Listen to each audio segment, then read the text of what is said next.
Live from the Maine Lobster Festival in Rockland, it's the International Great Crate Race on Fox 22. Welcome into Rockland Harbor in the great town of Rockland. We are here for the 2023 Maine Lobster Festival and the International Great Crate Race. Tyler Cruz here with Emily Dillon. Emily, how are you doing today? I'm doing great, Tyler. It's so great to be here. Thank you all for tuning in. This is so exciting. It's the first time we've ever televised the International Great Crate Race, so we're so glad to see you guys here. And I am very glad to be here. Beautiful day for it too. I'm excited to watch some people spill, right? Take a spill into the water and you know, eat you know what, but we'll get to that in a second. First, we'll talk a little bit about the history of the event, and our Susan Farley has more. It has brought joy, happiness, pleasure to just millions of people over the years. You cannot beat this celebration. 76 years ago, the organizers of the Maine Lobster Festival never dreamed it would become what it has turned into today. The festival originally started to find a way to sell lobster in the summer when they're soft shell, and then it just became a bigger and bigger draw from people all over the world. The festival's director says they now have the world's largest lobster cooker to help them keep up with the demand. We've had a series of lobster cookers over the years. In the 50s, it was done with great big tanks. This one was actually designed by William Atwood to have the highest output and help us cook almost a ton of lobsters in 5 days. The crate race wasn't part of the festival in the beginning. It wasn't added until the late 70s when William and Diane Atwood came up with a plan. And they were trying to find things for all of us kids that were underfoot to do. And Diane came up with the idea that she was going to get us running on crates. And over several weeks, she perfected it. We have a secret method of how we string the crates together to make sure that the race isn't too easy and that the majority of runners go swimming pretty quickly. One thing about the race has not changed over the years. The only crate race in the world that still uses the original wooden crates. Now, those crates are no longer used by lobstermen. They've been innovated and there's much lighter, lightweight plastic ones now, but we still use the original wooden ones. One race participant says she's been watching for years and can't wait to test her skills. It's my first year doing it for real. Usually I just go like after everything's done, but this is going to be fun. Artist Robert Lee Perry was a master shipbuilder for the U.S. Navy during World War II. He carved the chair for the festival's sea goddess to sit in. The special chair is still in use, but this year the position of sea goddess was changed to the Maine Lobster Festival delegate who will advocate for Maine's lobster industry. So a big part of our event this year is we have partnered with the Maine Lobstermen Association and the Maine Lobster Community Alliance to raise money for the Save Maine Lobstermen campaign. I think this event helps the lobster industry by bringing attention to our product. We're very sustainable in what we do on the ocean every day, and we appreciate the support from our community. It takes 1,300 volunteers to make sure everything stays on course for the 5 days of feasting and fun. For some, there is a very personal motivation. My family grew up on Matinicus on my mom's side, and I'm a fifth-generation lobsterman. My uncle still lobsters out on Matinicus, and it's just amazing to be out on the water. You might wonder how the people in Rockland feel about thousands of people swarming into the city for the festival. I would not call it stress. I would call it economic development. I would call it people coming in, going into our stores, using all of our resources, and enjoying it. I'm Susan Farley for Fox 22. And I am here now we are here now with Shannon Kinney, one of the directors of the event. Shannon, this is my first time at a Maine Lobster Festival. This is my first time watching anything like this crate race. It looks incredible. Just what can we expect today? Welcome. We're so excited you're here. This is the Great Crate Race, which is one of the most famous events that we have at the Maine Lobster Festival. And you're going to see runners brave the briny deep and try to get across to me on the float on the Great Crates. So there are a few different weight classes, a few different winners. How do you score points? How do you win this thing? That's right. So each crate counts for one, and they are racing to see who can get the most. And so each weight class competes for their own weight class, and then we'll have one overall champion. So people line up here at 5 in the morning to get in line and register. Just what does this day look like for you? You got that right. I got up at 3:30 this morning to make sure that we had everything ready on the boats, and there were people in line. We had 25 people in line at 5 a.m. and we were full. We have 75 runners. We were full by 6:15. Oh, that is awesome. Yeah. That's a blast. Emily, you've been a part of this event before. Just what do you expect from here today? I expect I expect to be grateful that I'm not one of the runners, because not only would I fall in right off the dock, I would probably break a hip in the process. And we're going to talk to some people who have braved the briny deep and won this event before. Our Beth Jones is standing by with a few of our past winners. Beth? All right, guys. Well, we are here with some previous winners, so they've got all the tips and tricks. This is Mikey, Aiden, and Kobe. You are all previous winners of the crate race, so some serious bragging rights there. Yeah. Yeah. Are you guys excited to run it again this year? Yes. All right. And Aiden? Yeah. All right. So, Aiden, we'll start with you. What was your favorite part about running it last year? Honestly, just being the winner. That's a pretty good part of it, right? Yeah. Yeah. What about you? Was there something fun about it? Falling in the water. Falling in the, and you said it's really hot out, so you're kind of hoping to fall in the water. Yeah, falling in the cold water. All right. So since you're all winners, we of course all want to know what your secret is. So Mikey, we'll start with you. How do you think you came out on top? Just run. Don't look behind you, just run. Okay. Keep your balance? Yeah, keep your balance. What about you? Run in the middle. Run in the middle. Okay. And Aiden, your biggest tip for winners? If I had to say, balance and speed. Also, I'm really light, so it also helps me, gives me an advantage. Yeah, you're kind of buoyant anyway, right? Yeah. And you're all running this year, so you super excited? Yeah, I'm really excited. Yeah? All right. It's hot out, so, you know, if you get wet, at least that's a win right there. Yeah. All righty. Guys, we're going to send it back to you. Here on the ABC7 Fox 22 News investigative team, we pride ourselves on asking the hard questions. And ever since people have been eating lobsters, there's been one question that's plagued them all along. Do you eat the green stuff?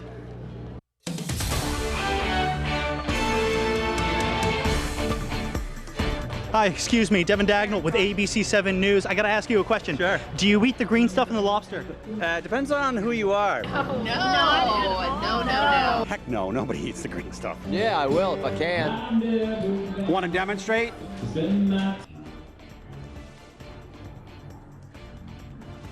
Do you eat the green stuff in the lobster? No. Put it on a cracker, it's decent. The green stuff's the best part. I think I get rid of it. You think? Yeah. If I encounter it at all. Sir, we need a definite answer. Do you eat the green stuff? No.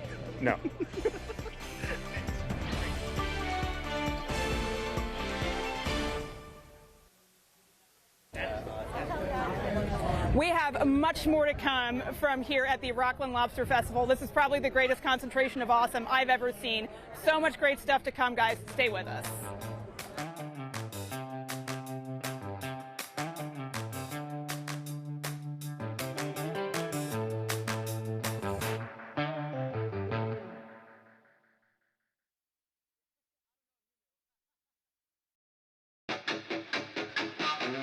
Detail 207, an average guy with the knowledge and skills to fully detail your vehicle. From cars and trucks to big rigs and motorcycles, we detail it all. If it has wheels and it isn't as clean as you'd like it to be, give me a call and we'll set up an appointment today. 659-2995. Shine on a dime with your average guys at Detail 207.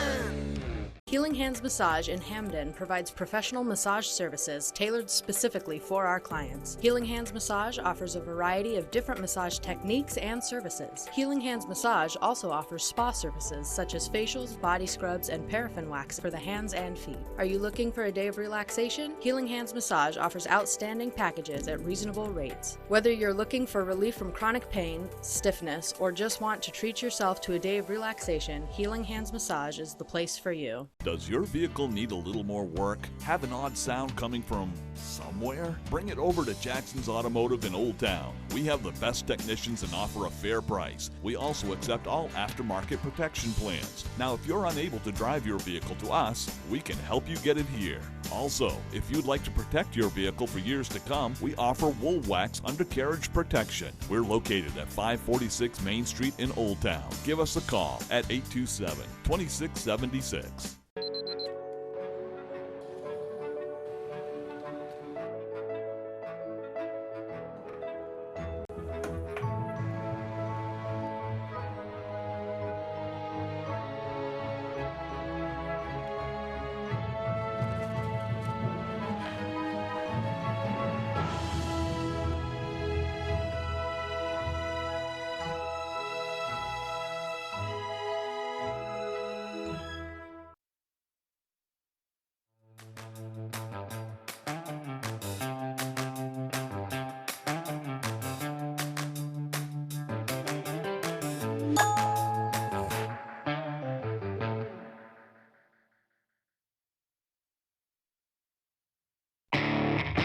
Live from the Maine Lobster Festival in Rockland, you're watching the International Great Crate Race on Fox 22.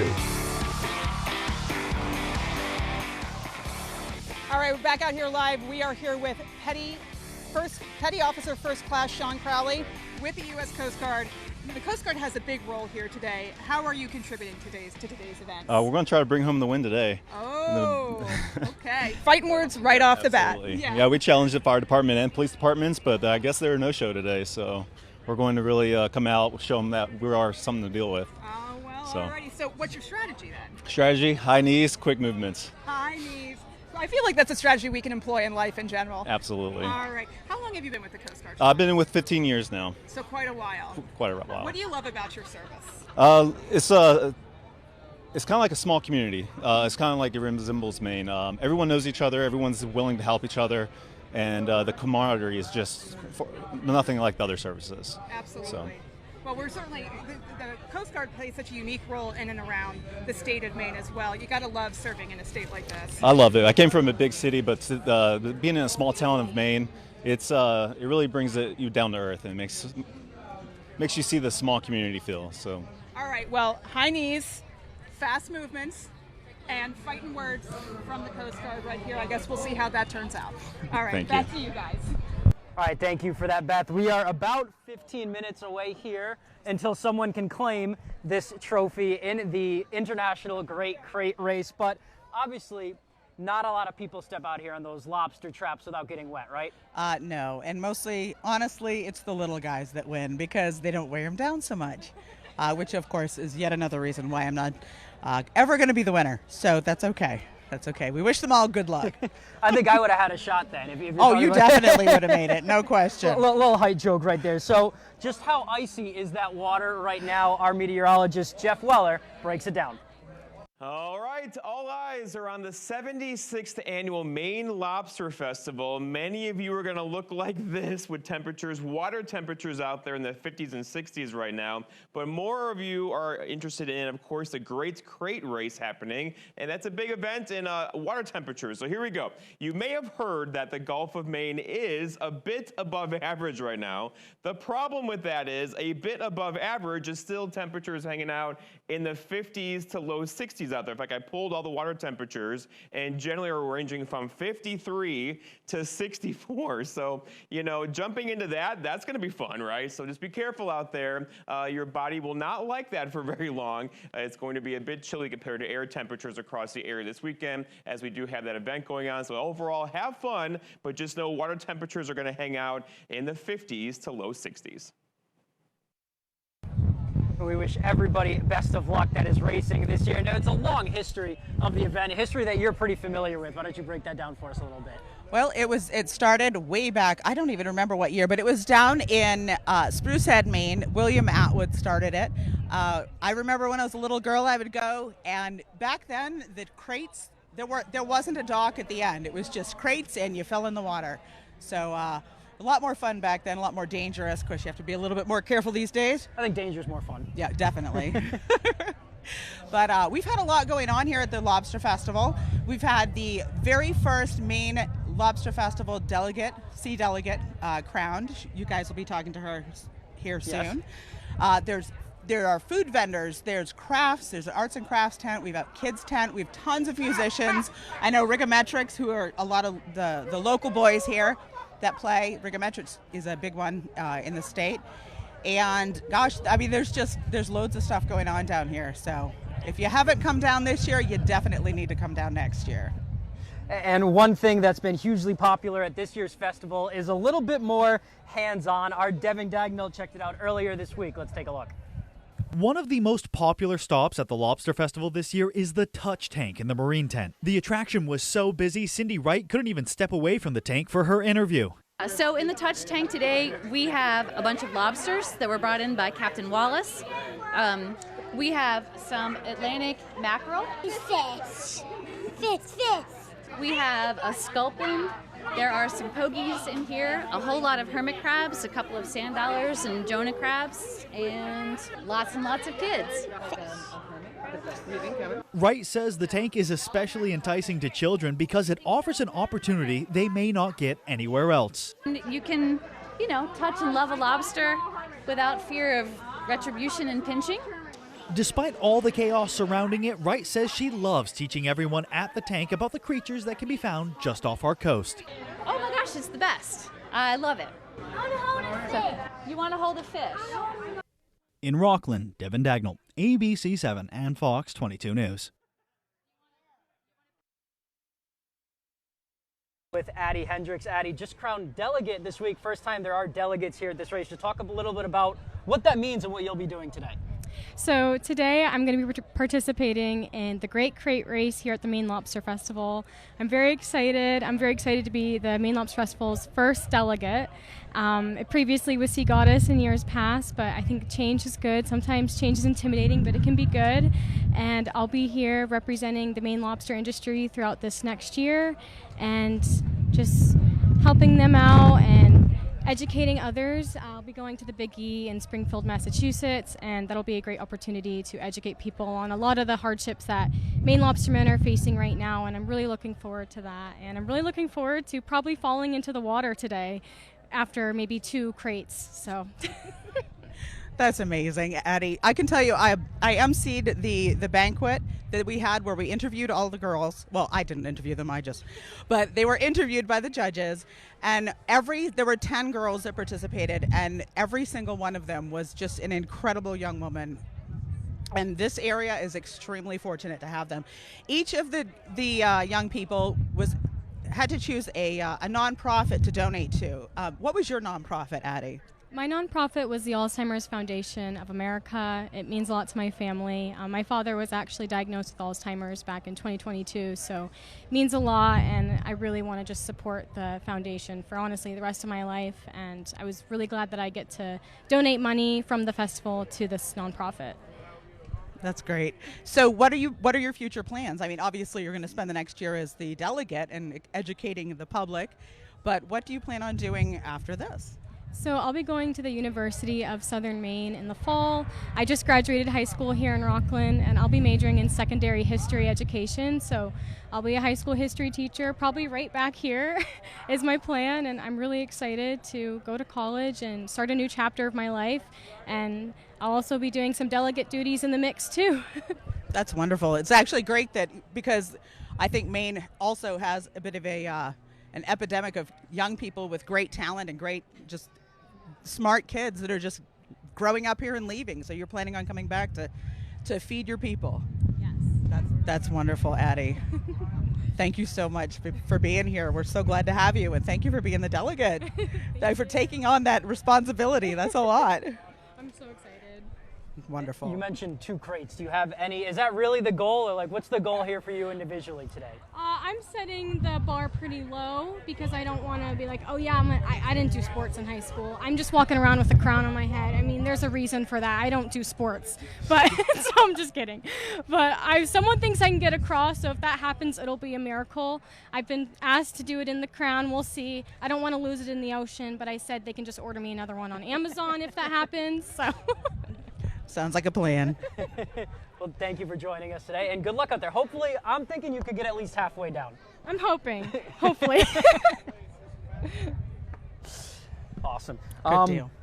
That's going to do it for us for now. We will be right back after this quick break.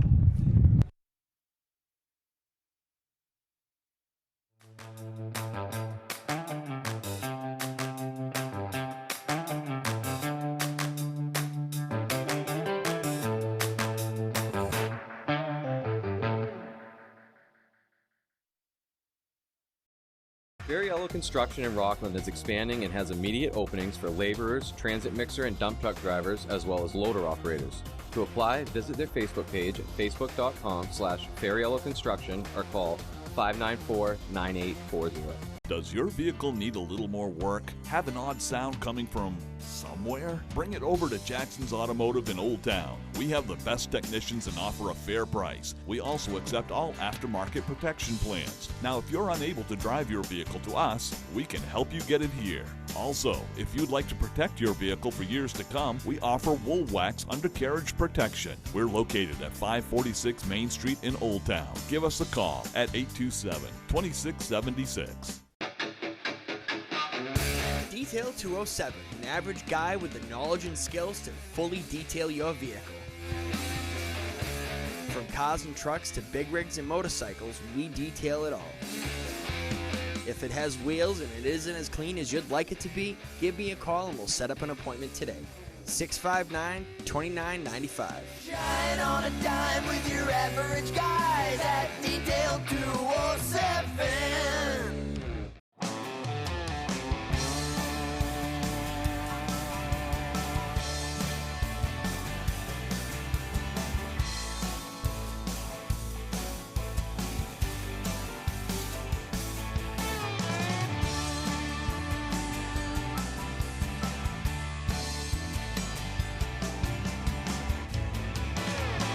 Come stop by Triple S Tack Shop, 315 Hamden Road, Carmel, for quality clothing and equestrian gear.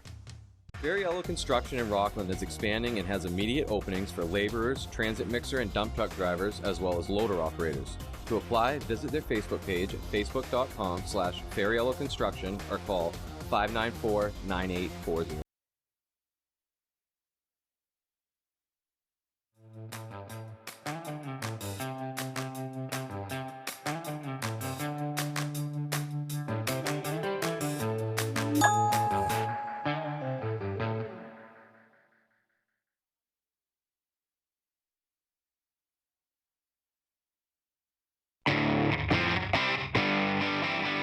Live from the Maine Lobster Festival in Rockland, you're watching the International Great Freight Race on Fox 22.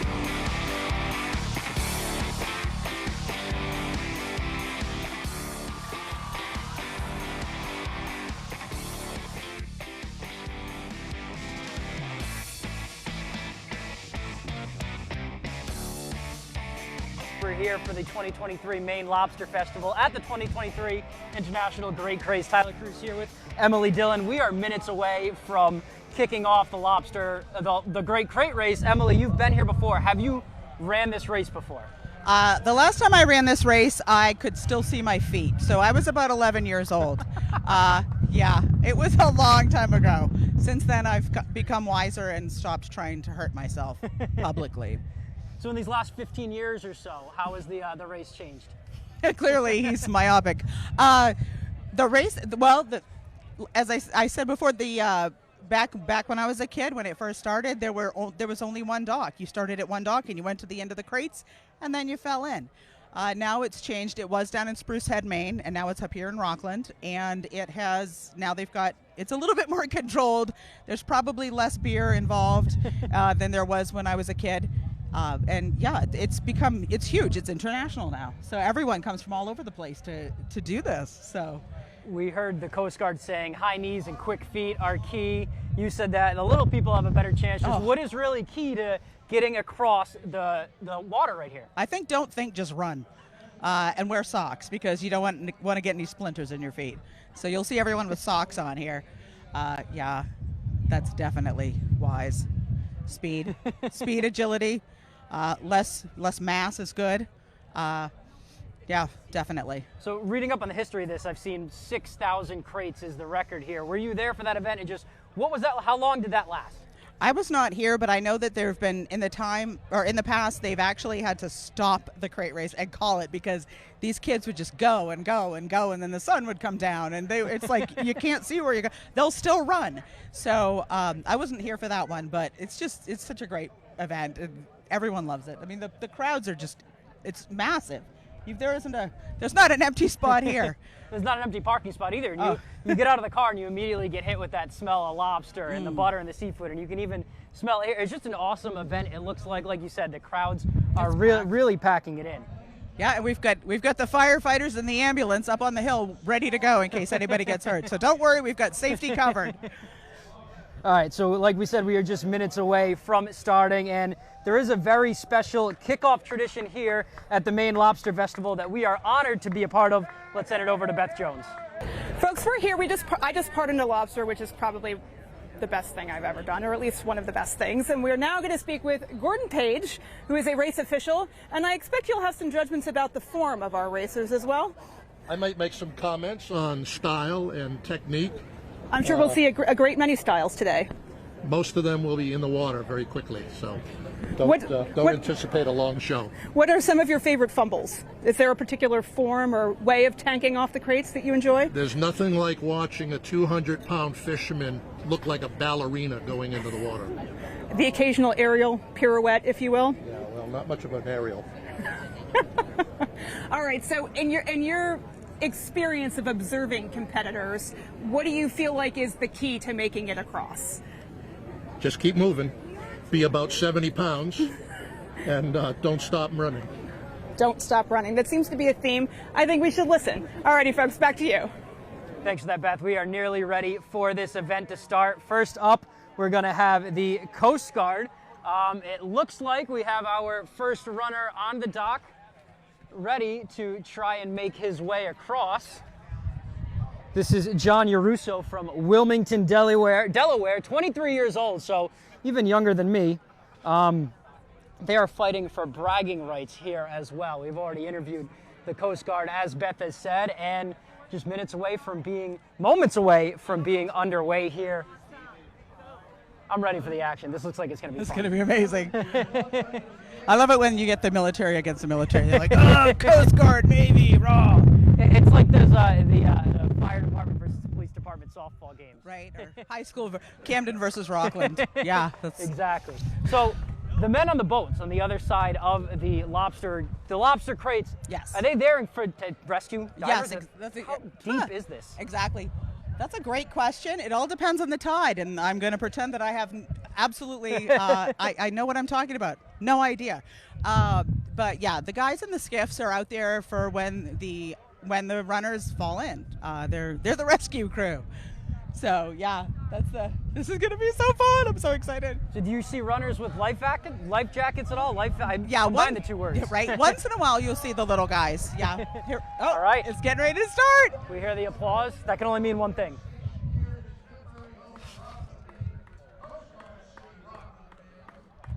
This is, like we said, John Yaruso of Wilmington, Delaware.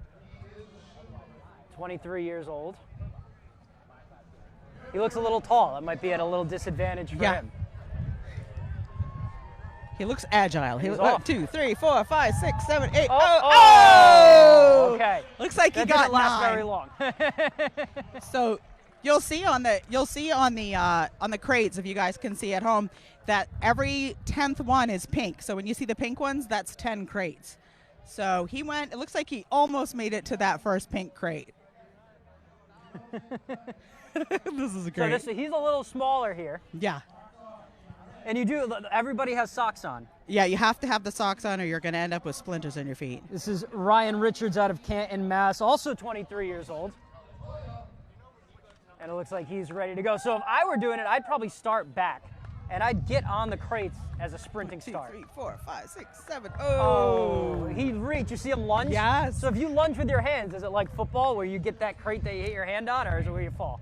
I think you have to be feet to get it has to be your feet to get the crate.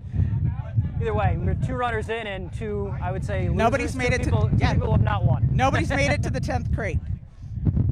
So our third runner is going to be Jason Lachoilis. No, you know how to Jason say it. Lacholet. Jason Lacholet. You told me that before the broadcast. I forgot. That's one of those Louisiana names. Yes, he is from Lafayette, Louisiana, 38 years old.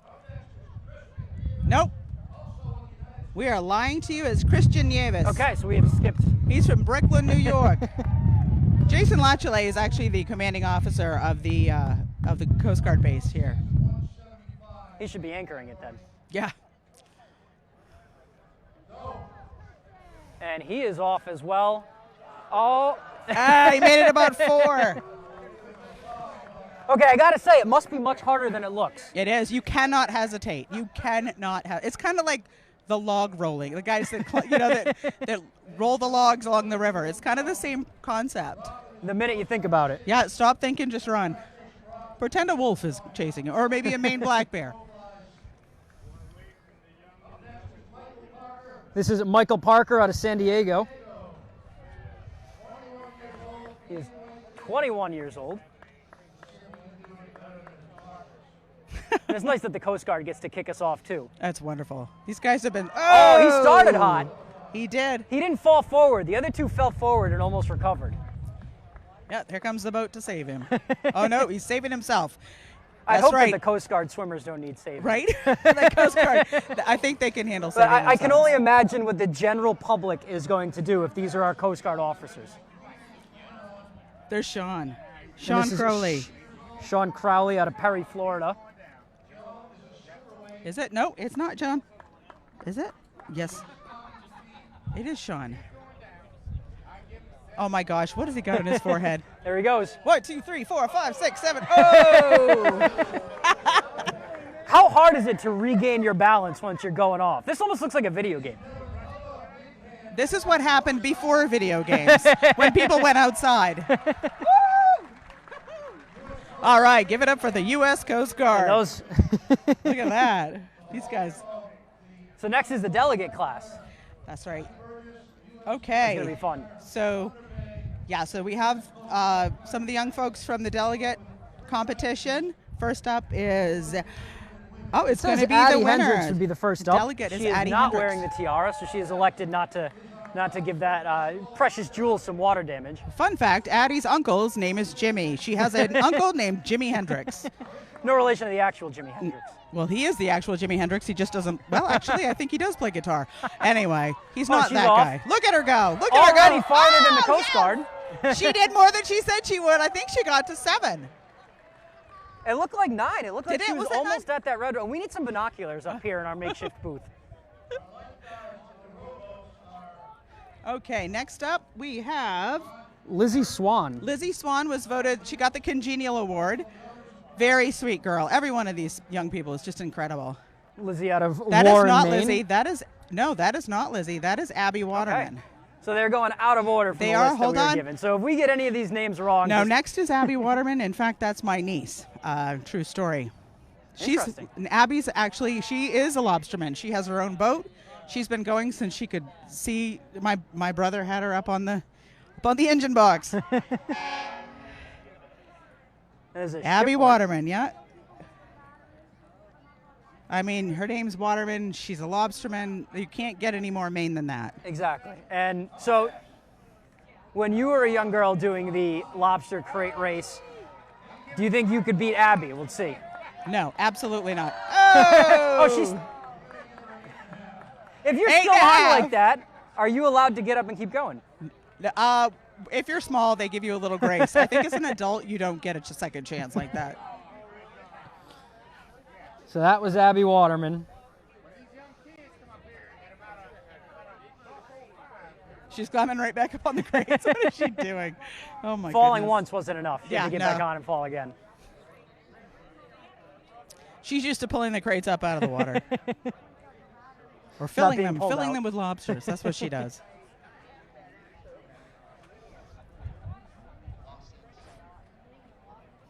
And what a beautiful day. We can't stress this enough. I'm After telling you, 2 some of days them- ago it was miserable, Yep. but people still came down. They still wanted to celebrate with us, and we're so grateful for it.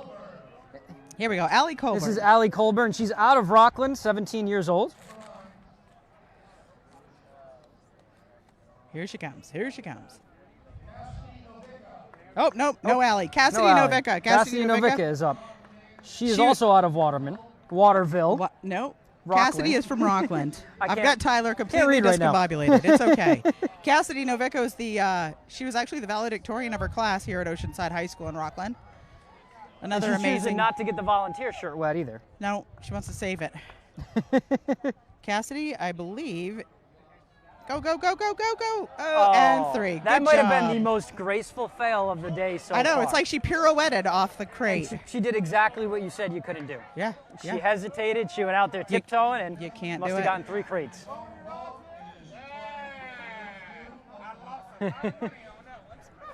So that is going to be it for our first runs. The delegates have all gone, and the Coast Guard has all gone. So I think we're getting ready for our first class. And first up on our list would be Jack Stussy out of CU, Iowa, at 6 years old. That is if they're going by the order of the list.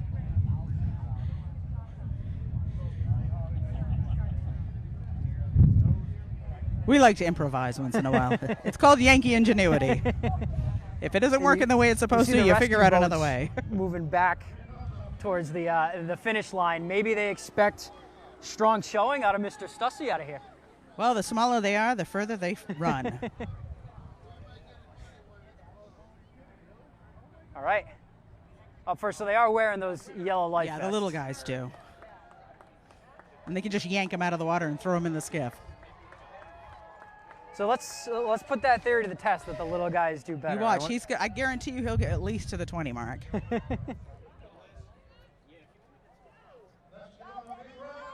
Come on, go, go, There go, he go, goes. go. Oh, he's at 10. Look at him go. Told you, 10, 11, 12. He's at 20. Come on, buddy. Is he Look going to at get that, 30? 20. Oh, yes. They'll give him a nice 28 Good out of job, that. bud. That is the most exciting thing of my weekend. That little dude beat the entire Coast Guard. Combined. All of them. Yeah. Add them up, boys. You got beat by a kid. Good job. 28 crates right there. I'm sorry. I'm so excited. I don't want to scream into the microphone. This is crazy. I have to remember my place.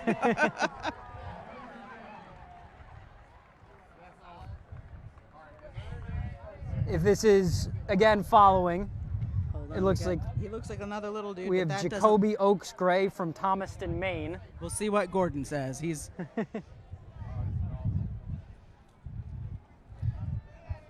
they're hauling him up. Oh yeah, there's Celia Knight down there, president of the Maine Lobster Festival. So what is she handing out? Are those medals? You know, that's a good. No. I think she's giving the kids a pat on the back. Celia's incredible. I swear she has some sort of a time machine. You see her everywhere on the grounds. There we go. Jacoby Oaks. This is Jacoby Oaks out of Thomaston, Maine. He's in the lightweight class, 76 to 125. I love this. What a great way to get kids outside. And Go, he's go, off. go, Oh, no, he's not off. Pump fake. Come on, dude. Come on. And 3. That's all right. He did it. You can't hesitate. No, you can't. You're I'm right. telling you, you got to. I've seen kids start way back and run. They take a running start and just fly across the See, that's what I would do. I would start as far back as legally allowed and sprint. You know, there's no real laws around this, right? This is all made up. Coming in is Sam Stussy now at 9 years old out of CU, Iowa. I wonder if this is a yearly trip for the Stussy family. I'd say it looks like somebody's brother. Hey, his little brother did a great job. Or maybe he's the big brother.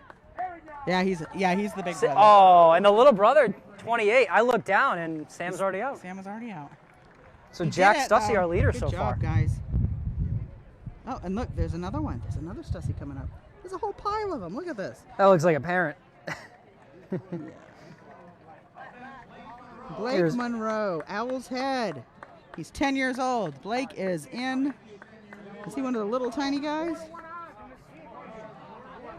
Nope, Blake is in the lightweight, 76 pounds and up.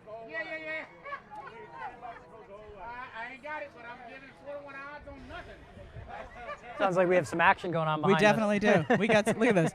We got, there's a couple of bookies back here. We got guys betting he's on off. the race. Look at him go, go, go. Oh, he got to 9 before falling.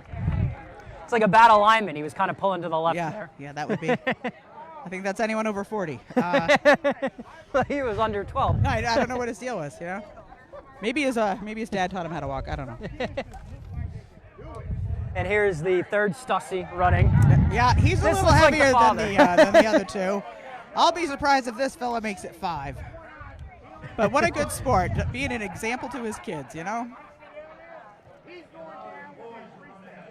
Look, listen, these people have no faith in this man. I mean, they're like, he's going down in 3 seconds. Look at him go. What did I say? 5.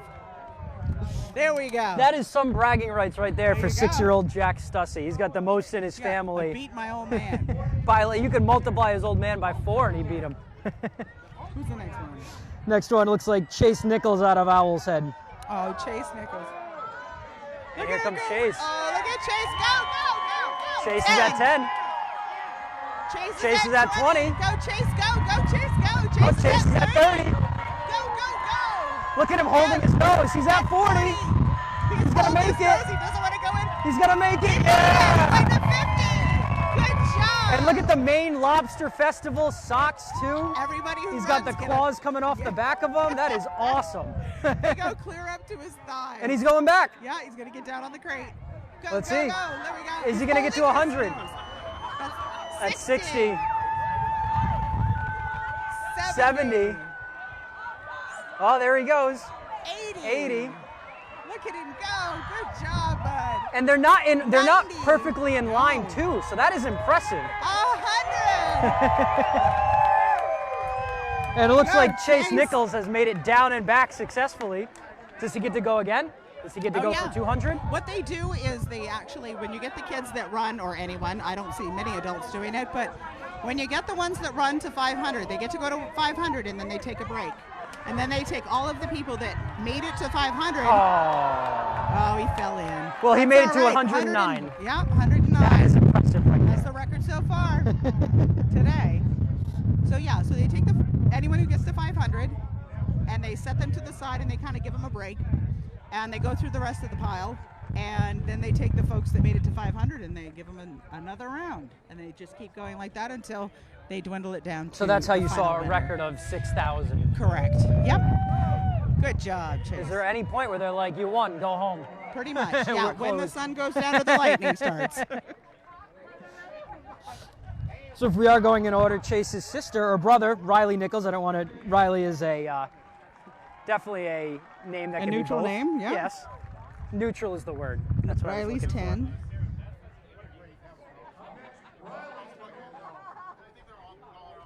Let's see if they can beat their brother. I don't know. We shall see. Yeah. He's getting a necklace around his neck and everything. He did, Look at that. did Yeah, something he's- good. Very proud moment for Chase Nichols. He'll be back next year. Here's Riley. She's off. There Same she goes. socks. Go, go. Oh! So it wasn't the socks. Nope. It was. I think it's plugging your nose the whole way that does it. That was the fun. That's what he had. His nose His was hand- plugged the entire time. That was so cute.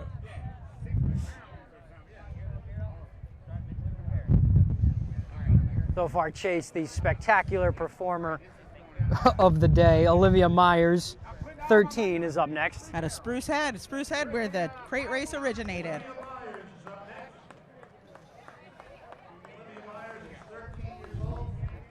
"13 years old, out of Spruce Head. Spruce Head, Maine. She gets the signal and she is off. She's plugging her nose. And she made it further than I would. Okay, 3 maybe. So maybe it's not the nose plug. I think if I fell forward, I might be able to touch 4. I don't know. Lucia Herrick out of Lucia Owl's Herrick, Head. Her dad is actually the Total Eclipse out over there. You see the lobster boat full of folks? That's her daddy's boat. And Lucia is off. She's at 20. Look at her go. Oh, Lucia's an animal. 30. Go, Lucia, go. 40. 50. Lucia has made it to the end. Those socks are something. I know it. They're great. Let's go for 100 here.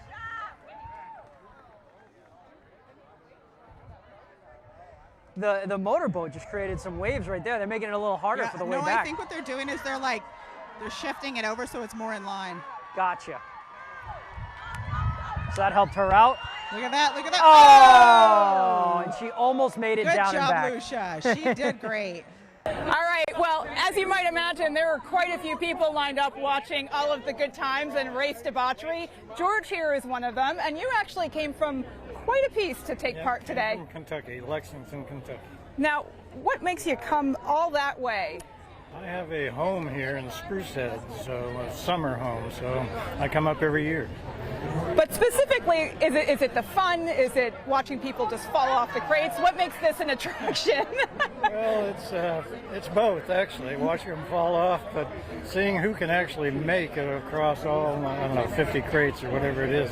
And that's a challenge, particularly if you're fairly heavy. I was going to say, you've been watching for quite some time. Yeah. What are your observations about who makes it and who doesn't? Well, if you're younger, if you're, I don't know, 10 years old or something, and don't weigh as much as the adults, you have a pretty good chance of doing it, as long as you keep your balance, obviously. Balance this probably is more challenging than people think, I would imagine. I suspect it is. I've never run this race, but I'm sure it is. If you just look at the way they're leaning back and forth and trying to keep their balance, you know that that's a key. Great to be in the state of Maine right now. Oh, absolutely. Beautiful weather. Yeah. Couldn't ask for better. All right, well, we'll let you get back to enjoying the crate races, which is why you came. Thank you so much for talking with us. Thank you. All right, guys, we'll send it back to you. Thanks for that, Beth. While we are here at the Maine Lobster Festival, a local tale has made it to Hollywood. Maine author Jay Stevens' 2009 debut novel, The Ghost Trap, is being turned into an independent feature film. Here's a look at that upcoming film. Let's catch some bugs. It's been like 3 years? When's he gonna slap a ring on you? You marry me. Oh my God. Run back on you. Plenty in the sea. There's still a lot that I gotta teach you, which ain't gonna happen because you're not gonna be on this boat for much longer. Right. Women don't belong on boats. The bad luck. Anya, be careful. We got a big wave coming in. Anya. Sherman overboard. I need help right now. Anya!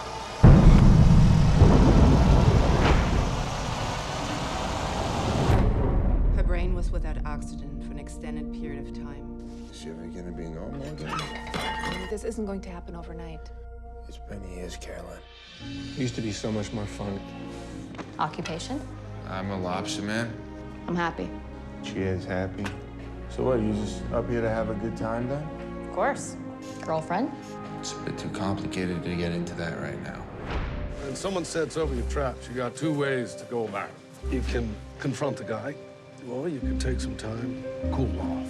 I just had 70 traps cut. Say no accident, we're getting worked over hard. I didn't cut your lines. If you knew what my life was really like, you wouldn't think this is worth sticking around for. What, that you're worn out from trying to take care of everybody by yourself? Gee, that's a shocker. I know what I remember. I haven't been able to sleep right in the past 3 years because I've been worrying about how I'm gonna pay for everything here. Just go away! I gotta get out of this town. Because they're like sharks. If you don't fight back the first time they bump you, they're gonna come back at you hard. I'm the one who stays on you.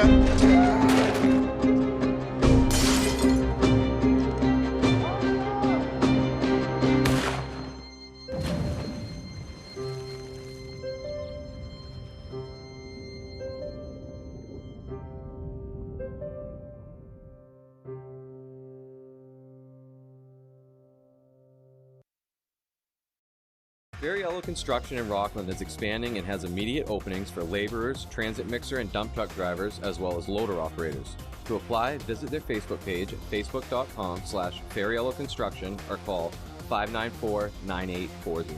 Healing Hands Massage in Hamden provides professional massage services tailored specifically for our clients. Healing Hands Massage offers a variety of different massage techniques and services. Healing Hands Massage also offers spa services such as facials, body scrubs, and paraffin wax for the hands and feet. Are you looking for a day of relaxation? Healing Hands Massage offers outstanding packages at reasonable rates. Whether you're looking for relief from chronic pain, stiffness, or just want to treat yourself to a day of relaxation, Healing Hands Massage is the place for you.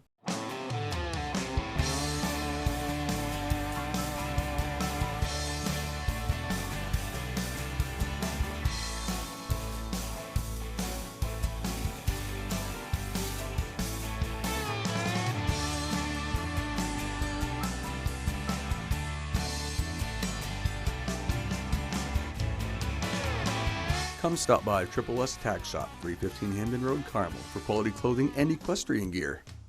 Does your vehicle need a little more work? Have an odd sound coming from somewhere? Bring it over to Jackson's Automotive in Old Town. We have the best technicians and offer a fair price. We also accept all aftermarket protection plans. Now, if you're unable to drive your vehicle to us, we can help you get it here. Also, if you'd like to protect your vehicle for years to come, we offer wool wax undercarriage protection. We're located at 546 Main Street in Old Town. Give us a call at 827-2676. Yellow Construction in Rockland is expanding and has immediate openings for laborers, transit mixer and dump truck drivers, as well as loader operators. To apply, visit their Facebook page at facebook.com/FairYellowConstruction or call 594-9840. Live from the Maine Lobster Festival in Rockland, you're watching the International Great Crate Race on Fox 22. Hi folks, Beth Jones back out here live at the races, and you just saw a few moments ago the trailer for an upcoming Maine-based film called Ghost Trap, and I am so lucky to be standing here with Kay Stevens, who is the author of the book that inspired it all, as well as Sherry Savage and Ryan Post, who took it the next leg into a cinematic endeavor. But first, I want to start with you, Kay, because I want to know what inspired you to write this book. You know, when I moved here about 30 years ago, in the coast of Maine, I just began hanging out with everybody who was here on the coast of Maine, and lobstermen became friends of mine, and I just, I started hearing stories of what they were doing day by day, and I knew it was just cinematic just hearing about it. And as an author, I decided I was just going to create a narrative around my own characters based on this culture and this industry. And as it turns out, all the friends I had back in the old Sea Dog days and hanging out on the bar stool are the same ones who helped me through the book and through the making of the film. So this has been an endeavor the entire way, with lobstermen being front and center as part of this film. And it's such an iconic industry in general, and certainly endemic to the state of Maine, crucial to the state of Maine as well. Sherry, what made you and Ryan want to get on board and turn this into a movie? Well, we were actually lucky enough to actually be asked by Kay Stevens to be in this production, to actually show what exactly goes on a lobster boat, how it operates, and actually help the characters in film. So it was a wonderful, wonderful opportunity, and I hope everybody has the chance to see this. It is absolutely fantastic. You know, I think one thing that folks don't always consider or realize when they're sitting down to that lobster dinner is that lobstering in and of itself is a dangerous undertaking, and that is front and center to this movie, is it not, Ryan? Oh, it's emotional. Yeah. It's emotional. Yeah. We have captured something on film that has never been done. And people are going to be able to see our heritage and our tenaciousness and our ability to be conservationists. And it's emotional because I'm very much a part of it, but it's all because of her. There is a quiet strength about lobster men and women that I've encountered as I've spoken with them. The trailer absolutely gave me chills. I cannot wait to see this movie come to life. Congratulations to you all, and we hope that it does justice. We captured things on film that have never been captured on film that people are going to love. And if you're out of the state of Maine, do you feel like this movie gives a glimpse as to what makes Mainers so passionate? Maine attracts everybody. They just don't realize what we're about, and this movie says it all. Sherry, your thoughts on, you're hoping that this maybe instills a little passion in people who maybe aren't from the state of Maine but who love it. I absolutely love it, especially coming from out of state, but actually a Mainer at heart. And also being a woman actually in this industry is absolutely She works the boat. Fantastic. And every woman lobster and woman out there, I have so much respect for because I do the job, and I absolutely adore it. I call it freedom. I met some very strong lobster men and women myself. And for you, just what does it feel like to watch your book, which was wonderful in and of itself, just take life in this way? Everything I've ever been saying to everybody is it's pretty surreal. It's just not often that a regional small town author gets an opportunity like this, and I want to thank my production company for basically giving me the chance to put my story on screen, and the wonderful actors and the crew who did it, and my lobsterman friends. They were the reason why this film exists. Well, no doubt the lobster men and women and the lobster industry an inspiration to many. Folks, go out and see this movie as soon as it is available to watch. Guys, we're going to send it back to you. Thank you. Thank you. Thank you, Beth. We are back here for the race, and we are missing a lot of great action. As you can hear the crowd, we have someone who's about to take the turn for 101 right now. Let's take a look. It's those socks again, Emily. I'm telling you, it's the socks. They're magical. I got to get myself a pair. I bet we could get you a pair. The Maine Lobster Festival socks? 100%. I bet we could get you a pair, Tyler. Oh, this is great. All right. Look at him go. That was that 100? That was 100. Yeah, it was 100 for him. Let's go back. I believe this is Griffin Williamson, who came in 4th last year. He's at 110. Look at him, and he's just trotting along. He's not even, doesn't even look like he's breaking a sweat. That's what we were just talking about off the air. You really can't accelerate, decelerate. You got to pick your pace and stay with it. Just keep it. You can't try to jump over a crate. You've got to hit every one. Back in the old days, they either had nothing in them or lobsters in them. Now they've got them weighted down with the appropriate amount of seaweed, so they're all as equally weighted as you can get. I think it makes for more of a challenge, unequally weighted. Well, true, but and you go under, and maybe you get clawed. Well, hopefully the crates are closed, Tyler. 200 right there. That's impressive. So they let him keep going until he gets to 5. Yeah, they let him go till they get to 500, and then they slide him to the side and let everybody else go.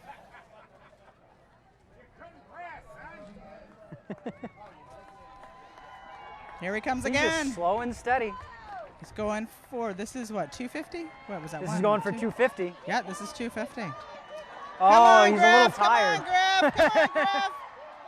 Oh.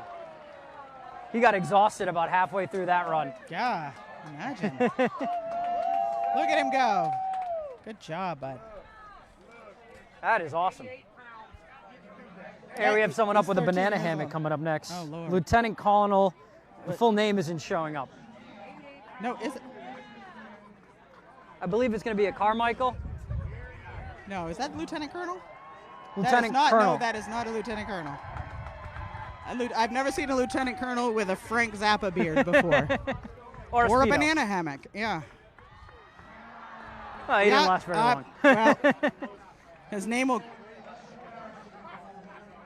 Yeah, that was less embarrassing than that bathing suit. Oh, that was Greg Socha from Spruce Head. I'm skipping some lines. Yeah. I apologize to the Lieutenant Colonel. He's 30. I want to say his last name is Carmichael. They don't have his whole name on here, but...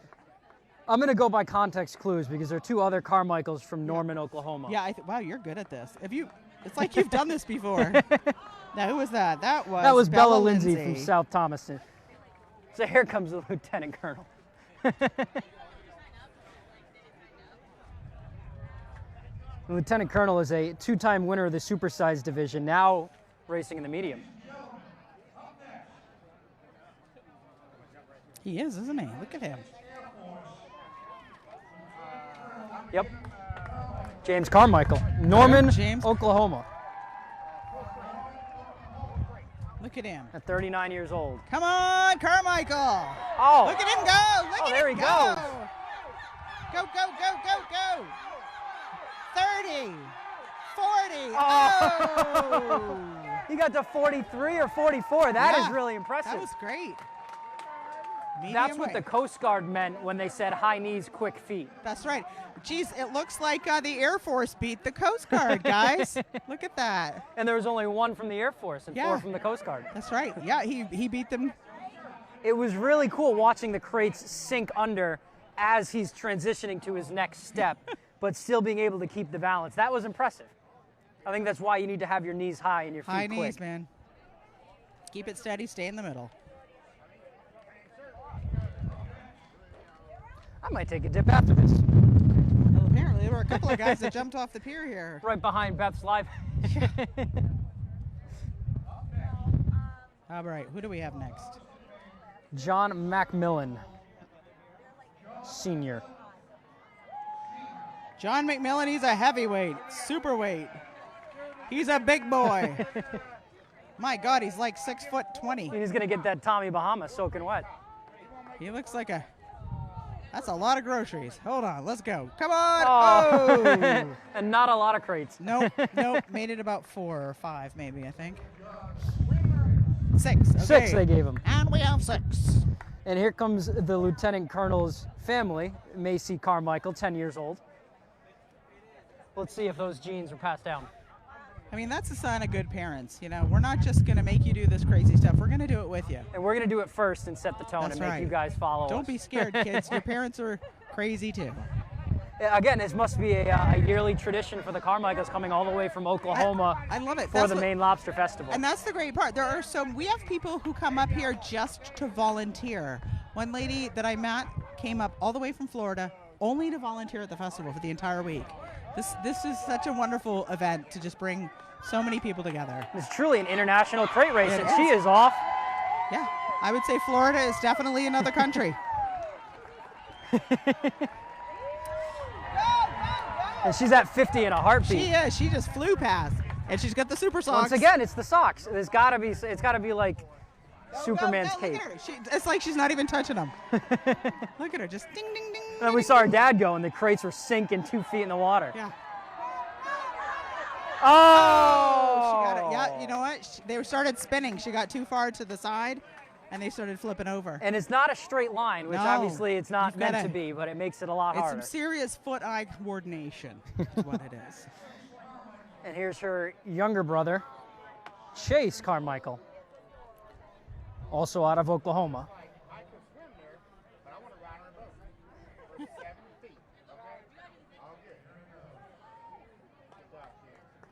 Running in the light division.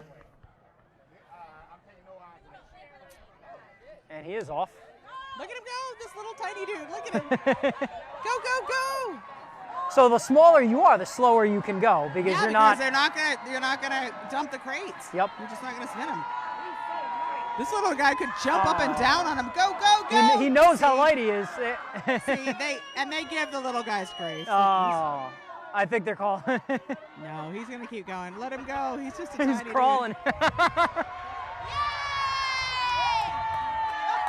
What a way to find your footing.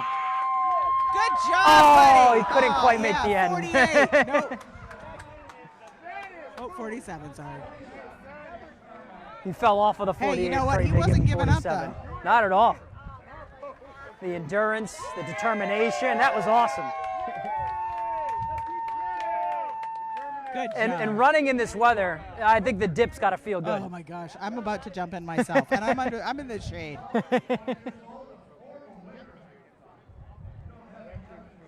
Every now and then, we're getting hit with a nice breeze too. I'll tell you got to give credit to folk. You've got Shannon Kenny here, and Celia Knight over on the other side. I can see Sharon Lombardo. Oh, who we got? This is Timothy Sullivan, a former winner from Walpole, Mass. Oh my God, look at him go. He's a big dude. He's going like crazy. And he's got 50. Oh, Timothy, 20 years old, out of Massachusetts. And it appears that he's going to be posting this on his TikTok or his Instagram because he's wearing a GoPro. Yeah, here we go, here we go. We were handing out a GoPro earlier before the Look at him broadcast. go. That could be ours. This boy can high knee. Oh! What did he get? That's 60, 70. You got about 75. I think he busted his GoPro. I bet that felt real good landing on a GoPro right on your sternum. Yeah, right in the yeah. It's okay. Why can't you breathe, sir? Crate race? No, Instagram killed you. There's a GoPro lodged in my diaphragm. Yeah. Goes into the ER. There's an X-ray. Here's the younger brother of Timothy, Dylan Sullivan, also a former winner out of Walpole, Mass. Also wearing the Super Socks. The Super Socks. Not wearing a GoPro. No, but what's he? Yeah, these boys have got it. Like they've got some really good feet work. It's just like straight feet. Look at them go. I don't know if they're athletes or not, but it looks like the football drill where you do with the rings, the That's the footwork first ring. guy I've seen that actually fits into the socks. All these other kids have the heels on their backs of their thighs. I thought they were lobster tails sticking out. You know, you can get the superhero socks with wings. Oh! I hope he beat his brother. He did. I think he got to 90 there. Yeah. Looks like 90, 92. So the Sullivans combining for about 160 crates. Here's Joey McMillan. There should be a family award. There should. I think we should add that What next family? year. Yes. Yeah, if your whole family, you guys get an award for the family who has the most crates run conglomeratively. I think the family with the youngest kids. Yeah. Are going to win. As soon as my kid hits 5, I'm pulling us out of the tournament. If the Duggars show up, we're all toast. This is Joey McMillan, 19 years old, out of Kennett Square, Pennsylvania. Come on, Joey. Oh, you're a man. Joey made about 5 crates. Joey McMillan, you've done well. It's too bad this isn't any fun, Tyler. I'm so glad I got asked to do this. No, it's incredible. We've got, so what I was saying before, so Sharon Lombardo, she has been involved with the festival since, I think well before I was born, and I'm 48. So this woman, she's incredible. And we have such amazing volunteers here. And it seems like it takes a village to put on an event like this. Yeah, 1,000 volunteers to make this happen. And that's awesome. Like I said, they're not all local. A lot of them come from out of state. I mean, you see the crowds here. Oh, there's another spill there. That was Juliana Ross out of Walpole. She was in the medium division. Okay. A for effort, as someone exclaimed. That's right. On the sides. But I mean, you look at the crowds, and it seems like everybody is here. Yeah, everyone. Out from under the tents, along the wall of the pier. And the bar was packed at noon when I got here. I was going to say, awesome. at what? At any bar. Any bar in Rockland is packed. Well, this is one of those events where you take a sip before noon and it's a little excused. Absolutely. Well, we work hard, we play hard, you know? There's Gavin Sullivan taking a spill as well. Up next is Chloe O'Corkera. Sure you read that right? O apostrophe. Oh, it is Corcora. It could be Corcora. But you have to say it with an Irish accent because it said O. Chloe O'Corkera. Say it just like that. I don't want to try a different accent. Chloe O'Corkera.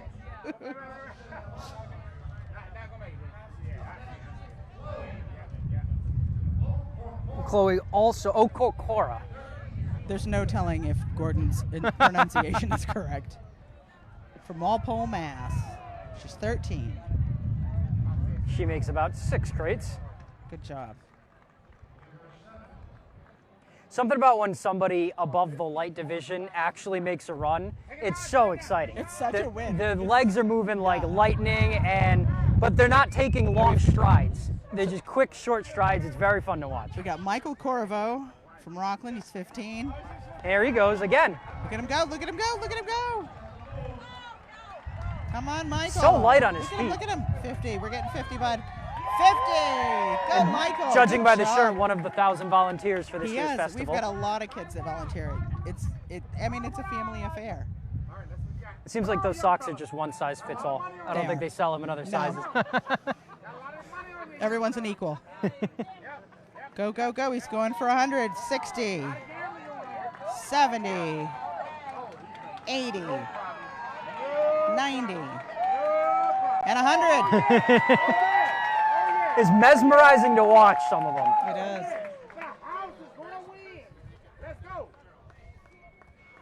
Getting cheered on by the crowd. That's going to give you an extra rush. Oh. You're halfway through losing your balance, but look at him go. Here we go. You hear some of these guys outside the bar yelling for you. You get a couple extra crates. 130. 140. Here he comes. He's doing the 150.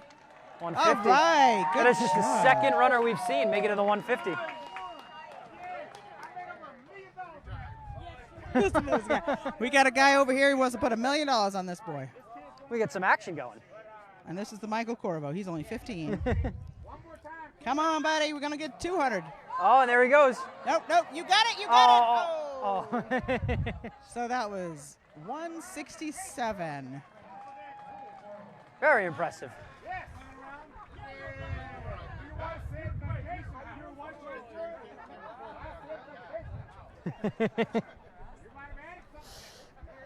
Brian Corvo coming up next. Sounds like the father. 45 years old. This ought to be funny. I mean, good luck. Wishing him the best. All the best, sir. I'll give him 10. We have the ambulances ready.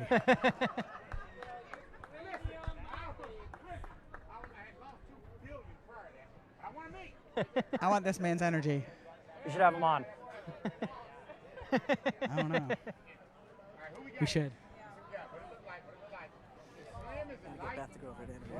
That's what we want.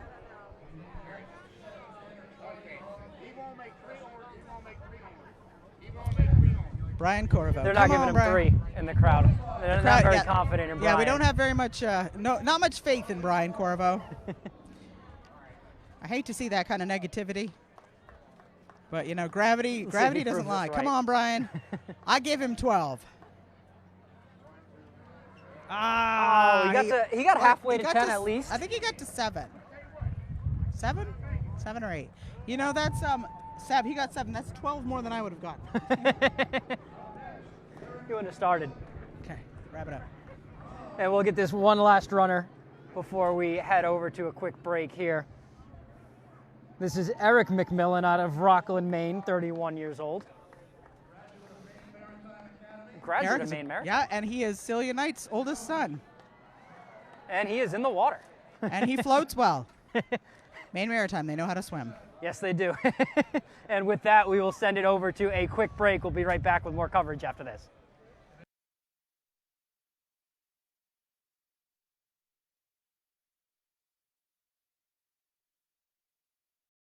Fariello Construction in Rockland is expanding and has immediate openings for laborers, transit mixer and dump truck drivers, as well as loader operators. To apply, visit their Facebook page at facebook.com/Fariello Construction or call 594-9840.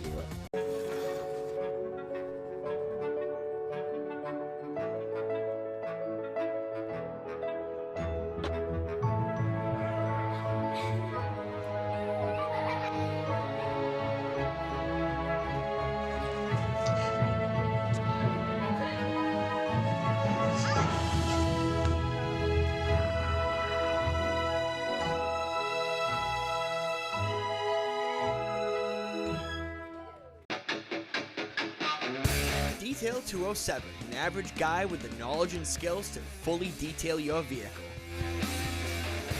From cars and trucks to big rigs and motorcycles, we detail it all. If it has wheels and it isn't as clean as you'd like it to be, give me a call and we'll set up an appointment today. 659-2995. Shine on a dime with your average guys at Detail 207.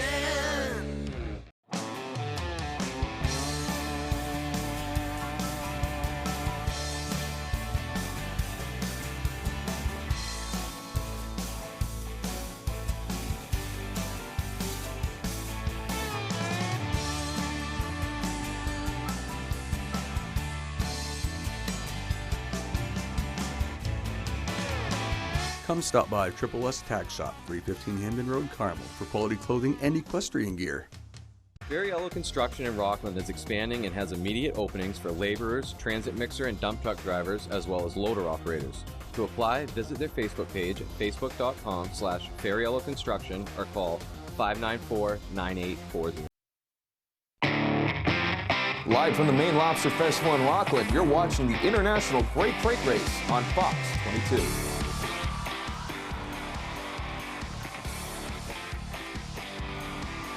Talk about the Rockland, about the Lobster Festival here in Rockland without getting to the heartbeat of this operation. And I'm standing next to it. Vern, this is quite an undertaking here, and you were just saying this is the largest lobster cooker in the world. This is the largest one you're going to see here in the world, right here. Now, you were talking a little bit about the design and what makes this able to cook as much lobster as it can. So how much can you get in here, first of all? Well, when we first start in the morning, noontime, have it all ready set for the serve the noontime lunch. We can cook up we start off with 100 and 200 pounds, but if you really get real busy, you can put 300 or 400 pounds in this cooker and steam them. They're not boiled, they're steamed. You have to have that steam just the right height and build it up. If you don't have it the right height, it would ruin the lobster. So we build it up and cook them is to 12 to 13 minutes. So it's kind of a delicate balance what you're doing here. And what it is they bring a truck in and they have 2 on the truck and they wheel it down here. We put it in these large cookers down here and cook them for 12 to 13 minutes. Okay. But this is the largest one was ever built, and Maritime supports all the propane and they're burnt by big burners underneath the big machine. So this is, lobster is so iconic to the state of Maine. How proud are you to be working at this festival and to be doing what you're doing here today? Well, I'm real proud of it because I give all the directors all their support. It takes a lot of effort to come down here, take time off your work, and come here and enjoy and do it in the festival and really have a good time with all the people that you meet from way out of town, way out. And they ask so many questions, and we're proud to ask as many questions for them and give them all the support we can give them.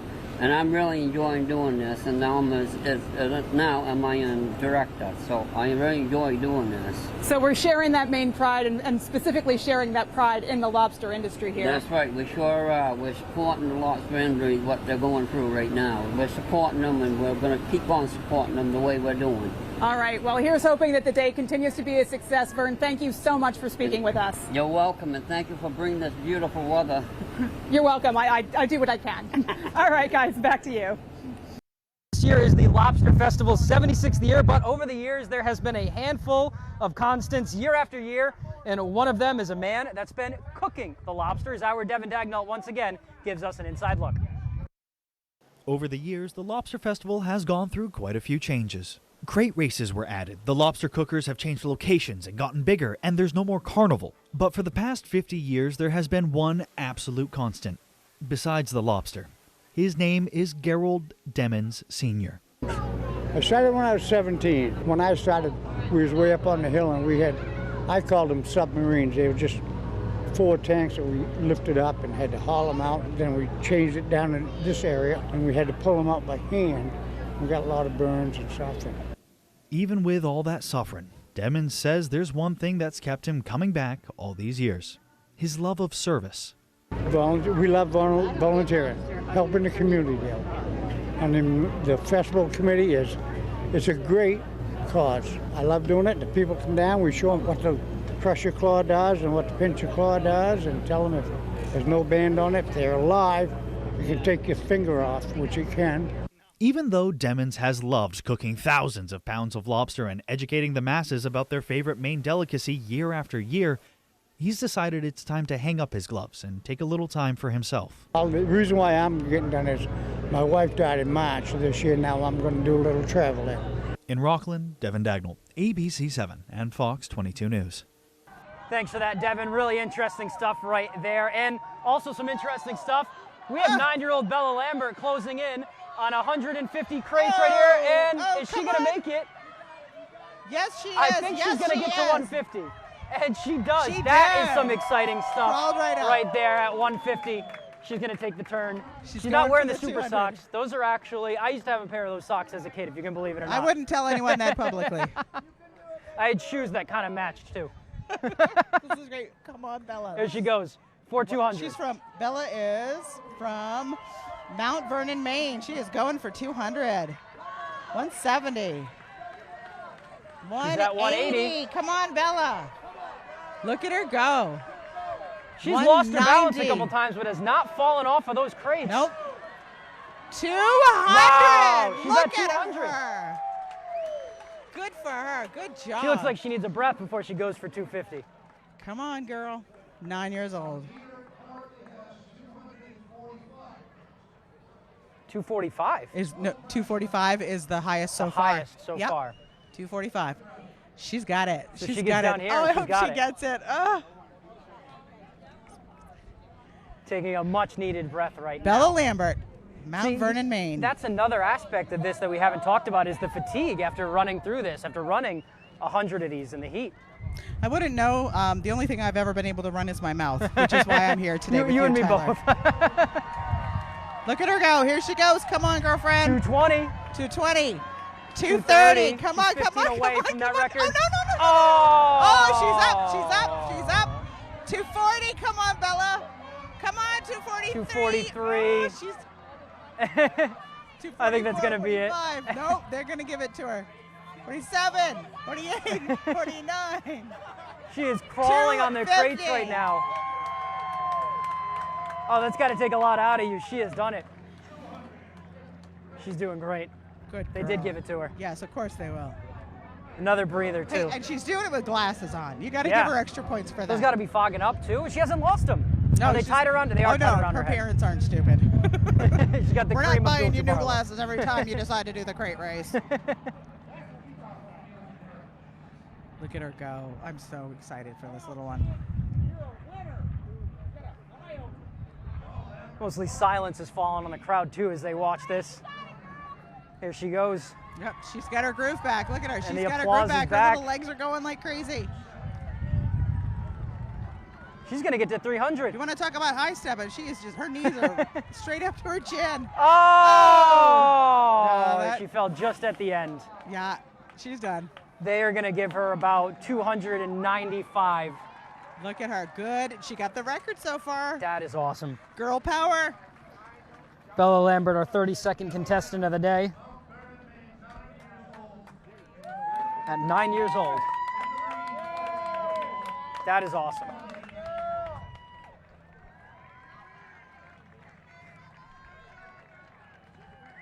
Up next, it is Haley Barub from Redfield, Maine. Did I say that right? I think you did. Nice. Being a TV guy, pronunciation is not my strength. I thought that was a prequel. I don't know. It would appear that the Transportation Museum is also having a... This is awesome. They're getting a good view of the action as well from overhead. Oh, yeah. Barubi. Barubi. Well, that's what Gordon says. We don't know if it's right. And she is off. She is at 10. She's got 20. To 20. Look at her arm 21. Swinging, trying to keep the balance, and eventually falls over to the left. You basically have to look like the number T as you're climbing across. Or you can hold your nose. That boy was incredible. I don't know how he did it. Julia O'Donnell out of Lawrence, New Jersey next. Oh, we've got a Julia O'Donnell. See, you've got to say it like that. If there's an O in the name, you've got to say it like that. I can't do the accent. It's okay. I can't do it well enough for it to sound all right. It'll be offensive. She got 6. Right into the drink. She's no, never mind. Stop. It's a good guess. Yes. Dawn Borden up next, 51 out of Mass. Sherborne, Mass. But if it's from Massachusetts, it's probably like Sherborne. That's how they say it. Sherborne.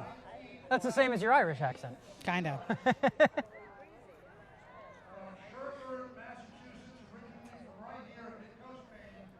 Originally from the Mid-Coast. Oh, yeah. So coming back home for the event. Yeah, Dawn was the, that's right. Dawn Goss, she was the sea goddess. Oh, that's awesome. I can't remember what year. It would have been 80-something, 88, I think. And she is back in the sea.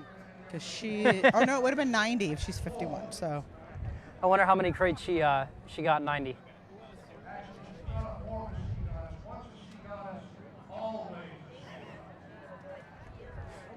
That's right, Gordon. The former sea goddess, who's always a sea goddess. Yeah, once a sea goddess, always a sea goddess. Climbing back up to the pier. Catherine Page up next, 22 out of South Berwick.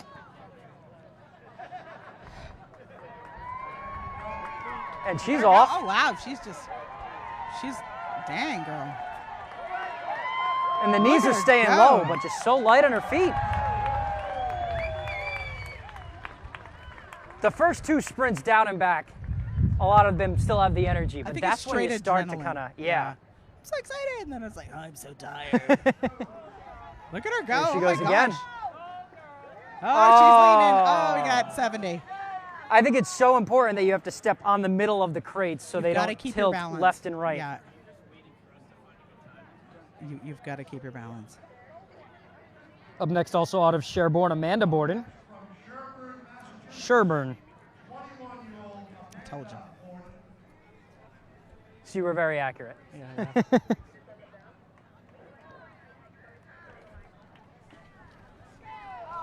She reaches 8.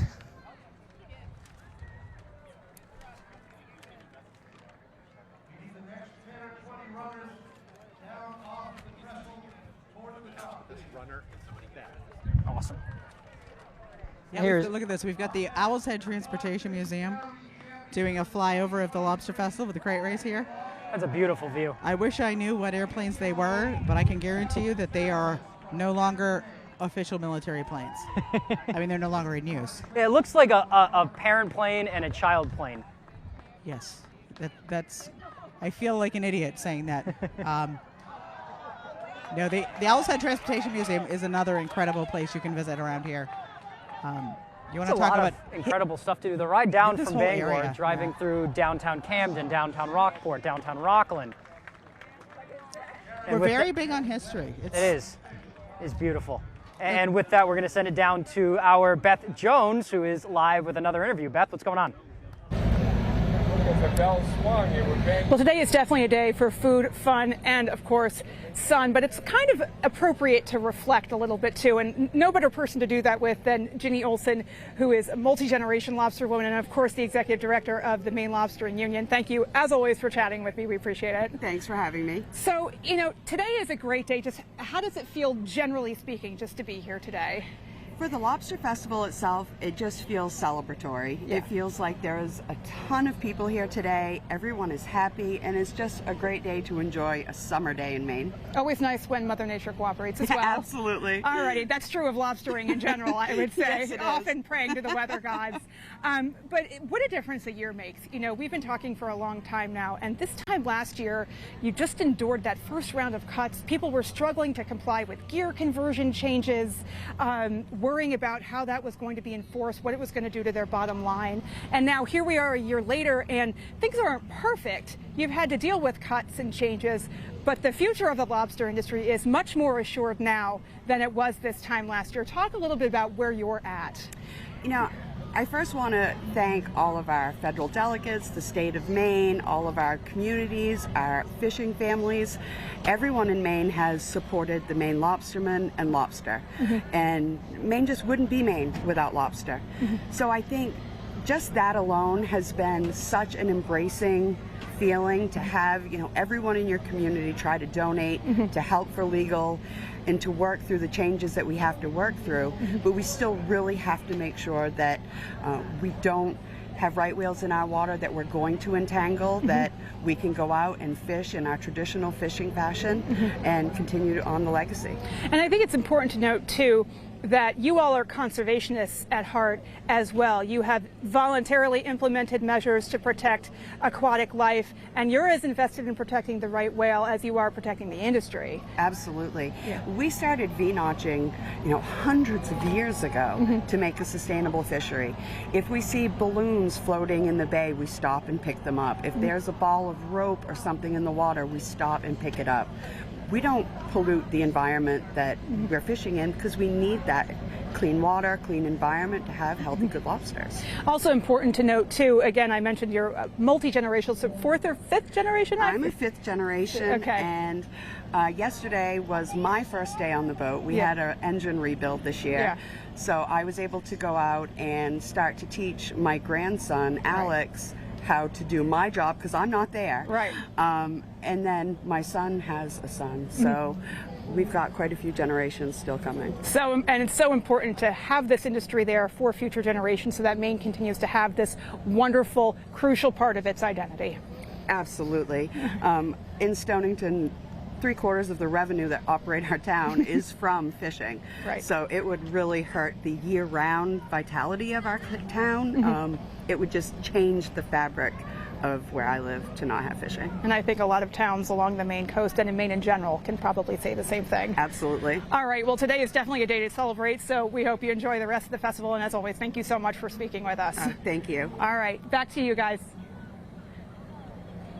Thanks for that, Beth. We are now standing by with Rockland Mayor Louise. Mayor Louise, what a beautiful day in Rockland today. Absolutely gorgeous. Welcome everybody to Rockland, Maine for the Maine Lobster Festival. So for 76 years, you guys have been putting this event on. Just what does it do for the town? I mean, it should have got to be an awesome weekend every year. Come on, Tyler, look, crazy.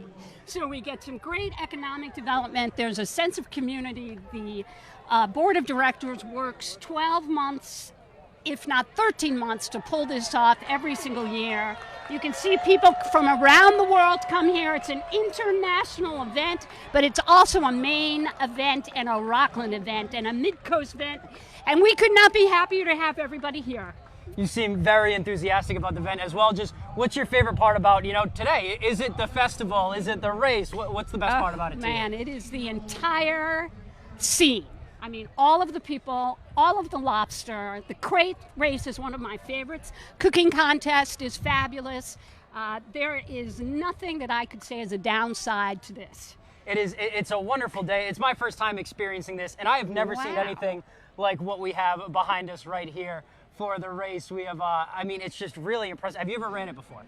I would fall the first crate. I wouldn't even make the first crate. But I can tell you the water is absolutely gorgeous. So when they do fall in, it relieves them, and it's it's kind of nice. So it doesn't seem like you do any different from most of the participants here today. No, I might do worse.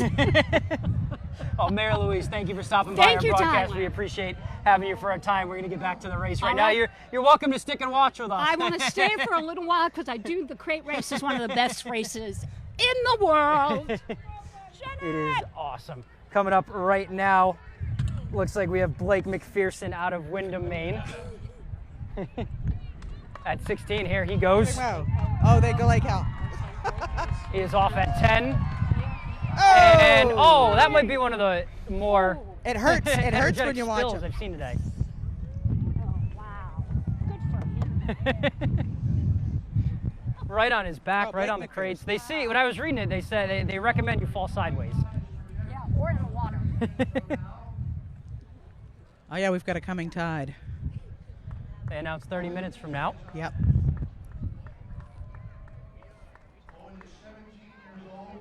Here's Owen Dakin from Windham. I think we got Parker Jones coming. Here we go. Oh, he looks like he knows. Oh. Oh, nope, that was Owen. Okay, Owen Dakin.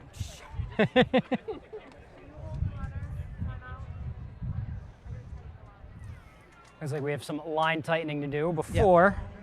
Gotta tighten the lines to get it. Ostland. Yeah, you gotta get it 8 years straightened old. out. So is this something they have to do every once in a while? Yeah, you've got to tighten it up so that they don't go all, as they say in the South, all cattywampus. You don't want the, because that way keeps them together, right? Yeah, it maintains the straightish line that you need in order to get it to happen. And just more make it great work from all the volunteers that are here. I'm telling you, if you think about the hours, people put a full-time job's worth, 40 hours a week into this. I'm also on the Lobster Festival committee, and I show up once a month all year long, and I'm not as hard of a worker as the rest of these guys. When it comes close to the Lobster Festival, these people are putting in 40, 60-hour weeks just for the festival. And the festival isn't their full-time job either. They have other stuff going on. That's which in is impressive. addition to everything else. So, very hard work. I mean,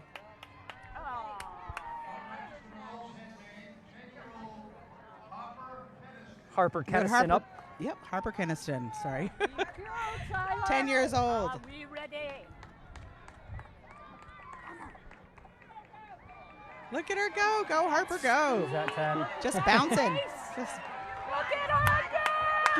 Right on her feet. She has to. She's on 40, and she's headed for 50. Come on, Harper. Come on. And she got it. 50. Oh. She's got her special socks on. And you have to think a lot of the first-time runners here who do well are definitely lifetime Look at her go. She's contestants. Is it? This is her 4th time running. This is her 4th time running the crate race. She's been doing this since she was a little tiny girl. Oh! Boy, did she put on a good race. She 4th almost year got in a to row. 90. Harper, That was she's great. only 10 years. She's been doing this since she was 6 years old. I don't remember being 6. We got Aaliyah Capone.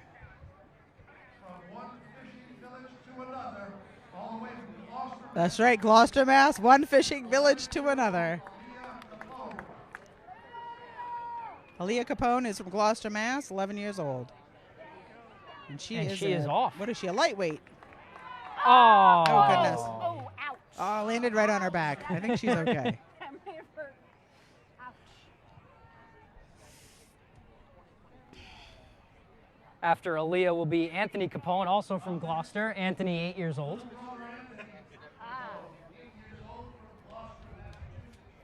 And the little ones are the fun ones to watch run. They are moving at their own pace, but just not weighing down the crates at all. Yeah, some of these guys are so little, they could literally just jump up and down on the crates. They wouldn't even go under.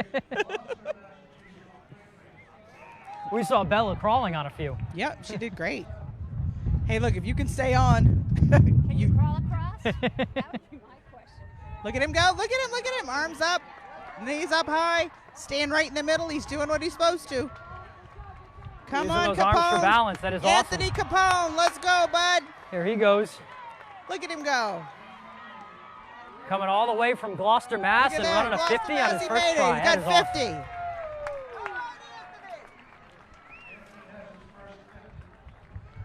And some of these kids, you see the look of fear on their faces. They're coming on their first one.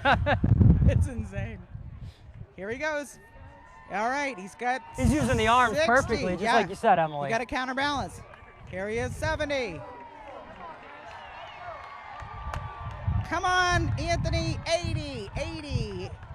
Do I hear 90? There he goes. We got 83, 84, 85. He's slowing down, but he's staying on. He's doing it. Oh, 89, 90. Come on, bud, you can get 100. Oh, he falls just before 100. 99. Okay, 97. They're going to give him a 97. I'd round up. I'd give him 99.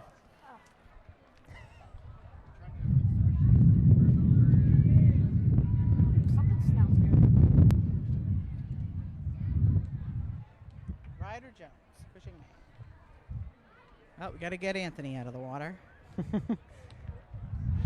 There's another youngin'. Ryder Jones from Cushing, Maine, as Emily said. He's 10 years old.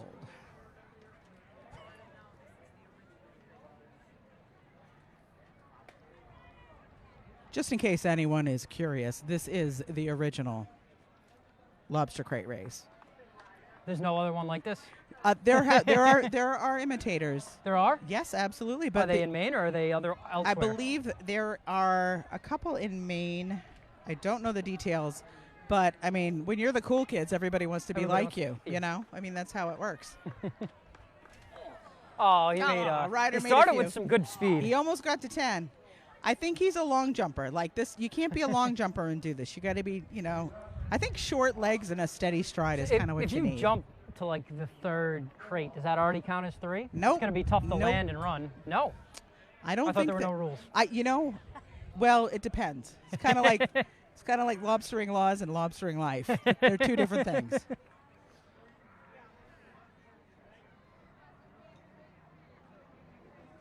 That would actually be an interesting twist on it. How far out can you jump? Like how many crates out can you jump to? But then you still have to keep the balance. Yeah, you can't. Well, but you're not. I don't know. We need to think about this. That would definitely be a different option. We have a meeting of the minds here.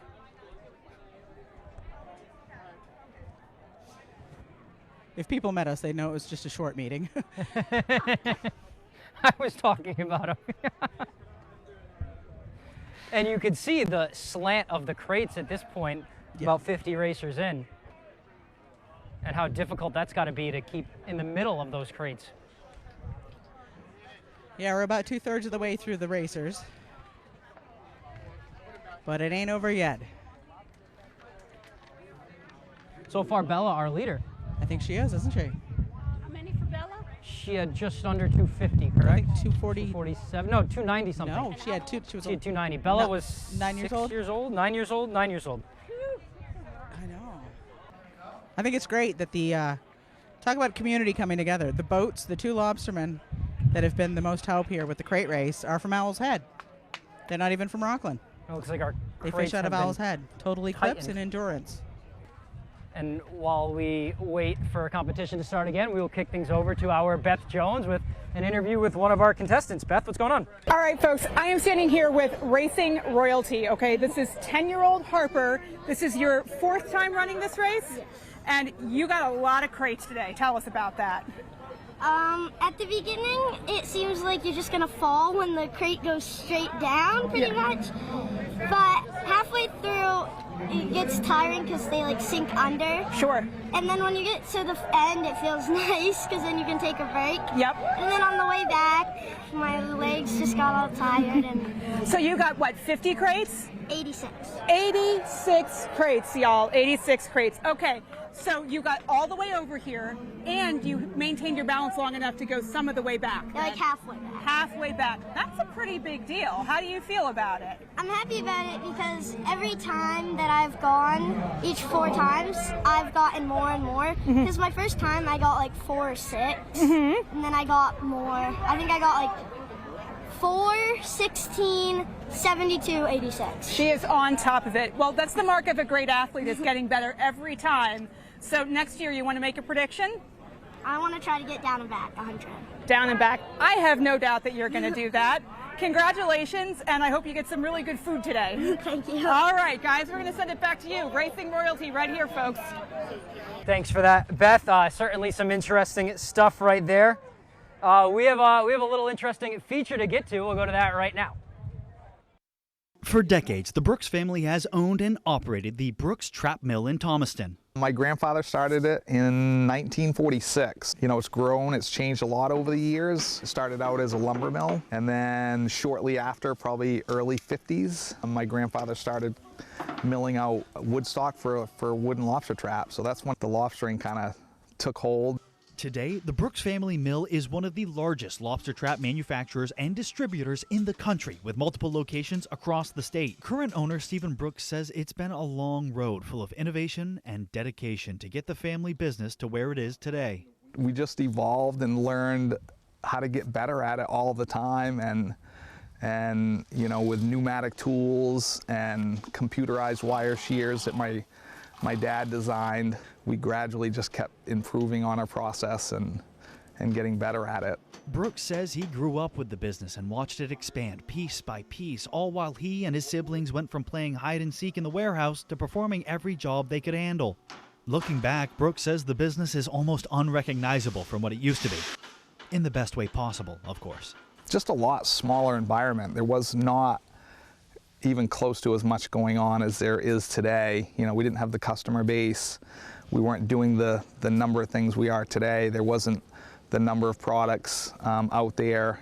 So it was just, yeah, maybe more relaxed, a little bit slower. Looking to the future, Brooks isn't sure how the company will continue to grow, but he does know he would like to keep family involved as much as possible. I mean, that would be ideal, you know, if we could, but we'll see how many of our kids end up, you know, coming into the business, if any at all. In Thomaston, Devin Dagnall, ABC7 and Fox 22 News. That was our Devin Dagnall. The busy week for him. A lot of features coming out of him this week for this exact event. And getting back to the event, our racing has just about started back up. We have some interesting racers coming up. We have two previous winners, one previous runner-up coming up, two previous runners-up, one previous winner coming up. Let's check out some of that action right now. Oh, we have a spill right there from Eliza Black, 12 years old, out of Rockland, Maine. Coming up next looks like Ethan Black. Nope. Nope, that was Eliana Sutherland out of Thomaston. And now here's Logan Atwood. Good catch. This is the grandson of the founder of the Maine crate race, Logan Atwood. He is 8 years old. He is a lightweight. And talk about continuing on the legacy. Come on, Logan. He's got the lobster Look trap at him racing go. genes. Look at him go. He's making his grandmother proud. He's at 30. 40 and 50. Look at him. He's even got a little bandana around his neck. Oh, boy. Good job, Logan. So he's got 50 under his belt. Going for 100. Can't be his first time. Oh, no. Are you kidding me? This is in his blood. He was running the great crate race in the womb. He absolutely was. Come on, Logan. You got it, buddy. Oh, nope, he's still standing. Come on. He's standing. And he's out. Okay. He got 80. It must be really hard to re-catch your balance after falling, which makes what Bella Lambert did earlier extremely impressive, because she caught herself 3 or 4 times. She did great. Here's Owen Smith out of Carmel, 14 years old, also wearing the Maine Lobster Festival socks. Making that, he's wearing the super socks. So my money's on him. All right, Aaron, the boys are next. After them. Here he goes. We are at 10, 20. I know, Mikey's next after him. 30, 40. Is he going to get 50? Yes, he is. And he will. It's those super socks. I wonder if they is it harder to run when they get wet, or do they make it easier? You see a lot of kids with oversized socks on. I think it actually gets easier. Going for 100. Look at this kid. He's just. See, yeah, it's keeping your. Oh, come on, Oh, Owen. and he's still there. Come on. And he's Oh, off. yeah. So we got about 68. You got to give credit to them that know when they're going to go and fall sideways, make it look a little graceful. Absolutely. And you prevent yourself from getting hurt. Because if you try to recover too hard, you're going to end up with a nice trip in the ambulance. Now, coming up, we've got Mikey O'Hara Damon. He is 14 years old. He's from Owl's Head, Maine, and he's won second place. He is a previous second place winner here at the Maine Lobster Festival Crate Race, the International Crate Race. And starting a stretch of some really good competition here. We're going to be here a minute with these boys. Go, Mikey. And he is off to the races, and he is at 50. Good job. Get Another it, one Mikey. wearing a GoPro. Oh, yeah. You know, it's all about the Insta, man. There's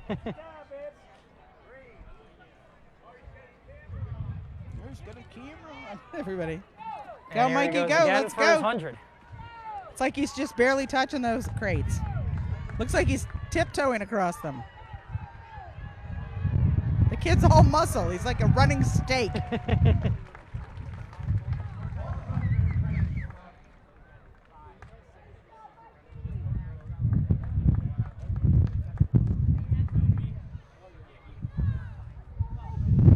Here he comes again for 150. Come on, Mikey. It'd be just one of a few guys to reach oh that mark, and he goes in.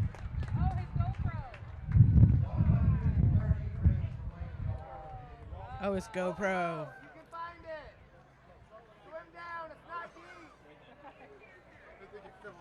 His GoPro fell off his head.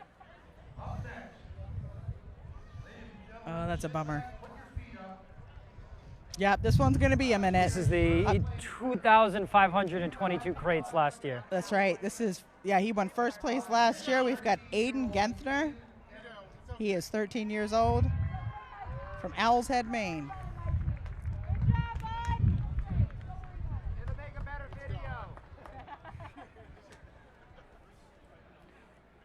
And here he goes looking for another impressive. So 2,522 for him last year, and his brother Kobe, the runner-up, with 1,798 last year.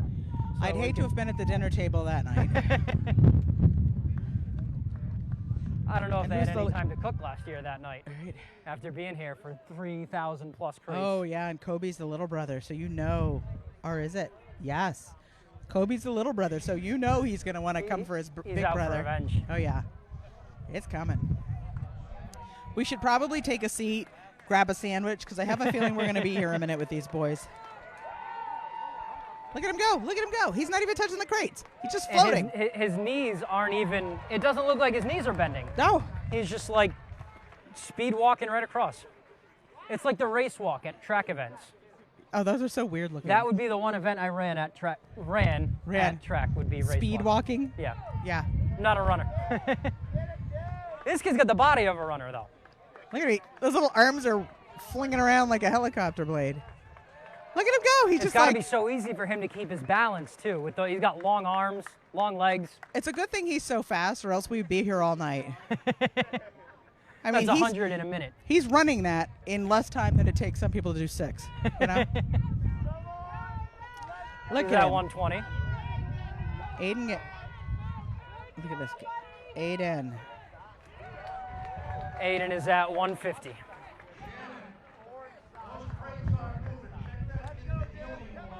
No, the crates aren't even moving. He's barely sinking. He's barely stepping on him. He's just gliding across. And he's wearing his safety orange socks. I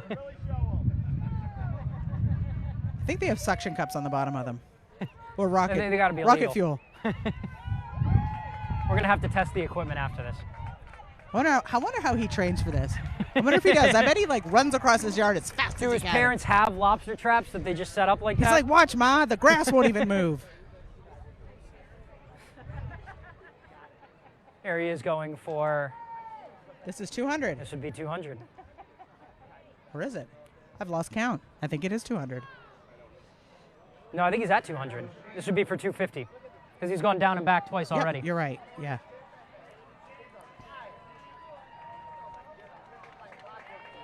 Those crates are not moving. We are going to be here a while. Yep. And now he goes looking for 300. And there hasn't been one stumble. Each foot placement is perfect. He's in the zone. This should be an Olympic event for athletes like this. I think it should. If there was a gold medal, someone go, from Maine go. would win it. Oh, absolutely. Look at him go, look at him go. And it's like you see him like scope it out because some of the crates are a little crooked. Yep. But he scopes it out before he starts. So it's like he's mapping his plan of attack. That's a successful 300 300 right there, and he crates. is now our leader. He is the leader. 300 crates. That's a good haul. If a lobsterman can fill 300 crates, he's having a great day. Oh, yeah. Now, how many, I know you're very familiar with the lobster fishing industry. How many crates are usually filled on a good day? Well, that's a great question, and I'm not allowed to tell you. I know that's about 90 pounds per crate. I think that's what I have been told to tell you. That's the information you're... About 90 pounds a crate, 72 lobsters. It's about that. Yeah. That's the information you're credited to give. Yeah. I've been sworn to secrecy by my boyfriend. There he goes looking for 400. Yeah. Look at this kid. And here goes the crowd. Look at this kid. People are... It's like... This is one of those things where you could go take a bathroom break, come back, and he'd still be at it. So if he gets down and back successfully one more time, they send it to the next guy. That is correct. Who also will probably successfully run 500 crates. If the history repeats itself, absolutely. And then they'll finish out the rest of the competition, and these guys will go until there's a winner. They'll go at it till it gets dark. Yep. Wonderful. Absolutely. Here we go. This is 400. This This is 450. So he's at 440. He's not even breaking. This is easy to him. Yeah. I don't imagine either of him or of his brothers anything like him falling. Nope. It's going to be fun. Something's going to happen. So the next run down, they're going to sit him on a stool, give him a sandwich, and tell him to hang on for a minute. Give him a lobster roll? Probably not. To us, it's like chicken. Look at that. Scott Herrick, captain of the Total Eclipse. Yeah, I am a TV person. Quite popular around these parts. I'm extremely popular in these parts. Emily Dillon. Yeah, you can look me up online. Just don't do it in front of your children or your grandmother. And he has completed his 500. 500, so he's going to take a break now. And this wouldn't have been possible if it wasn't for the help of Captain Scott Herrick of the Total Eclipse and Captain Donald, oh my gosh, Williams. My brain just glitched out. Donald Williams of the fishing vessel Endurance. Aiden Genther taking a break. Kobe Genther set to run, and then after he goes, we will take a break. Kobe finished second place behind his brother last year by about 300. My math is correct, 724 crates. 700. What's 724 crates between brothers, right? Come on, Kobe. We're rooting for you. We want the underdog to win. Kobe's legs are working a little bit more than his brother. His brother was just gliding across him. Kobe's running. Get it, Kobe. A very similar speed for their first 50. The balance is there. These kids are going to be lobster crate champs for a long time. Oh, yeah. You know, I think maybe we should start a scholarship. I think that'd be cool. For the winner of these? The lobster crate champion. Yes, I think that would be great. Because it's always a kid, right? It's always a kid. We'll call it the Emily Dillon Fund. No. I think it would be. Yeah, I think I'm gonna put that out there. Because I'll tell you, we can't do enough to help the kids in Maine. Cannot do enough. Look at him. He just... And as you said earlier in the show, to help the kids in Maine stay in Maine. To stay here. They need to want to live here and want to stay here. I grew up here and I left. I got out of here as quick as I could. I've been gone for almost 30 years. I come back every year to visit, but I never moved back until 2 years ago. Because after being all over the world, I realized that this is the best place on earth. And you see a lot of Maine high school students go to the University of Maine. They MMAs, are, I the think, USMs, absolutely, the Hussons. and they're great schools. I feel like there is a lot more that's being put into the children, and we are seeing a bit of a turnaround. Good job, buddy. What is he at? 300? I've lost count. We'll wait until That would be either 150 or 250. So when they come towards us, that's a 50, and when they finish that way, that's a 100. I'm really good at this. Yeah, this is his first time witnessing this. I'm so glad he's here. It's nothing like anything I've ever seen before. And now he's excited and he wants to do it next year. If we're not, even if we are on a broadcast, I'll do it next year. I'll be the one with a GoPro. Yeah, he's going to lose the GoPro in the Rockland Harbor. We've got Aaron Overlock over here working the safety boats, the pickup crew. Kobe taking a break before coming back. Not much of one. And he is on his way. Look at the balance. I mean, he's not even falling sideways. Not losing his footing at all. He is amped to beat his brother. You have any siblings? Are you an older or younger? I don't. I am the oldest. You're the oldest. I am the oldest as well. How many kids are in your family? I just one other. Oh, I am the oldest of 2. I'm the oldest of 3 that I know of. Well, I have 2 sisters and a brother. My brother's a lobsterman. I have a sister in law enforcement and a sister who is one of those people that can do anything and everything. She can cut down a tree, plane the wood, build a house, make the meal after she raises the animal, slaughters it, preps it, grows the... she's incredible. Yep, and then I'm an insurance agent and a comedian. So there you go. And now TV personality. Well, I guess so. For today. Here he goes. Just keeps on coming. And now that is for 50. That's got to be at least 450. I think that's his 450. Heading back for his 500th now. I don't know. I lost count.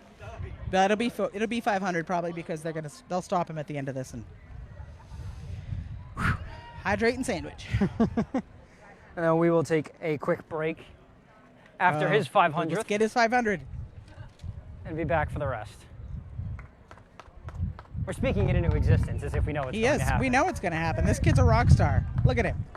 Ring-a-ding-ding-ding-ding-ding. Like I said, I can't envision either him or his brother falling unless they get hit by a seagull. Yeah.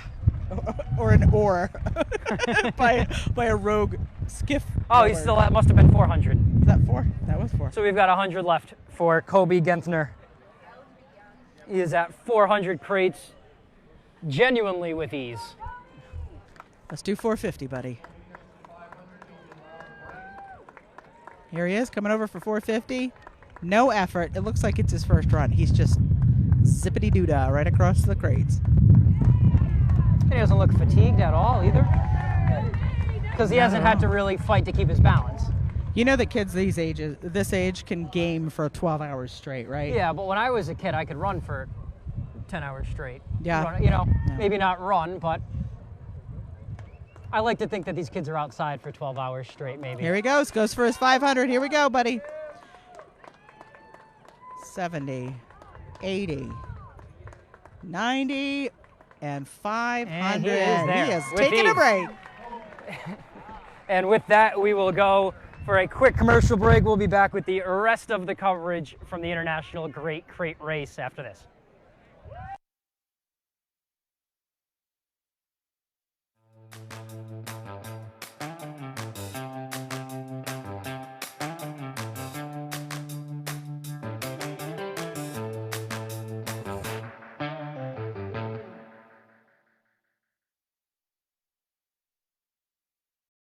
Healing Hands Massage in Hamden provides professional massage services tailored specifically for our clients. Healing Hands Massage offers a variety of different massage techniques and services. Healing Hands Massage also offers spa services such as facials, body scrubs, and paraffin wax for the hands and feet. Are you looking for a day of relaxation? Healing Hands Massage offers outstanding packages at reasonable rates. Whether you're looking for relief from chronic pain, stiffness, or just want to treat yourself to a day of relaxation, Healing Hands Massage is the place for you.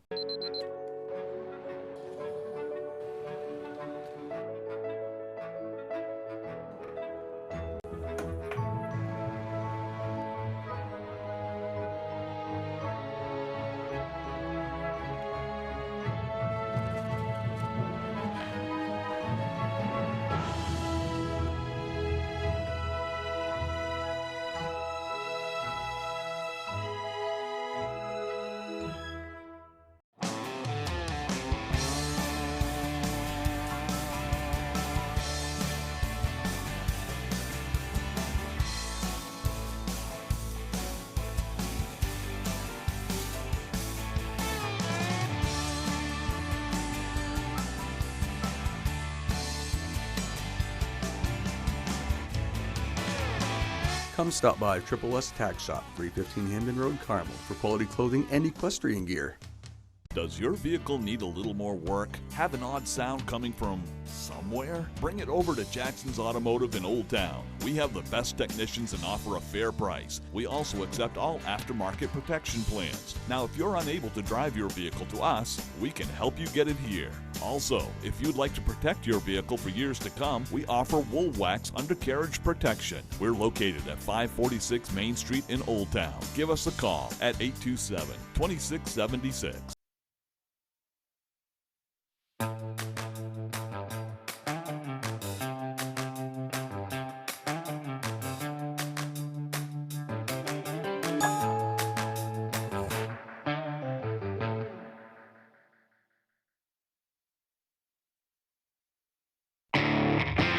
Live from the Maine Lobster Festival in Rockland, you're watching the International Great Freight Race on Fox 22.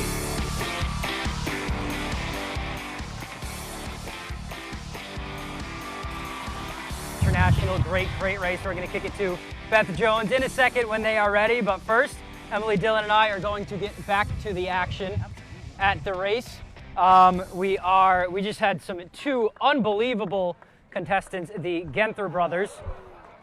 And then we have had some less than stellar competition following that, as we see right now. Yeah, the Genther brothers got to their 500 cap, and now they're resting until we get to the end of the line, and then they'll go back and continue on. And right now, just waiting to see who this contestant is, waiting to hear who this contestant is, but she is off. I think it's Madison Smith. And she's reached 10. 11 they gave her before falling into the water.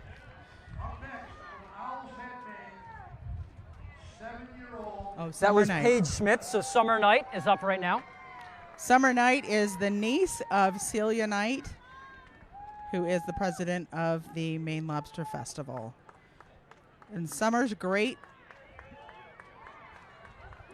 Summer's grandmother, Alice Cree Knight, was also the president of the festival as Celia's mom, and she was an absolute legend. Summer as well, starting slow. She's doing finding great. her footing, and She's at looking 40. to close out her first 50. Look at her go. She is at she's coming for 50. Oh, she's there. And Good she's girl. made it. Go Summer. And we thought that round was going to end I around know. Paige. It looks like she fell off her first couple traps, found her footing, and got there. Those Knight girls, you never know what they can do. There she goes again. Look at her go. She's at 60. 70.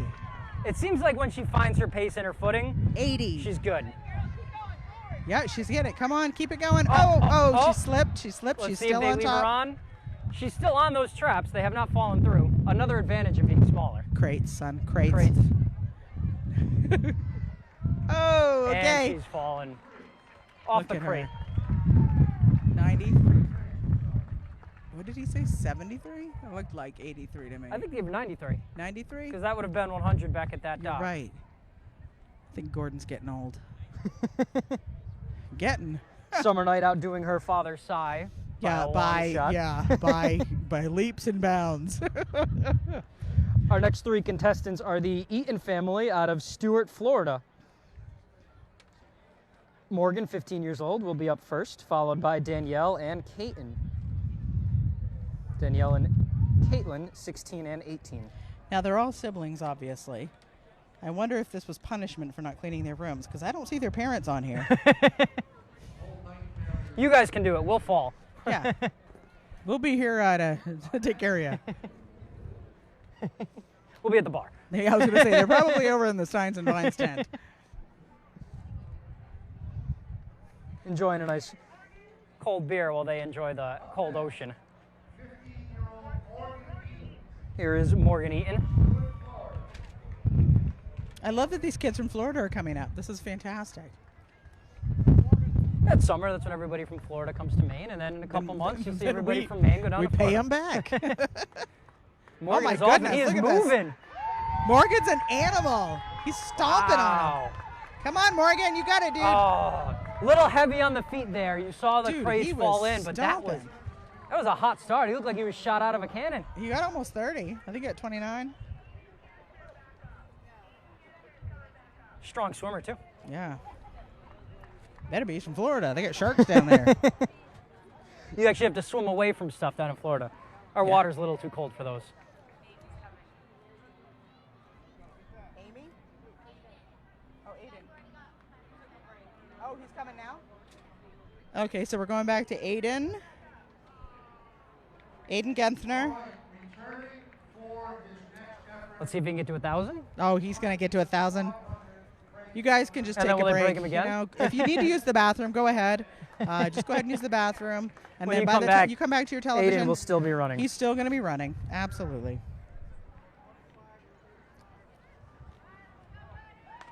Here he goes for his second 500. Still moving with that same agility, same quickness, same balance. And he's got a quick 50. He's biting his bottom lip the whole time. Got to concentrate. Laser focused. Some guys have their tongue out. Some guys chew gum. Maybe not in this, but to keep focused. Yeah, I wouldn't. End up choking on it. I was going to chew gum on camera, but I thought it was probably not a good idea. There are times where I go up and they're like, you're 10 away, and I've got gum in my mouth still. And he is at 600 now. You know, I tell you, after the first 150, it kind of just gets the same. It's almost boring at this point. No, not even close. Are you kidding me? Look at him go. He's heading for 7. This is 7. No, this is 650. Aiden going for 650. And while Emily and I watch this, we'll go to our Beth Jones for a quick interview. Beth, what's going on? All right, folks, we are here over in the artist community section of the Lobster Festival, and we are so lucky to be speaking with Jane and Glenn, purveyors of Paper Moon jewelry, and it is absolutely beautiful, all handmade, and not really the way you might expect. Tell us a little bit about the process. Glenn, if you can Vanna the demonstration board for us, that would be wonderful. So Jane, take us through the process of how this kind of beauty comes into existence. Sure. So I use polymer clay, which comes in all different colors, and I blend those colors into long sheets, which then I roll into logs, and I have to shape the logs. At this point, I build the design that I want to do, and then I start filling in everything around the design. And I eventually get a solid block, and I'm going to hand this back to you. And then I start to compress that whole block. It gets taller and smaller this way, and that design is still running through from the top to the bottom. Amazing. And then I start stretching it out into a long, smaller log. And so all of my jewelry is made with little slices from that log. Okay. And so, you know, if you look Your at necklace is a handmade piece, correct? So the necklace is handmade, and the necklace is actually recycled from the scraps from my other clay work. Okay. And they're just fun because they're all different colors. How long have you been doing this? I will only admit to 25 years. You'll only admit to 25 years. Okay. Exactly. But a little while now. Kind of a lifelong obsession with art and creativity, though? Absolutely. Okay. I want to show a couple of your items. So the leaf pattern that you showed in the demonstration panel comes out looking like that, which is beautiful. And then we also have, there are so many designs, folks, you'll lose your minds over here. Barrettes with, of course, lobster on them. Lobster. Yes, very well done. And I think your earrings as well are your work. I'm wearing cardinals. And those are cardinals. So many designs. How did you decide to start doing this? I think I really started with the need economically. I was a single mom with 2 children, and I started to work with clay, one package at a time, and I found a local outlet that would buy my work, and it just has evolved. And then I married this nice man, Glenn, and we inherited a house together, and so I started there with going to festivals with it. And I'm so appreciative of my customers because they have followed me in whatever I've done for over 25 years now. So, well, I can see why they would follow you with all of this beautiful work to enjoy. How proud are you of the work that she does, Glenn? I am so proud of her, Tyler. I am very proud of her. All right. Well, you heard it here, folks. One of many wonderful artists, but Paper Moon Jewelry over here in the Artist Tent. Guys, come and check it out. It is spectacular. Back to you. All right, and we are on back at the race. Aiden just made 1,000 and looks like 1,050. I think it was. My goodness. Heading back down for 1,100, and it's funny because he's not even running. Oh, no, this is his 1,000. This is for 1,000. This is for 1,000, yep. And after this, I believe they're going to give him another break and go to the next bunch Look of at folks. his brother. His next 500. Oh, yeah. Like, we're just assuming he's going to make it because look at him. Look, he's not running. It's so interesting. He's just kind of like shuffling his feet over the crates. kid, And look at his incredible. Look at arms him. up. He's celebrating for the Look at last him. 5 crates. That is awesome. 1,000 crates. He knows That's it. amazing. This is wonderful. 1,000 crates is still 1,522 Yeah, crates away from how many he ran last year. Yeah, apparently at his house, only slackers run 1,000 crates. 1,000's the minimum. Yeah, that's like, you don't get to come home until you run 1,000 crates. If you don't get Kobe- 1,000, you're buying your own lobster. That's right. You got to do your brother's laundry for a month. Kobe got this little guy. Here's the little brother. Come on, let's everybody root for the little guy. Come on, Kobe. Kobe looking to get to 1,000. Kobe with 1,798 a year ago. Also Look at him. celebrating before Look he at gets him. to the end. Look at him. Yo, he's doing those. You could tell he just learned that. Maybe not just learned that, but he just saw that from the older brother. I don't know. This is Maine. It's 2023. We still listen to 80s and 90s rock. 70s. We like real music here. Here he goes. Is he going to celebrate again? Oh, yeah. The Here he arms goes. going up? Oh, Nope. yeah. Nope. But he will on the other He's way. going to stay humble Yeah. this time, and Okay, then when yeah. he's closing out the 1,000, you'll see that. Yeah, you don't want to get too much of an attitude. You'll see him high stepping. They should, after you get to 1,000, you should have to do it backwards. Speed things up a little bit. Oh, that'd be cool. Yeah, we're coming up with all kinds of new ideas for the crate race, aren't we? I think your scholarship idea might help a few more people out than my running backwards idea. It depends. You know, you could probably make more money on YouTube if you do some really crazy stuff. That is true.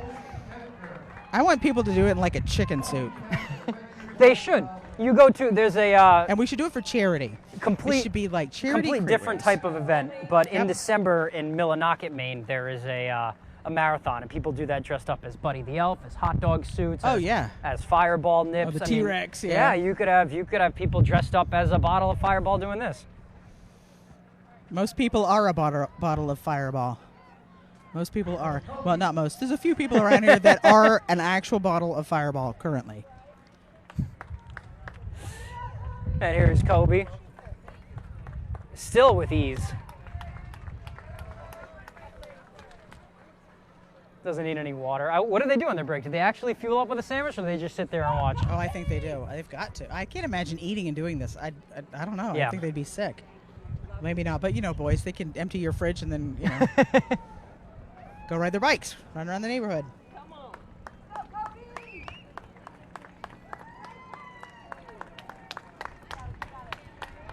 It's just effortless. Both of these boys just effortlessly running over these crates. He's at 750 right now. Taking a much needed breather, it looks like. The sun will do it.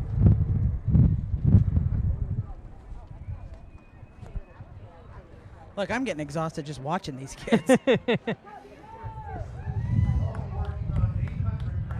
Kobe is going to beat his brother. By the end of the day? This is yeah, my wish by for him. 7:30 at night. I'm the oldest sister, and I know that my sisters would love... Well, actually, when it came to sports, they all did. I didn't even bother competing because I knew that they just knocked me out of the running. Yeah, but you could probably make everybody laugh harder. I don't know. We're all pretty funny, too. That was our first love language in my family. Kobe Look at him going go. on He's just 850. Boink, boink, boink, boink, boink, and 850. He doesn't have to rush it. He doesn't have to. Right now, it's a battle against himself. It's a battle against, you know, taking it at his own pace. Because sometimes when you're on a roll like this, you just want to go. But he's got to stay relaxed, stay calm, make sure he's hitting his steps.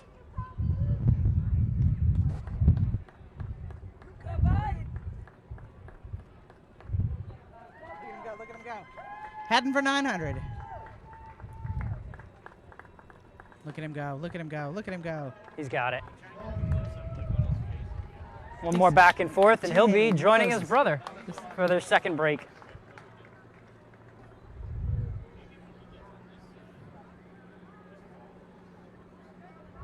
And I mean, you look at the crates, they're all kind of, they're getting a little crooked. Yep. They look And like, I don't think they can probably readjust them in the middle of the 500. You'd have to wait for a break. Yeah, you just got to kind of run. You just got to man up and do it. There he goes for 950. So light on their feet. These crates are barely moving. Good job, Kobe. You're doing it, man. 950. I wonder if their parents ever ran these races. I doubt it. Maybe.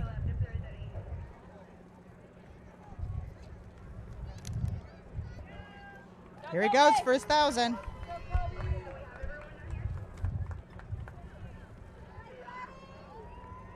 And he is getting to 1,000. 1,000 crates for Kobe. So we were Gentner. cruising through the first 2/3 of this competition, but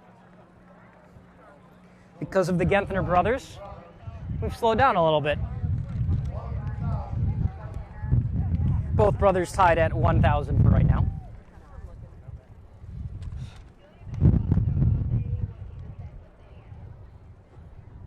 And I believe we ended on Morgan Eaton, so this would be Danielle Eaton, also out of Stuart, Florida, 16 years old.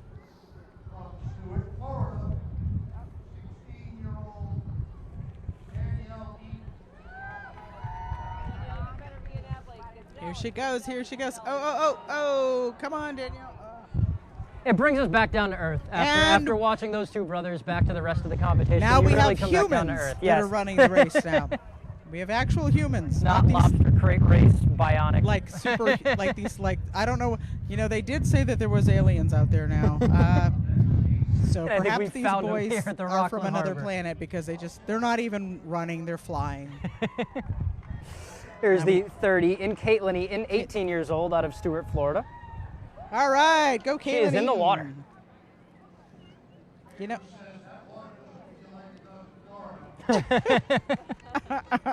And that water certainly doesn't feel like it does in Florida. We have about 10 or 11 contestants left before getting it back to those brothers and letting them go at it.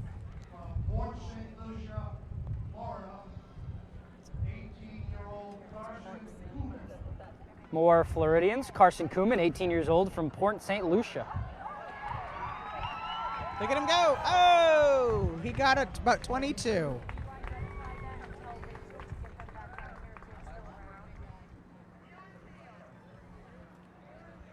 Dylan Fales is the next one. He's from Cushing, 11 years old. Dylan Fales from Cushing. His brother Zachary running on Right deck. after him. Oh, look at him go. He's doing it.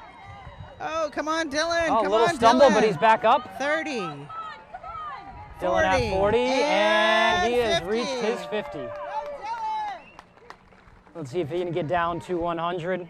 Little stumble there in the middle, but able to find his footing and get back for 50. And he's got on the Super Socks. Yeah, he's got it. Look at him. He's got his groove. Yep. After that first run down, he has really found it. He was a little wobbly, but now he's good.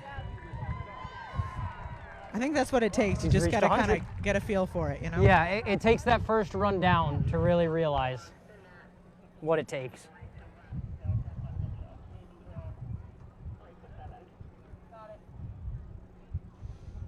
And here he goes again, looking Here he for goes for his 150. He's at 110. He's at doing good. 120. He's at 130, 40. Does he get 150? He's He focused. does. You see him, if you look at his face, he's totally focused on the goal. Like he's looking straight at the dock. Eyes on the prize. Mm-hmm. Here he is. I bet taking if we a- made the prize money, if we made the prize like a Nintendo Switch or something, we'd get more kids. I think the prizes should change by age group. Maybe the adult prize a little bit of money. I think the adult prize should be, I don't know, a weekend of sleep, uninterrupted sleep. That's what I'd like. Uninterrupted sleep when I come home. Oh, dang. He's got his Oh, footing. he's He back found up. it. He's back Oh, up. those Look socks at, got to come be on, soaked. buddy. Come on, dude. Come on. Oh, he is on it. losing Hey. some footing. Yep. But he he's is dropping, getting but up he's there. got it. Yeah. Now Go let's see how we can do it with soaking wet legs and feet right now. Ring him out, bud. He'll get it. He's got it. That was 200, right? That was. Yes, it was. 150. Yep. Looking for 250 now. You got this, dude. Little shaky ends. Let's do it. Let's get 500 and give those brothers a run for their money. Get them scared a little bit. Right? Come on, come on, come on, come on. You got it. I tell you, he is not as effortless as those brothers, but he's doing it. Come on. He's getting it. Oh, and he's in. He gave up. It's okay. Good job, man. Dylan fails.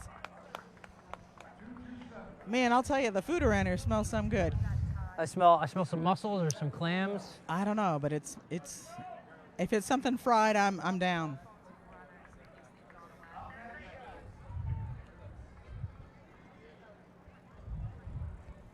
Up next, it is Zachary Fails. Age 9. Running in the light division. Also has the super socks on. He does. And his brother did well. He's a bit lighter than his brother, so maybe he might beat his brother. Let's see if younger brother beats older brother here. Yeah, look at him go. Look at him go. Yep. Yep, those crates are not moving as much. Come on, bud. You can definitely notice the Zachary, difference. you got it, Zach. He's got 50, no question. Good job. Good job, Zach's Zachary. Zach going for 100 now. Not much of a break for him between the 50s.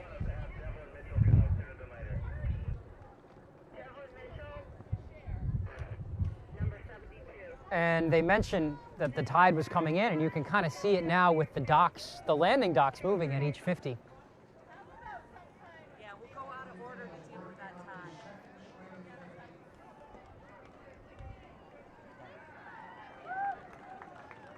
It's 100.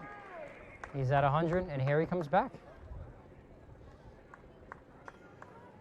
Yeah, tide definitely changing now. The water's moving a little bit more than they were at the beginning of the race. Yeah, it's starting to get a little personality.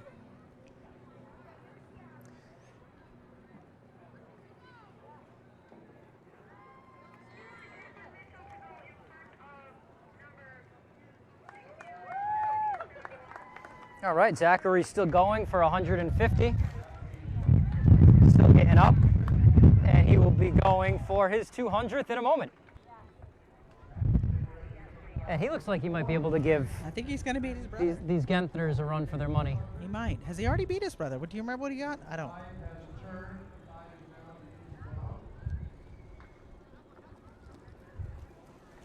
Okay, so.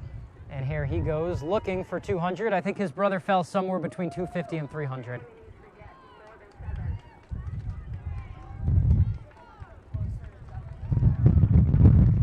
Good job. That's He got his 200 right there. And we will send it over to Beth Jones, who is standing by with one of our winners. Beth, what is going on? All right, folks, well, we just wanted to give you a glimpse of the corridor over here. There is so much to see and do. We have a lot of great vendors. We have some neat sunglasses and assorted T-shirts, some pretty jewelry along the way. Everything is beautiful. We've been checking it out. I'm trying to control myself. It's going well so far, unfortunately. Alrighty, this is a tent of deliciousness. We have some homemade shortbread cookies, awesome granola. We just had some samples. I'm shocked he has any samples left because I wanted to eat them all. This is a great tent here. We have, if you're a pet parent, this is definitely for you. Some great T-shirts and sweatshirts, and we love that there's a philanthropic element here. 20% of the proceeds from this particular tent will go to a no-kill animal shelter, which is awesome, definitely a cause that I support. Some really great merchandise there. And then we have some great gents from Bath Iron Works. Bath Iron Works representing here at the Lobster Festival. We have the Robs, actually. We have a Rob and we have a Rob. Nice to see you guys.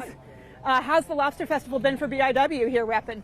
Good. We've talked to a lot of people. It's been crazy busy. Yesterday was crazy busy. Today was half crazy. But we've talked to a lot of people. We'll take half crazy. Yeah, why not? Yeah, a lot of people asking questions. And what kind of things are folks asking you about BIW?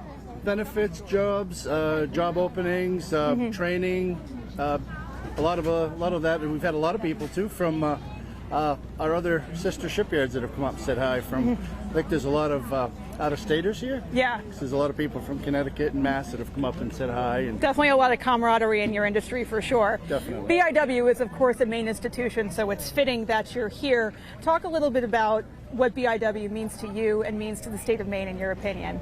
I think it's a very important asset. we love what we do. We love building ships. We love supporting the Navy. It helps us all stay a little bit safer, I think, every day. I think it's also just a really unique part of Maine's identity that BIW is here in the state of Maine, yeah? Yes, yes. And also, we just got some news. It's my understanding BIW is going to be building a few more destroyers. Are you able to tell us anything about that? I know very little. I just know we got a contract for 3 more destroyers.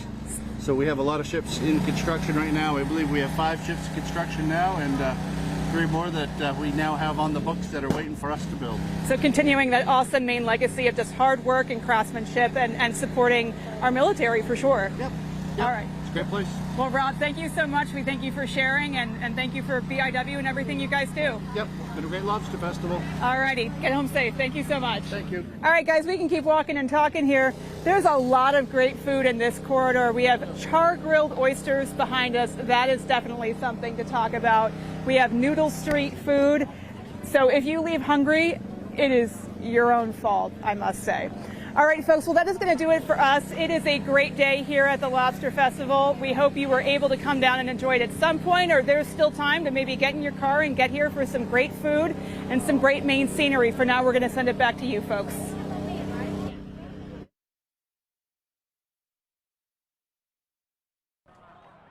All right, and we are back here going a little bit out of order. That was Declan Mitchell into the water. Declan from Wilton, Connecticut at 21 years old. So we're going to have to wait for the announcement here for this next racer.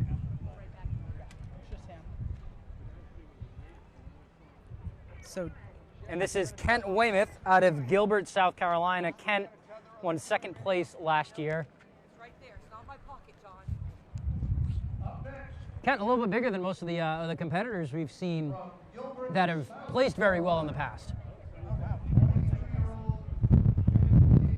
He's much older than most of the winners from previous years. 22 years old. Second in his weight category second in his weight category. In my weight category, that would be 1. You know, that would be first place would be 1.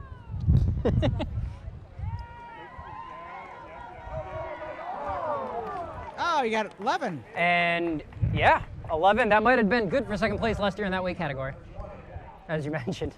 Oh no, that was 20. Was that 11? That was 20. Yeah, that was a 20. That was the second 21. red. Well, I'm just listening to you here. See, I'm an influencer, you guys. This looks like Jack Fry's out of Wilton, Connecticut, if we're back in order. Oh, he's 14. Okay, we have another teenager. Getting down to the bottom of this here, but we have 3 racers who have yet to fall. Yeah.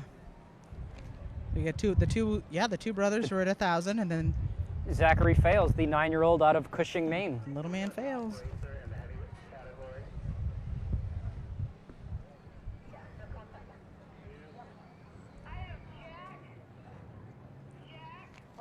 This is Jack Fry's out of Wilton. Also from Wilton, Connecticut, 14-year-old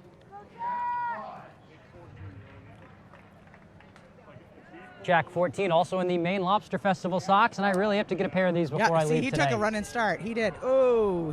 That's how I would come shot out of a cannon and see how far I can go. He almost made it to 10.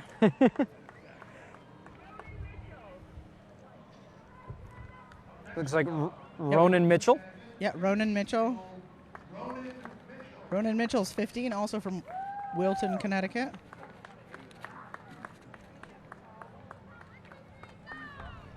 And he is off. And he's still, 9. Almost stumbled to 10. Almost fell on 10, yep. Up next, it looks like we are going to Ellie Rayler out of Granger, Iowa, 7 years old in the light category. Little tiny one. And that is another racer from Iowa here. I remember we started with a few from Iowa as well. In Iowa.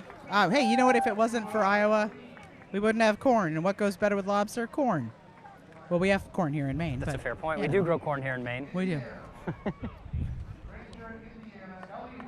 They're saying Granger, Indiana, but that means they have the Somebody abbreviation wrong. Somebody doesn't know their abbreviations. Look at her go. She's such a peanut. She's doing so well. There she goes. You She's really already hear at the 20 crowd mark. get into these younger. Oh, they love the little ones. Look at her, she's headed to 30. Look at her go. She is just pumping her little elbows. There she goes. Oh my goodness. And she has gotten her first 50. Gosh, look at her. She's made it. That's got to fire you up, hearing that applause. Oh, Ellie Rayler, what a sweetheart. She's ready to go. She's just ready to rock and roll. Ellie, just 7 years old. No fear. These kids have no fear. This is incredible. Look at her go. She's just doot, doot, doot. She's been training. This kid's been training. This ain't her first time. There's no way this is her first time. It's got to be the advantage to be that small and be able to not move very fast, but still not weigh down those crates. Yeah, I wouldn't know. I was 7 years old once. I've been 7 years old a lot of times. There she goes again. Look at her go. Oh my gosh, she's heading for 150. She's at 120 now. She's at 130. 130. Oh, look at her go. Come on, Ellie. Listen to the crowd. And there she goes. She's got her balance on the last 5. She has made it to 150.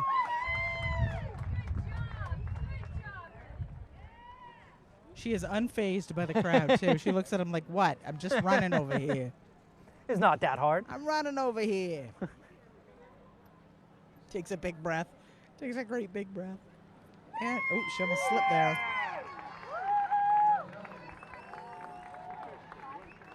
These little tiny ones, I just love them. There's Ellie. Look at her go.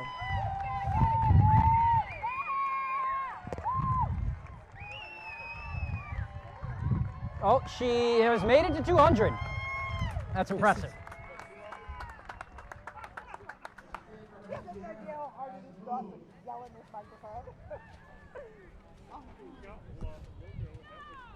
Ellie going for 250 here. Oh, and that is when the Cinderella run ends at about 203 crates. 205. We have... She's trying to get back up to get out of there. We are going to take a quick break right here, and when we get back, we will be back for the end of the International Great Crate Race. Stay with us. Yellow Construction in Rockland is expanding and has immediate openings for laborers, transit mixer and dump truck drivers, as well as loader operators. To apply, visit their Facebook page at facebook.com/FairYellowConstruction or call 594-9840.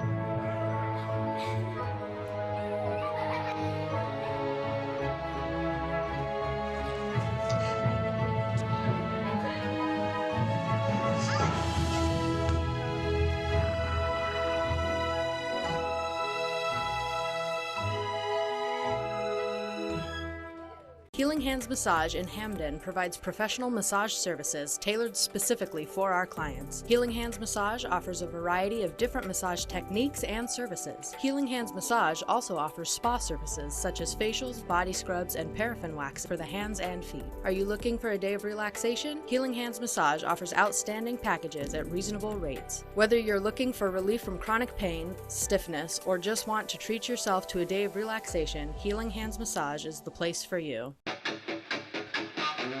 Detail 207, an average guy with the knowledge and skills to fully detail your vehicle. From cars and trucks to big rigs and motorcycles, we detail it all. If it has wheels and it isn't as clean as you'd like it to be, give me a call and we'll set up an appointment today.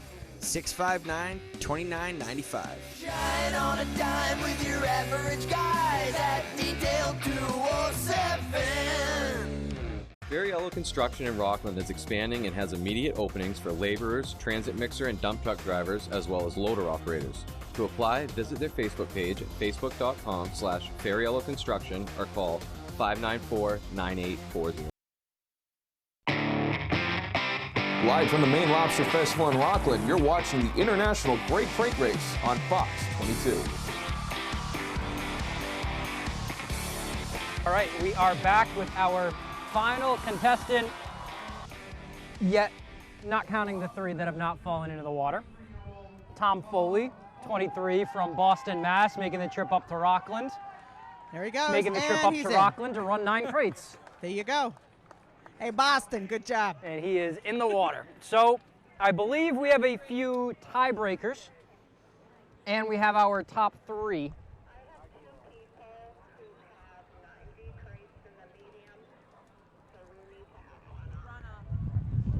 Sounds like we're going to have a runoff in a few weight classes, but it looks like first, Aiden and Kobe Gentner and Zachary Fales, all 3 kids from Maine, getting ready. The Gentner brothers looking for 1,500 crates. Fales looking to get to 1,000. It looks like Aiden will be kicking us off.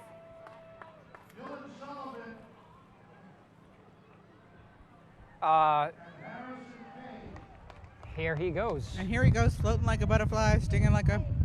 Looking for 1,050. Not breaking a sweat, not breathing heavily.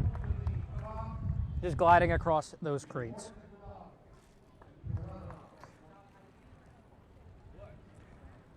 It looks like we're going to be here for a while if we're watching these 2 run. So, get comfortable. I brought my sleeping bag. We're good.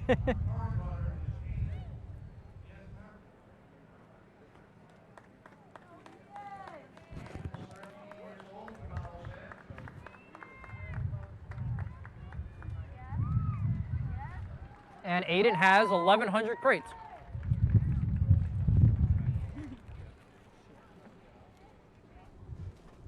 Last year, Aiden completing 2,522 crates, so he's about halfway there. He needs to hurry up.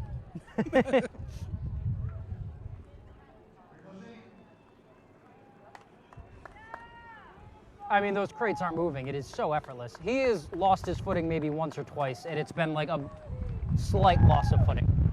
1,100, 500, 1,150.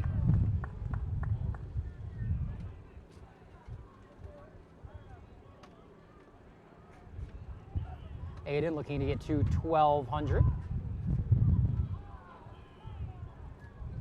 The 13-year-old out of Owl's Head. First place in last year's Great Crate Race. Just speed walking over the crates. If he falls, it's a mental error. He's shown that he can do this as long as he wants.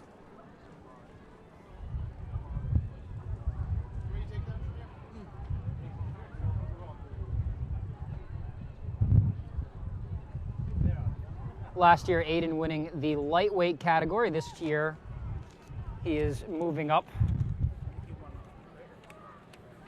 Also won the whole crate race last year, but the feather category was what he won last year. This year, competing in the light category.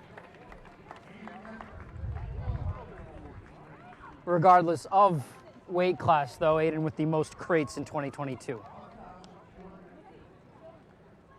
Now he's got 1,250 crates this year in 2023. So that is right about at the halfway mark from his record last summer.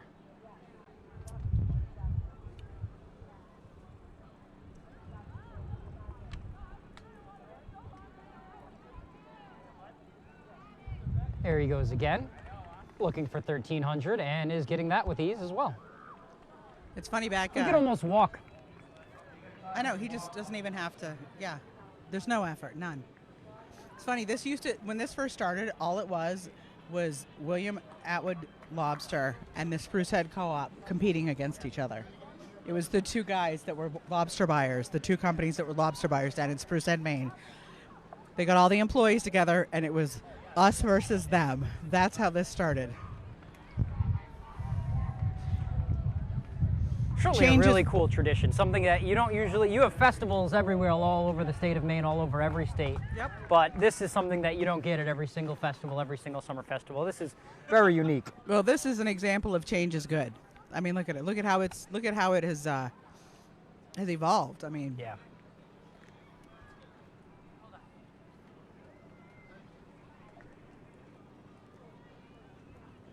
Aiden looking for 1,400.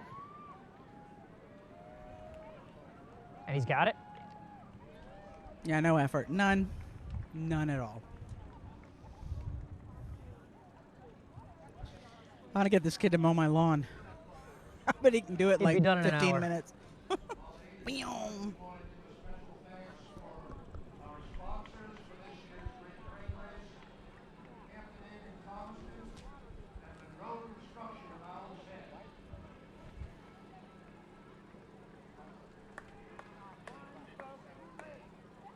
Aiden looking to complete another 500.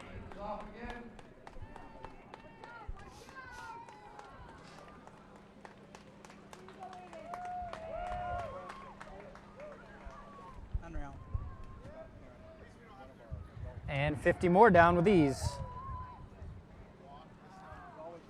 All I can say is it's a good thing we don't have to give these kids $1 a crate.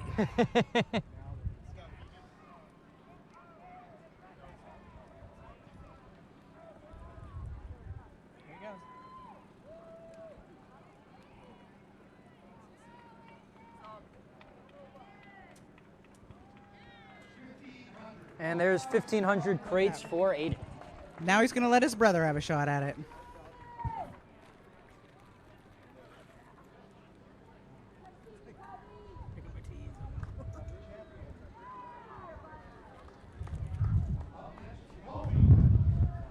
Oh, his brother just got shot out of a cannon. Look at that. Kobe.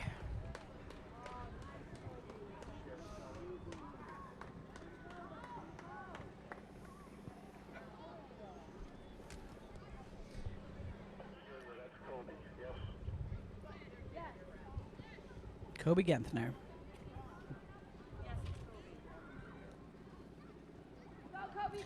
Look at him zipping across to get his 1,100. Kobe looking to knock off older brother who knocked him off last year. To break the tie, you should have each of them on one dock and have them run at each other like jousting. Last one standing wins. Like jousting. That's mean. I just hope for their sake they don't have to share a room. And here he goes, looking for another 50. He is at 1,100. He's at 1,120. And he is at 1,150 crates.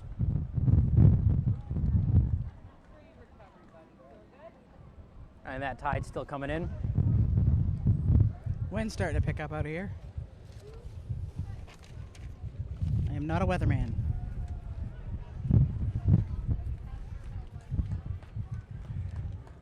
Kobe going again. Looking to compete 1,200. Complete 1,200.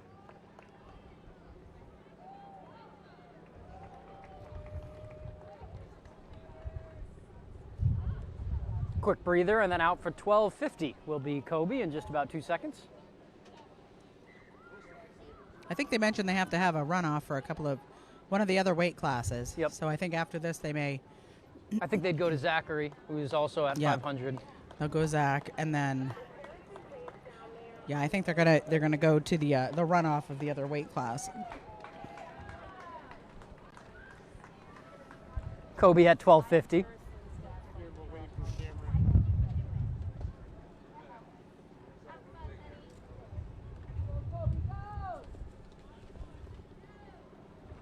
Looking to complete 1,300 here.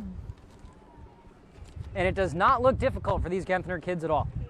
Whereas some people have made this look like the toughest competition on the face of the earth, these guys make it look like a walk in the park. It makes me wonder if their parents chase them a lot. I don't know. Because they're really good at running.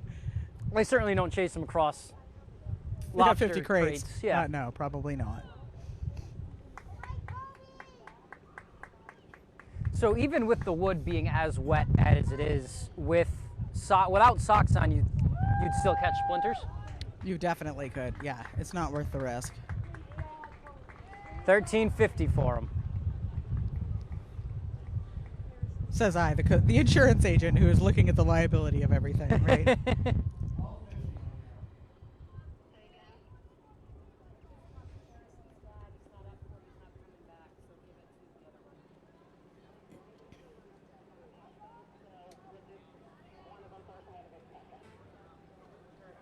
And he has completed that run as well.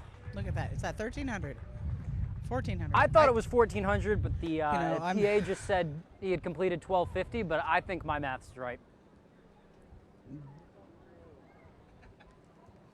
I just had to hold back the urge to do a Bob Euchre impression. Restraint. Restraint is a four-letter word. Look at this boy. Look at him. Look at him. Good, Kobe. And here he goes. Dude. You're Again, killing making it look very easy.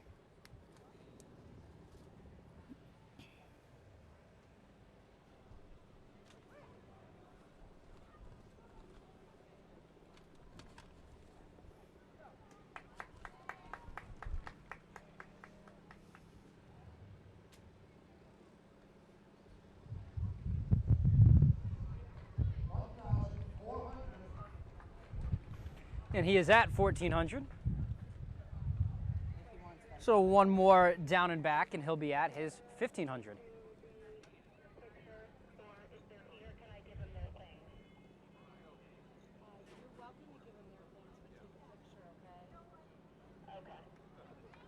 Here he comes. Going for 1450. This is 1450. He is going to beat his brother. Look at him. 1450 for him with ease. I wonder if there's any little jabs that they're going to give each other. Didn't even take a break going out for 1,500. He like pivoted on one foot, spun around, and went back for the other 50. Wow, and he's got it. I wonder if there's any jabs between him and his brother up on the dock. Probably stomping on each other's feet. I don't know.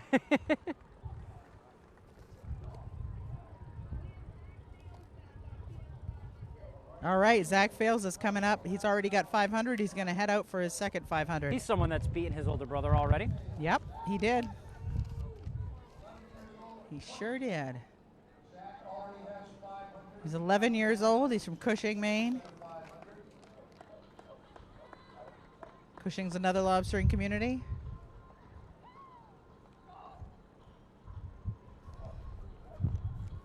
Look at him. He's giving himself the pep talk internally. Come on, man, I can do this. I already beat my brother. 9 years old, staring down these crates. Trying to pick a path of action here. It's like crossing a street. Dude, you already beat your brother. Like, you've already won. You've got the family bragging rights in the bag, but he's out for the full competition Look here. at him go. He's doing it. He's doing it. Look at him Looking go. for Come on, 550. Zach. Oh, Wait forward the whole time. He's got it. He's got it. He's got it. He's got it. Go, Zachary. He has Good not job. broken concentration once. Nope. These boys are like solid. The Genthner kids were giving the crowds and the cameras a couple looks, but Zachary is all business. Whipping their hair, winking at the girls. I know. I see him. He's going faster now. Look at him. He sped right up. He's like, let's get this over with. You Genthner boys, I'm coming for you. 600 for Zachary. That's awesome. I'll tell you, Shannon and Kinney, you couldn't get that grin off her face with a disc grinder. As she said to us earlier, this is her Christmas.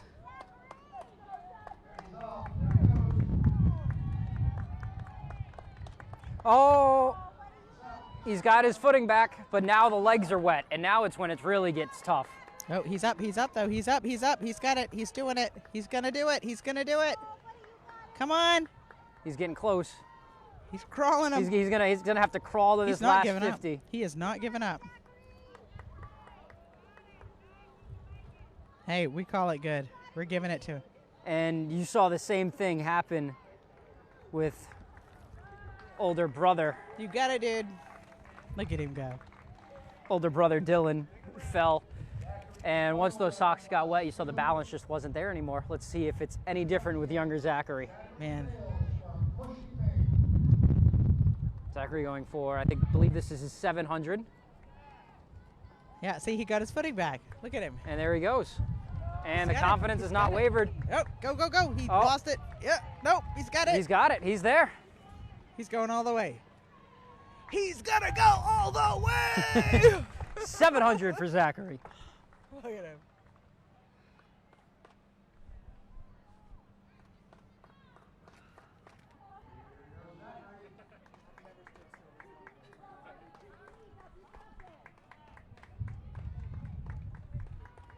Look at him go. Look at this boy. And he is there for 750. And it looks like those wet socks do not matter. Nope. Nope.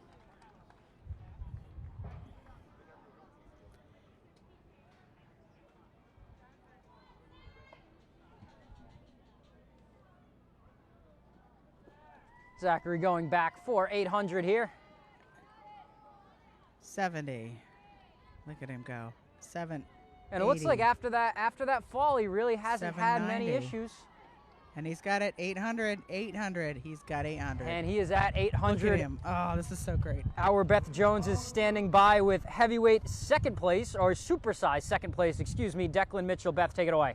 All right, folks. Well, many people attempt the crate race, but not all achieve crate race glory. I'm standing here with Declan Mitchell, who in fact did second place finisher in the heavyweight division. How does that feel? Feels great. You know, first time coming up here, getting some Help him results. out. Let's get him over there. You know, having some fun, getting a little wet, and it's a great time. I love it up here. Kind of a warm day, so not a bad thing if, Yeah. if eventually you fell in. Exactly. All right, so this was your first time. Did you prepare? Did you just wing it? You know, I ran the 5K this morning. Had a lot of fun there. Yeah. And my dad said, "Hey, you want to do the crate race?"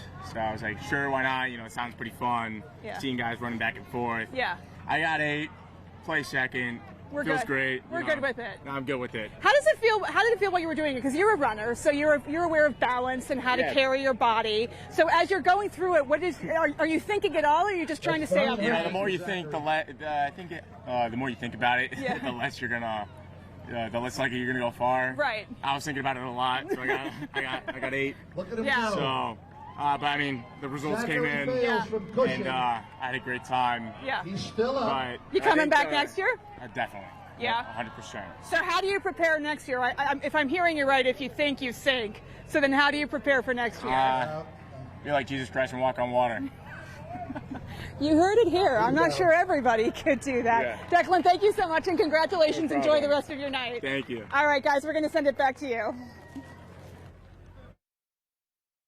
Thank you for that, Beth. Zachary Bales falling on his last trip, finishing with 940 crates. What an effort. That was incredible. And we were talking about how he beat his older brother, and then he beat his older brother again, and then some. This was a very impressive outing from the 9-year-old from Cushing. And now we have the main event. Oh, here we go. Now we have the main event. The Genthner brothers, until one falls. Brother v. brother. Only 2 remained. Only 2 remain. Only 2, but these 2 could be at this until sunset. So Yeah, it's gonna be a minute. We're gonna be here a while.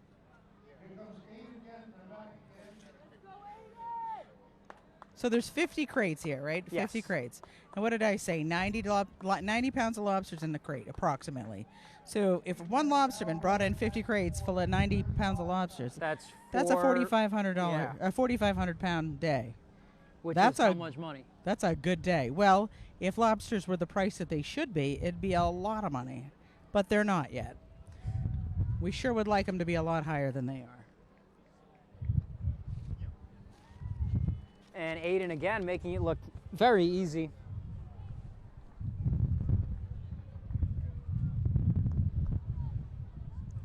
They should find a way to make this harder once you get to this level. Mm-hmm. Like blindfold you or something. Take away the brakes. Maybe just take a couple of crates away, so you got to jump. You have to like Mario it. You know, but you Good gotta. shit. That was a very cool moment right there. Younger brother Kobe giving Aiden a pat on the back before this. Oh, we did. Oh. Before this run. Look at him, Aiden. Once again. It is so easy. Again, I don't think these kids are tired at all. Nope. They're like, yeah. I mean, at this point, you got to be warm. You got to be kind of wanting that dip in the ocean.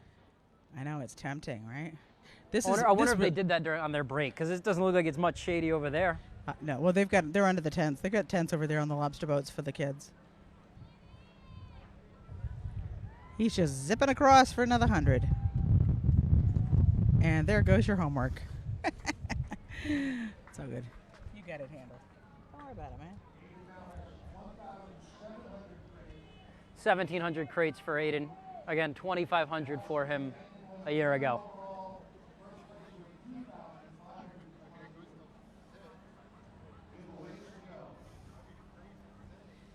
We have a ways to go, is what we just heard over the yeah. PA. Yeah, Gordon, this is not Gordon Page's first gig doing this. We definitely have a ways to go. Oh, yeah. When they say somebody's old hat, he's old three-piece suit. Like, not even the hat. He's everything. $17.50 for Aiden.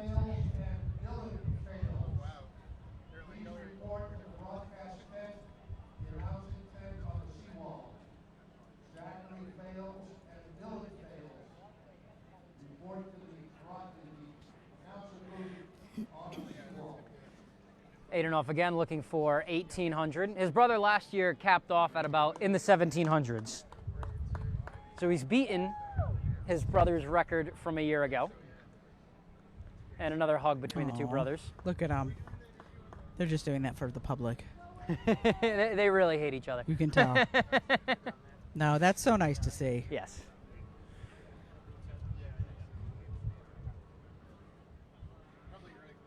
Either way, it's the winner's house, you know? Yep. These guys actually live in a lobster crate. They must. I think this is the only way they can get to the refrigerator. Their parents lining up the crates so that they... that's why they're so good. He's like a rock skipping over water. I mean, he's barely touching the surface.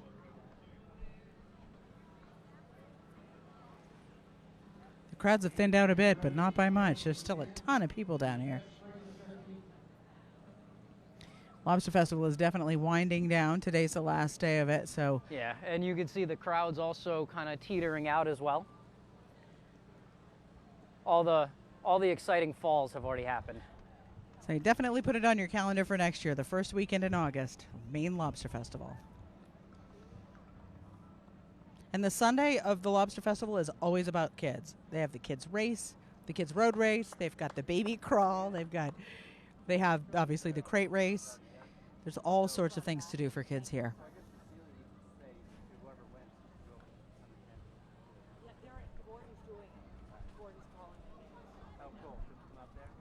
Aiden looking for, I believe this next 100 would put him at 2,000. He's at 1,900 crates right now.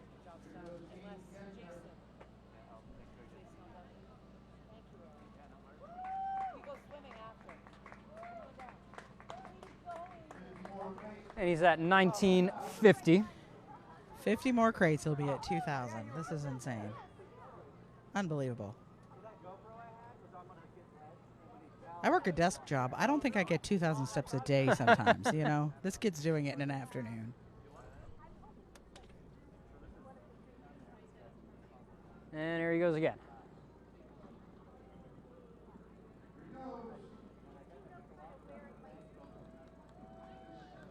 And he's at 2,000. A little celebration in the air. He's at 2,000.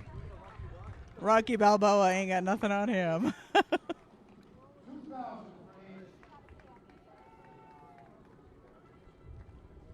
Here's his brother going for a high five before he starts. And here is Kobe.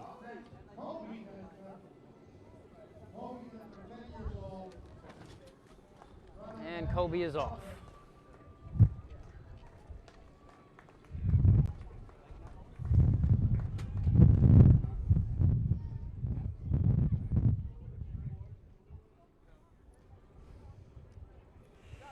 $50 for Kobe with ease. It's like they say in England, these boys are getting chuffed. Going for 50 more here.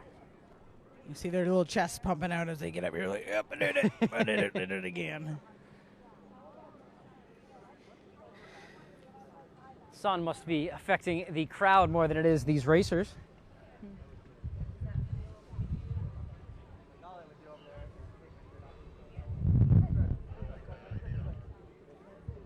He's at 1,600 now, going for 17. Looks like he's got a little, he can take a little breather there.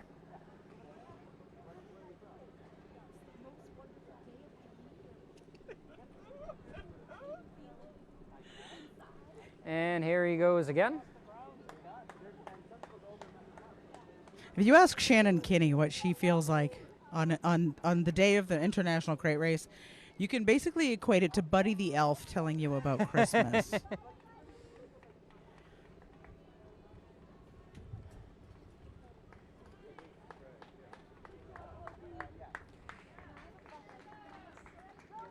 He's at 1650 here, going for 1700 with this 50.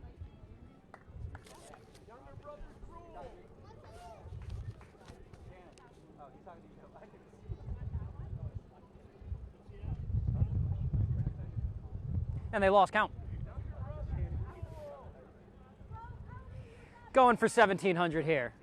50 away from 1700.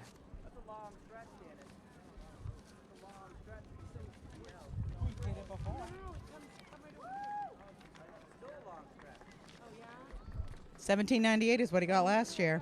And he's at 1700. Yep. We did it before. All he needs is 100 more to beat his, or actually 99 more to beat his old record.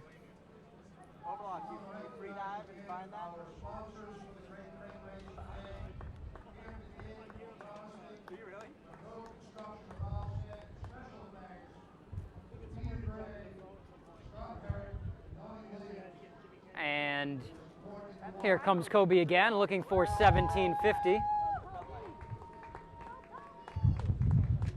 Oh, Still got has the not 1750. stumbled once. Nope, not even a flicker.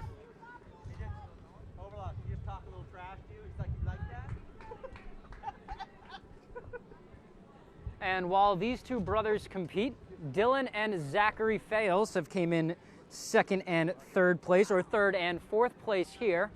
Our Beth Jones is with the Fales brothers right now. Beth, what do you got for us? Guys, we are here with two of the big winners from today. We have Dylan and Zach Fales. Okay, so we have the lightweight second place winner, and that is, I think that says featherweight. Kobe has okay, exceeded so you his said you got last 237 year's crates. number. So how does that feel? It feels pretty nice. This is my first time, but it just, it's pretty cool. So when you were running across, were you thinking at all about how to react, or were you just going with it? You just gotta go with it, and you just gotta follow the crates one by one. Okay. And just lightly tap it, and then just go. That is some serious technique. I am going to keep that in mind if I try this next year. Okay. And Zach, you got a lot of crates too, right? Yeah. How many did you get? 940. So how do you do that? Just go with the flow, and it makes it easier. Just go in the middle and just basically follow the line. It makes it way easier. Okay, well, we don't want to give you, we don't want you to give away all your secrets. Okay. You looking forward to coming back next year? Of course. All yes. right. Well, we're going to be looking for you, champions, next year. All right. Yes. Next year we're gonna dominate. We're gonna try to. All right. We have a prediction, folks. Let's keep this one in the archive, and we'll see about it next year. Okay. All right. Congratulations, guys. Thank you so much. Yeah. All right, guys. Back to you. All right. And Kobe has broken his last year's record during that interview. He has just hit 1850. 1850. And he needs a breather quick, too. There he goes, looking for 1900. Now, do they get a break again? Or are we just sending Aiden back up to the dock? That's a good question. We'll find out when he hits his 2000. All right, here he goes.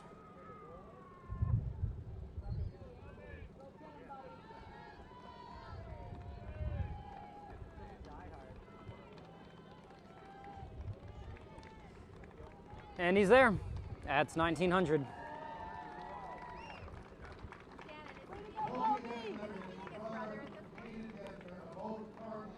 They are both at 2000 right now, so while we wait for this to come back, Beth showed us around the art tent earlier. Our Devin Dagnall again checked in there earlier this week and paints us a picture of what the Lobster Festival means to them. Rockland has begun to gain a reputation for its strong art community, with dozens of artists setting up shop and bringing their own flourishes to the city.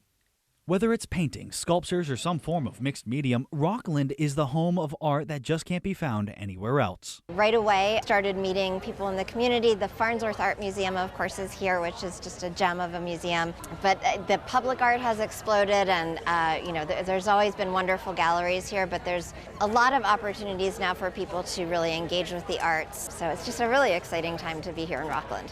But during the week of Lobster Festival, many of those local artists, and a few from out of town, can all be found under one tent.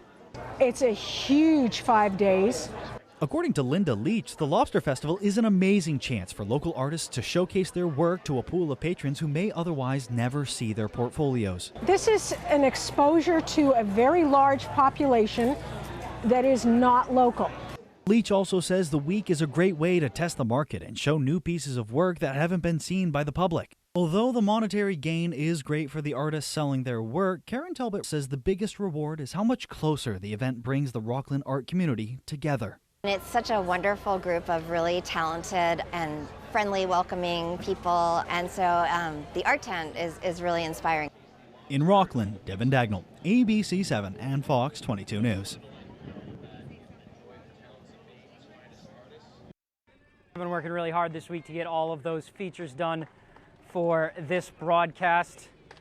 Little rule change here. Unlike the first 2,000, where these guys would get a short break after every 500 crates, they can only break between each 50 now, catching their breath, but they will go until they fall. So Aiden here catching his breath before going back out. He is right now at 2,150.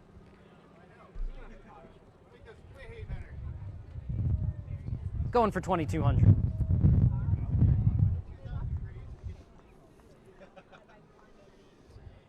And he's got it. Wonderful. Was never in doubt. Nope. Not really climactic. Nope. We're just like, oh, look, he did it again. Yep. I'll tell you, this is the kind of day that we put in the catalogs when we're advertising Maine. It's been such a beautiful day. It's not too hot. Yeah, not too hot, not too cold, nice breeze. Happy people everywhere.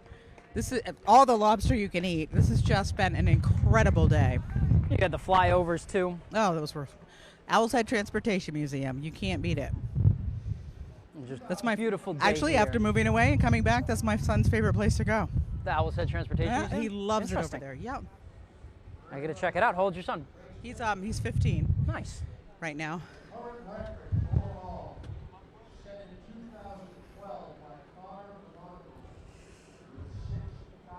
So the current record is 6,000 crates, and I have to imagine these guys will be looking to get to that record if they have enough daylight for it. Yeah, that's the one thing that can stink sometimes if obviously the sun goes down or the weather starts acting weird. Obviously safety is of utmost concern, so. But doesn't look like we're going to have any issues today, and we've still got some sunlight left. Not at all. And again, no breaks between the 500s, but they have as much time as they want between 50s. And here he goes again.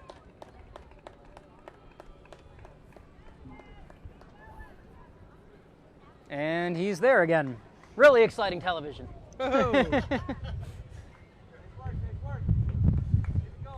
That's 2350, I believe.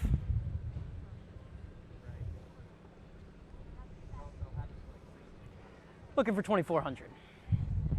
Catching his breath first. What do you do tomorrow? It was fun though. Was that fun? Have you had fun?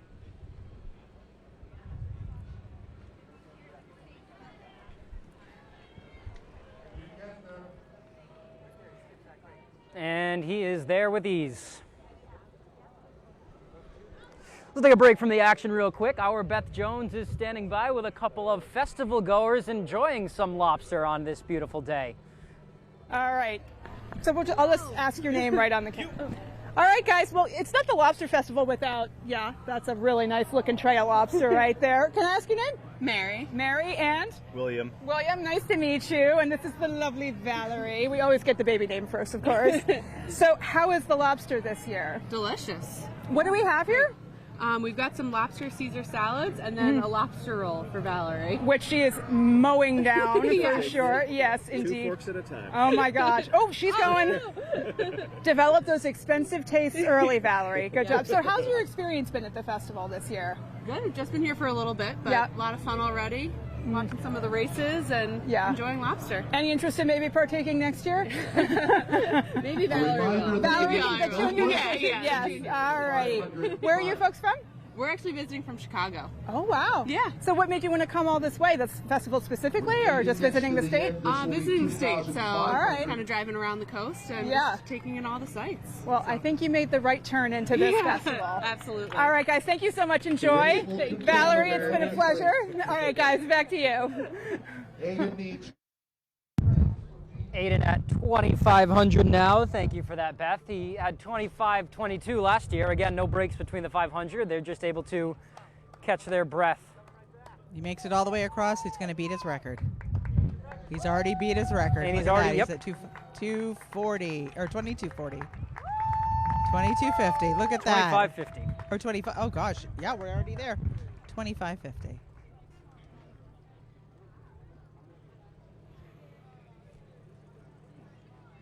I'm looking for 2,600.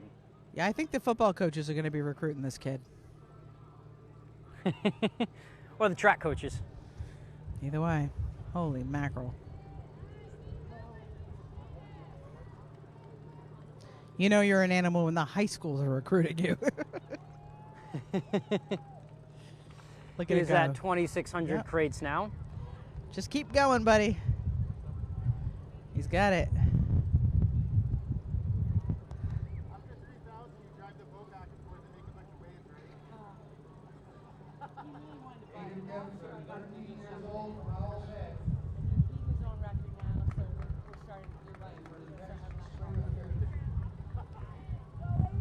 And he is looking for 2650 here, and they're discussing ways to make this more challenging. We could blindfold him. We could, like you said, make like him I run said, it backwards. You could have the Coast Guard boat make a little bit of waves. Make some waves. Yeah.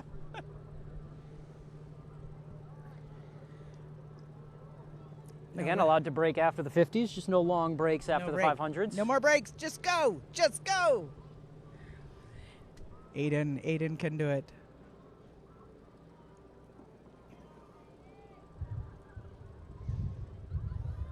And he wants to beat the, you know what he does? I guarantee you he wants to beat the all-time record. He wants to beat the 6,000? I'm sure. We all want things. Yeah. And catching his breath here before going for over 2,700. Oh, he's getting some water too. So he's getting a break. Oh yeah, now. Getting to catch his breath, and he's off. I can imagine the heat and the running have got to be doing something to you. But it doesn't look like it's doing anything to him when he's out there. He only just looks like there's a little bit of work being done. Yeah. Come on, dude. Go, go. He's got to go for 2,800 here. You can see him heave-hoing. He's breathing hard.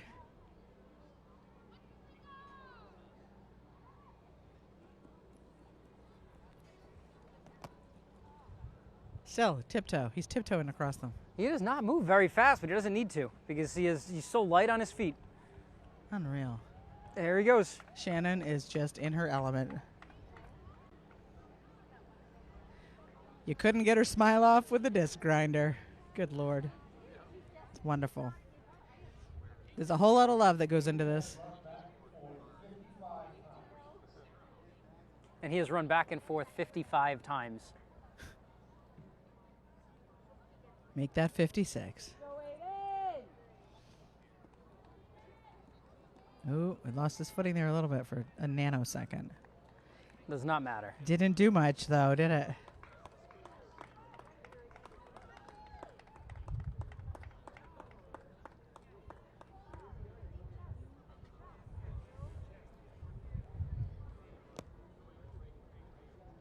Catching his breath again before going back for 2,900.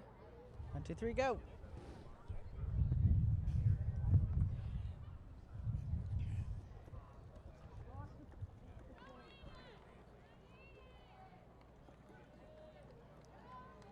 Oh, we got a little stumble, but he made it. 2,900.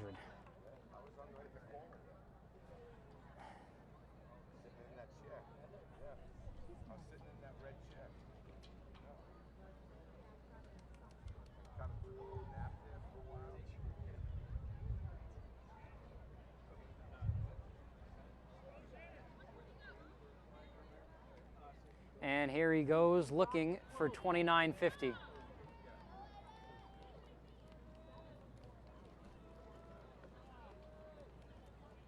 And he's got it.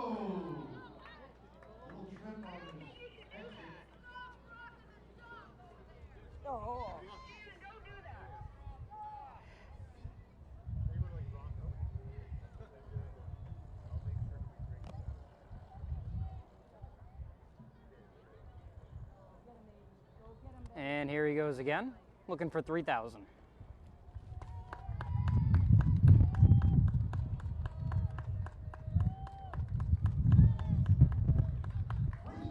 Holy mackerel, 3,000 crates.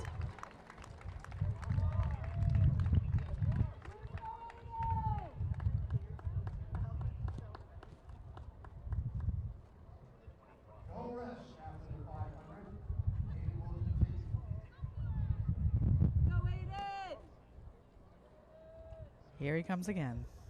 30-50.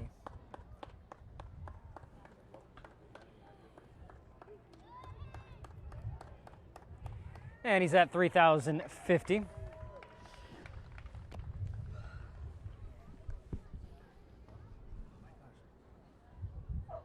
Gonna look for 3,100 here.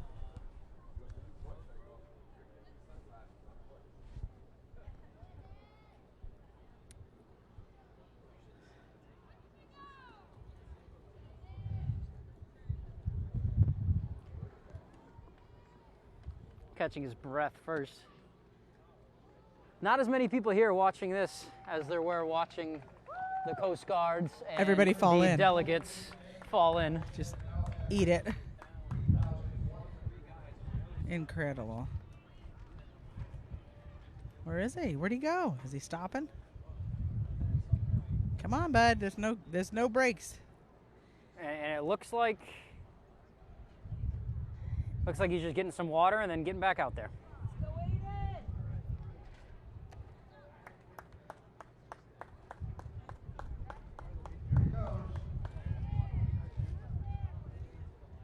Well, he's got to set a record that nobody can beat, so. That's true. That's what he's doing. And we're going to set a record that nobody can beat. Longest broadcast ever from Fox 22 Bangor. Oh, is it? That's all right. The regular news is just depressing, so this is way more fun. Seeing little kids outside, not on their phones. 31.50 here, going for 32.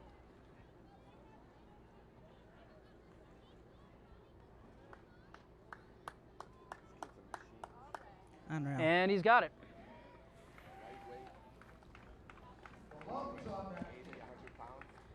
Yeah, you're not kidding. The lungs on that kid.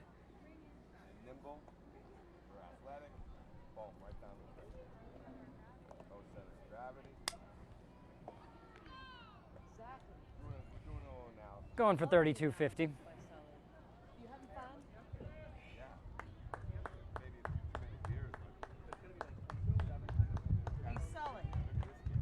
And he is at 3,250 crates. I think he might be getting tired now. I'm not sure.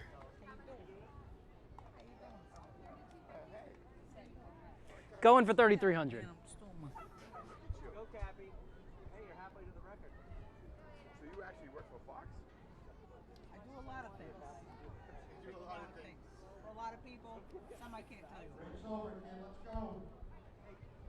So what do you guys think? This is like going to be like a 2-hour gig today, and now you're here for like 7 hours? Hey, you know, I'm glad to be here for 7 hours.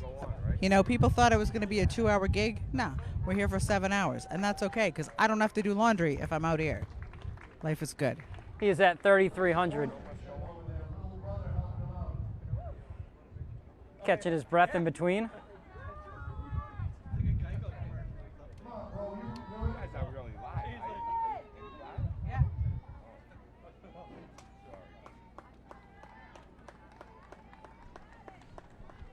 And he's going to get to 33.50.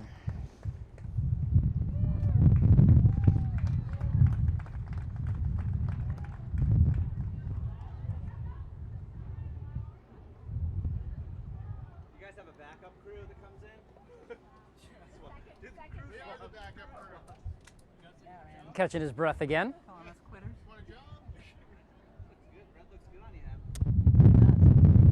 You're right.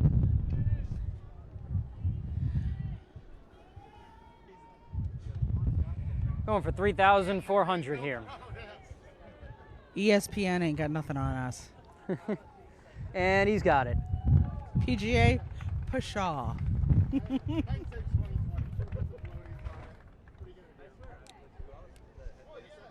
What's he at now? 7,000? 3,400. I was close, so almost half.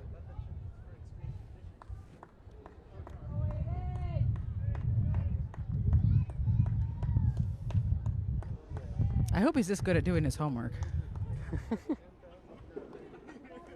And he's going to get to 3,450 here, it looks like. I bet he's really good at math. Going for 3,500. Look at him go.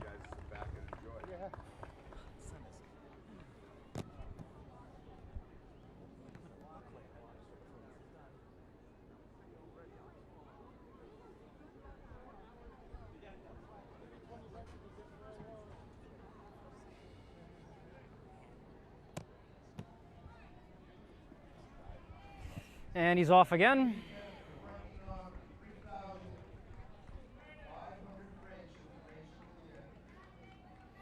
And he's at 3,500 crates. What a performance. 3,500 crates.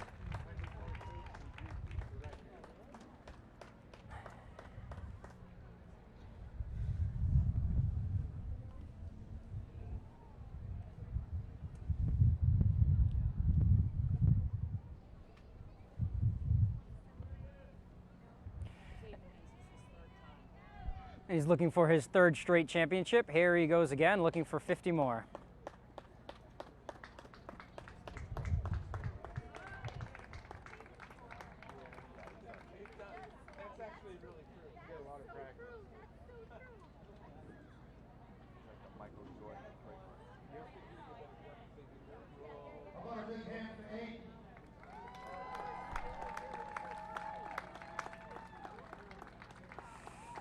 Taking a breather here before going back out.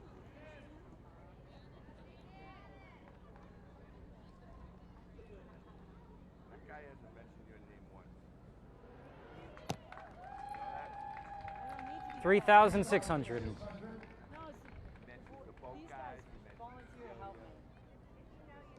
Going for 3,650 after a sip of water. Yeah, but you've been out here on the sun, no shade, no nothing. There should be a little tent here. Yeah, you should. Holy cow. Keep going straight. I'm going to go talk to him. Closing in on 5 p.m. here. Hour 3 of the Great International Great Crate Race.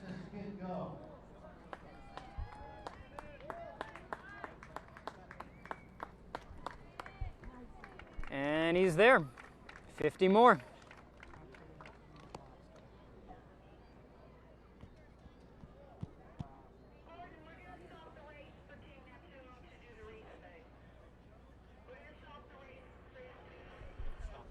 And we are being told they're pausing the race. Doing something with the delegate or something. King Neptune is... Yeah, King Neptune, he puts the wreath... Excuse me. Don't know if we have a shot of this, but he's putting a wreath on the boat. No. He puts the wreath in the water. It's to honor those that have been lost at sea.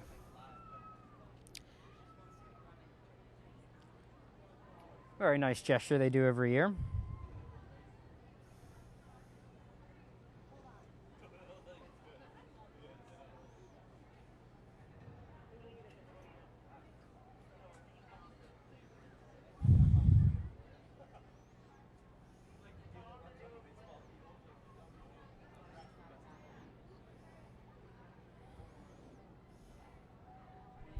And I don't know if we have a very good shot of this here. Looks like Aiden is still running.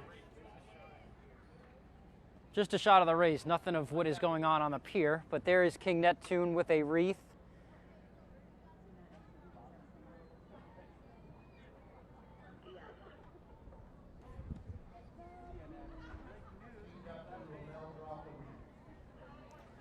He's about to drop the wreath. I think in the water. I think he's dropping the wreath into the water. And there it goes. It's in.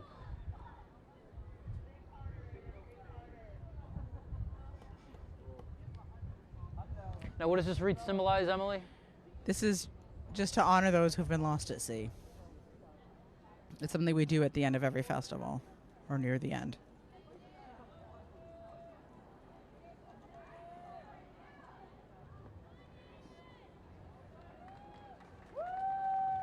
And Aiden with another successful 50. I think I've lost count.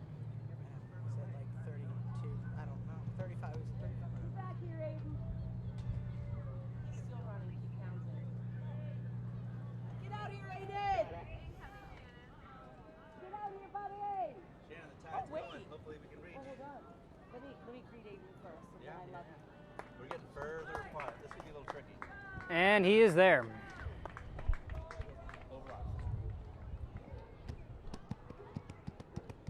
Gorilla arms. Go gadget. Love that lipstick. Looking all sassy up in this guy. There he is looking for 50 more.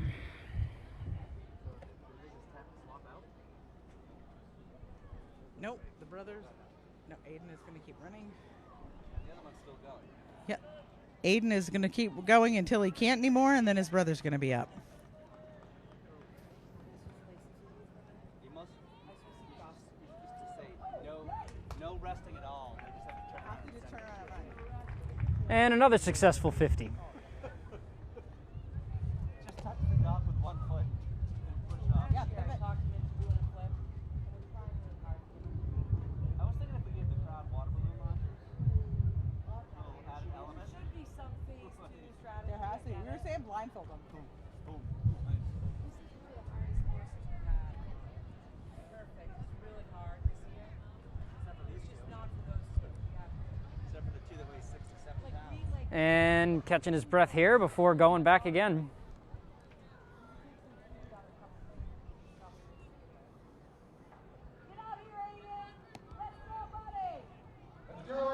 No more resting. No more resting. Come on. Just turn around and do it again. Aiden even told Shannon that this is even harder than last year was. Doesn't look like it to him. Yeah, no, he makes it look easy. So, your years being here at this lobster festival, Emily, do you have a favorite lobster festival, a favorite memory from any of your times as a kid or as an adult here?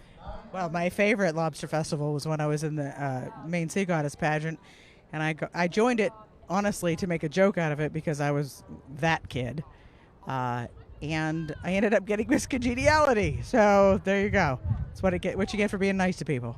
Those are memories that stick with you forever. We had such a blast. It was so much fun, and it's funny. We changed it this year to the Maine Sea Delegate, and opened it up to kids from all different from 16 to 22, so that any kid who wants to represent the lobster festival and the lobster industry, that they would be allowed into the competition. This year it happened to be 10 girls, but had a young man wanted to join, that would have been fine too. The idea, as I've mentioned previously, is to keep putting into the youth of our area and our state, and that's exactly why we made that change. Among other reasons, we asked the kids themselves, and they said absolutely. Yeah, so yeah. Again, this is such a great thing. Look at what it's doing for these kids. Yeah, anything you do to keep Aiden Genther in Maine, absolutely. Should do that forever. Yep. Absolutely. And he is at 4,050. All right.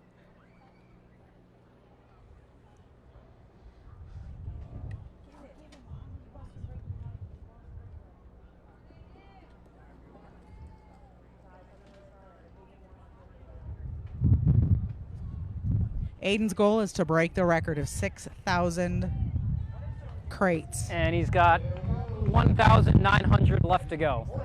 He's got 1,900 to go. Now that Boy Scout drive, that's goals, man. I already told him I'd pay him $100 if he did a flip off the middle crate, and he said no. He's like, I'm going to break the record. At some point, they got to time these breaks in between 50s. Yeah. Because it's really taken away from the no breaks thing. Turn and burn, buddy. Turn and burn. Okay, no break. Turn around. Go, go, go.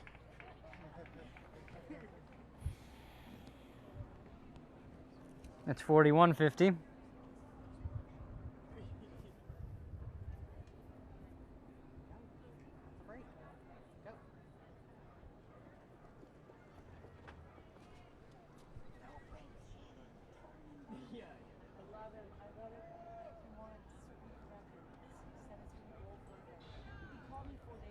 And he's there at 4,200.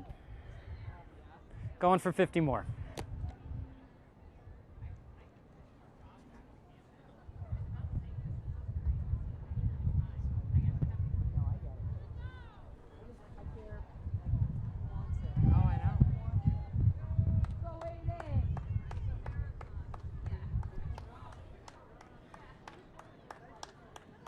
This boy is motivated.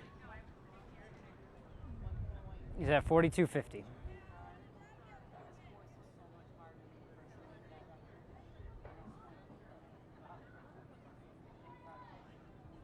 He's only got 17.50 to go to beat the record. 17.51.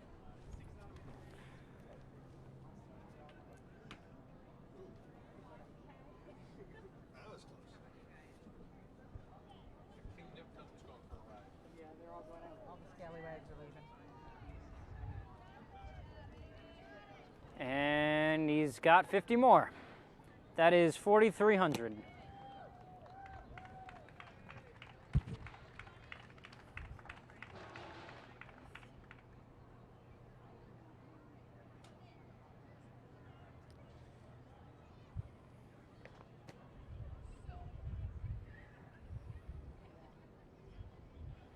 Taking another breather.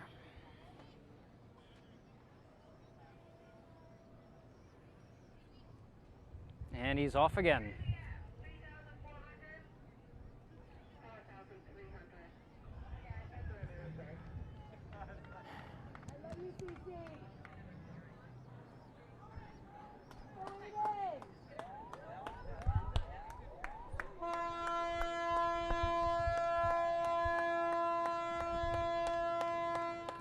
$4,350. What a performance so far.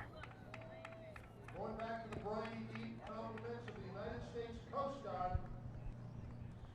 How about a big round of applause for the United States Coast Guard? United States Coast Guard taking King Neptune back to the briny deep.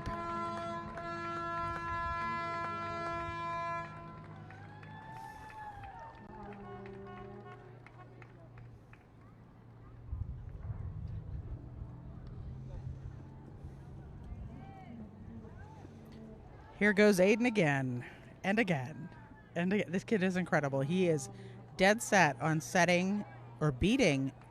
And 4,400. 4,400. He's got 1,601 to go before he beats the record.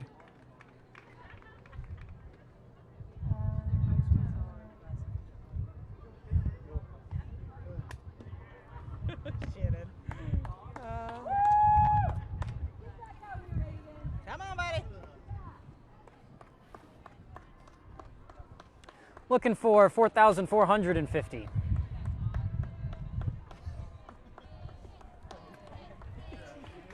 And he's got it. What to say? Not much else to say here. He is putting on a heck of a performance.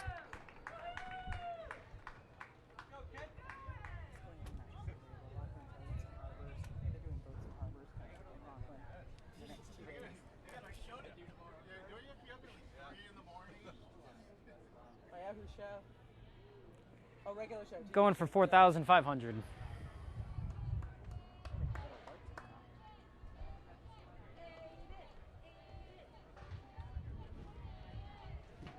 And he's got 4,500. 13-year-old Aiden Gittner of Owl's Head. Now at 4,500 crates. The record set in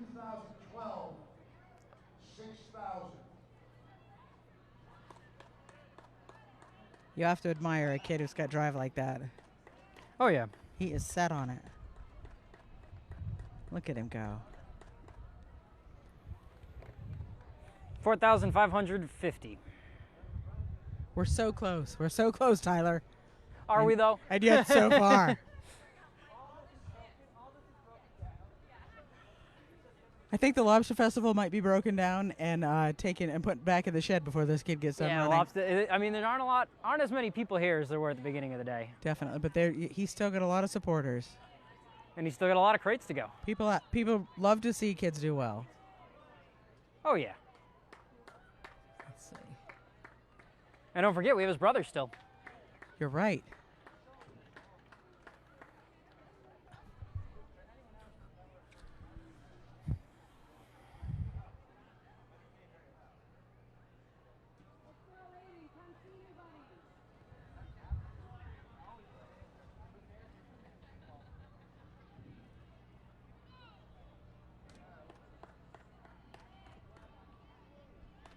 And here he comes looking for 4,650. And he is there. Has that with ease.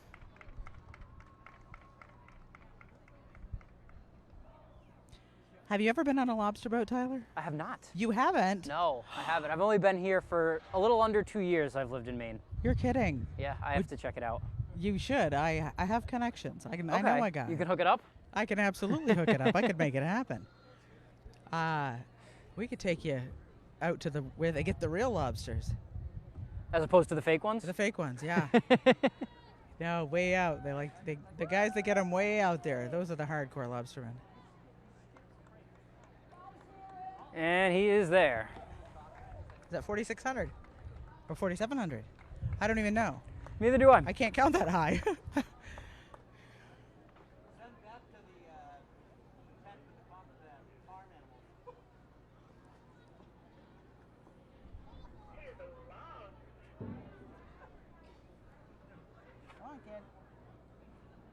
Catching his breath again. No breathing, just do it.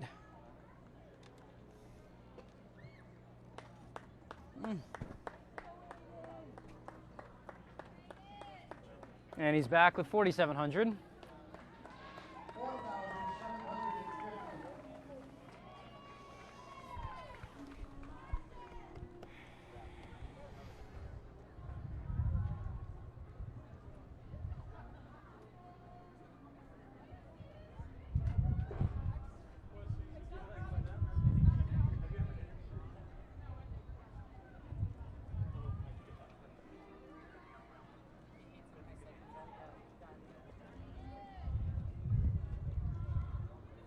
And he's there with 4,800. So just 1,200 crates to go before the record. And then we get his brother. So both guys vying for the record today.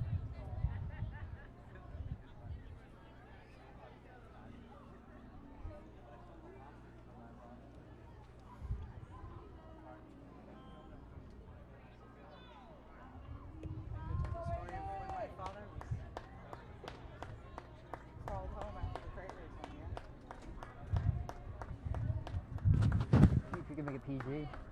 Yeah. Now, Emily, you have a good story of a couple family members at the lobster crate race actually working the event. Yeah, well, this was back in the 80s, early 80s. So I'm 48. So I was probably about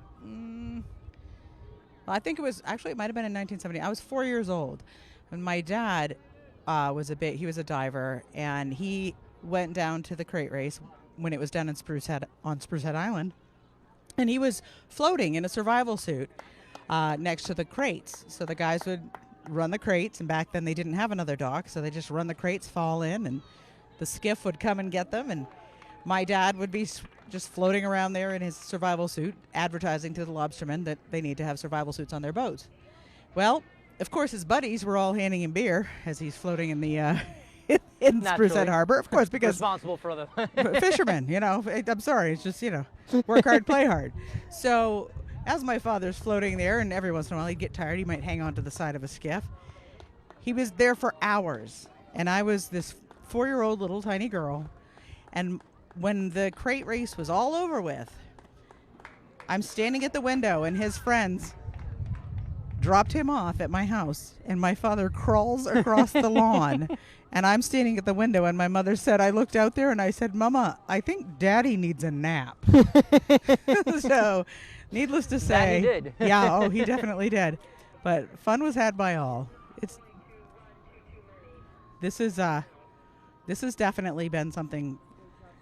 This is yeah, I mean, it's my childhood. This is my childhood all over again. I think that's, and Shannon, Shannon Kinney, who's in charge of this whole thing, she was one of the first kids. She was one of the kids down at Atwood's, down on Spruce Head Island, that was one of the first runners, and she and all of her buddies were. Okay, so Kobe's gonna cap it off when it's his turn with a little surprise. Oh yeah, little brother's giving big brothers we'll see if props.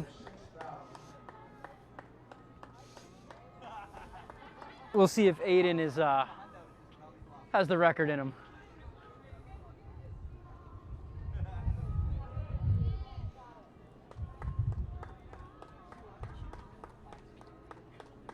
That's 5,050. That's it. My goodness, we're there already. He's going to do it.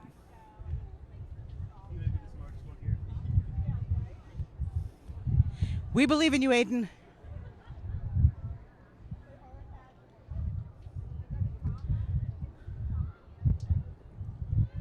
He's got 950 crates to go to beat the record. It's funny, it doesn't seem that it's gone quicker than I thought it would.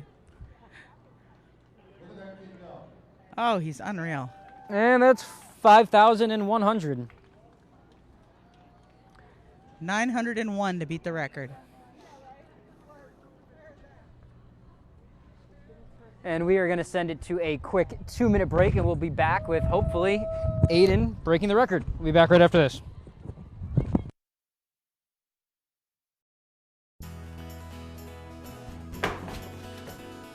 Honey, where's the countertop? I sent it out to the granite shop this morning to be replaced.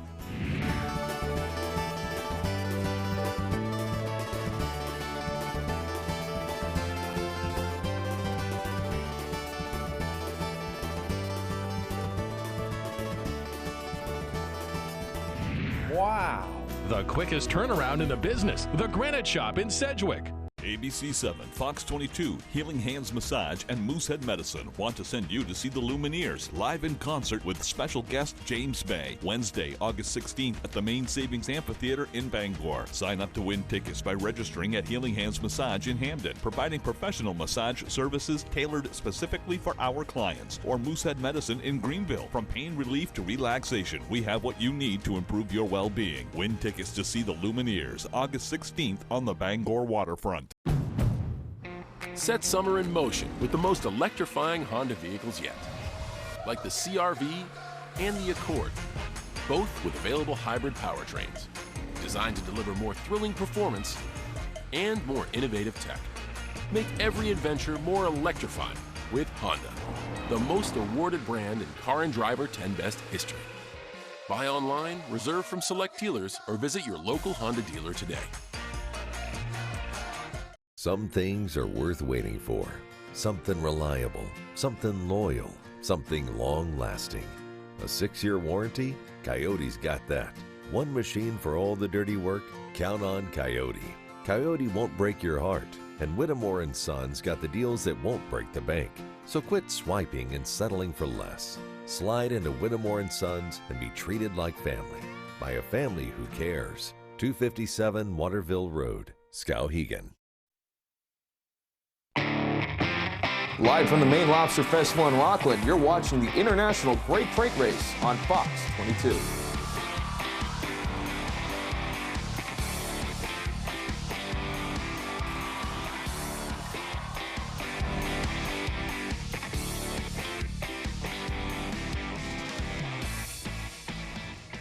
And Aiden is at 5,250 crates. He is so close to his goal. We got about 751 to go. This is pretty impressive. There aren't that many kids around that I've seen that are this driven to reach a goal. I have to say, I'm marveling at his endurance, and he's still so nimble after the number of laps he's done. It's really incredible. This is unbelievable. Look at him. He's all proud of himself. Look. You just see his little rib cage. In, out, in, out. He's just trying to catch his breath so he can zip across again. Oh, yeah. Now, I have to say, I wouldn't be surprised if the flaming orange socks play a role in the speed. Yes. Yeah. Just like Hermes, right? You've got to be inspired to pick up your feet when you're wearing that color, you know. My feet are on fire. My feet are on fire. Okay, now he's dumping water on his head. All right. Because he's getting ready to be the champion. He will not be dissuaded. It's like, throw me in, coach. I got this. And off he goes. Look at him go. He's like Dash from The Incredibles. It really, That's the guy you want on your team for like American Ninja Warrior when you have to go across the platforms, you know? Oh my gosh, yeah. Yeah. Yeah. I think the only position on that show I could handle would be host. Yeah. I mean, but you would knock that out of the park, so you have that going for you, which there's is that. nice. There is that, yeah. Yeah. If they gave me one of those Nerf staffs and I had to do hand-to-hand, I could do that. Yeah. I'm not sure if I'm doing any of the leaping from apparatus to apparatus. No, I could fall off them. Mm-hmm. Look at him. What are we looking at? I don't even know. 53 at 50. I'm sure we're going to get updated. We're going to get it. Gordon Page. Gordon Page. What do we have, sir? He's counting on his fingers and toes right now. He'll let us know in a minute. That's going to take a while. Yeah, he has 14 toes, so it's quicker than most people.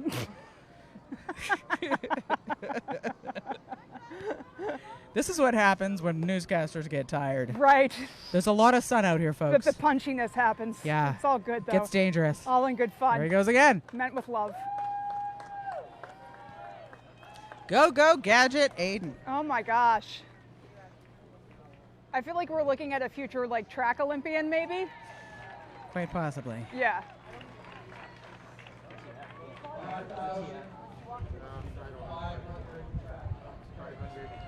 $5,500. Wow. So we are 500 off from the record, which I'm told is 6,000. 501 to win. Oh boy! I feel like at this point you're not shutting him down. Oh God, no, absolutely not. Yep. No, they're giving it to him. He's in it to win it, no doubt.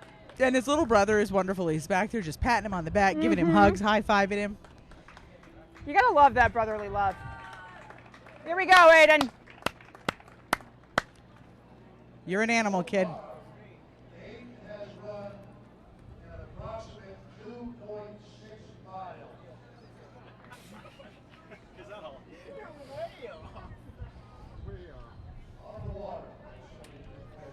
Yeah.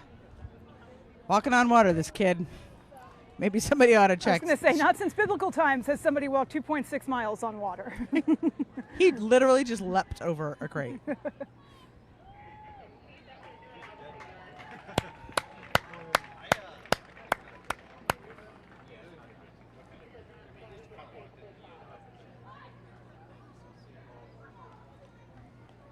good?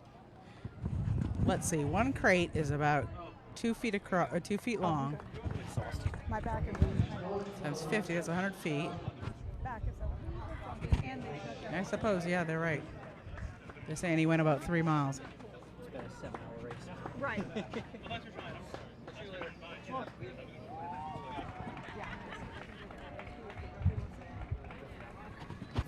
There you go. Sweet. I might have one. All right. Which one was mine? I think yours is in your pocket still. Yeah, yours is. Oh, shit.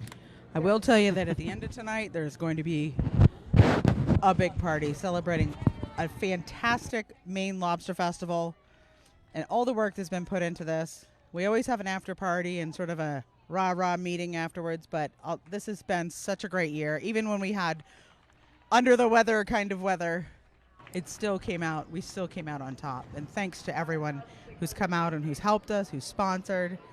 And this is just such a testament to the kind of folks that we have here in Maine. That after party is news to me. I didn't receive my invite. You're not invited, Tyler. Because the press, you guys have pencils.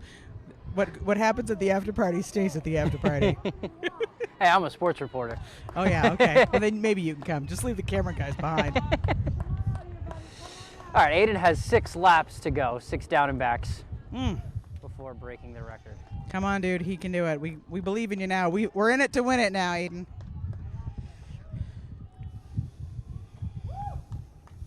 Yeah, if you're going to fall, 2,000 crates ago would have been the time to fall. You know? Be quiet. Don't be giving him the bad juju. We're giving him the good stuff. Well, if you're at this point, you're here. Yeah, you're here you're for committed. the end. If nothing stopped you at this point. That's right.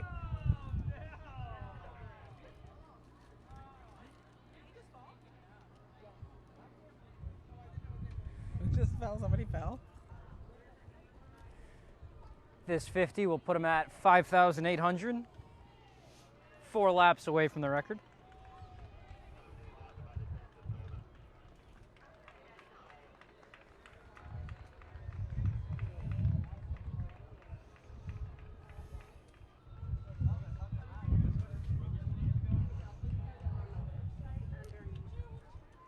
He's so close.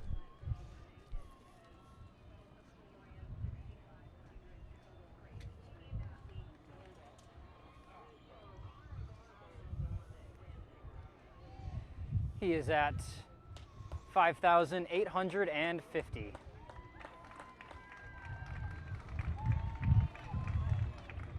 $150 more. 50.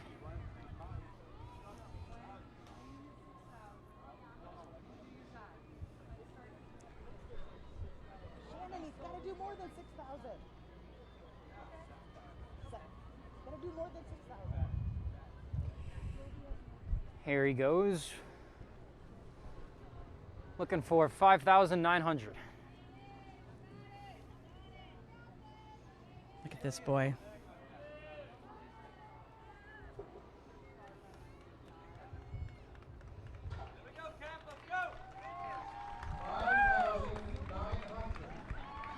Woo!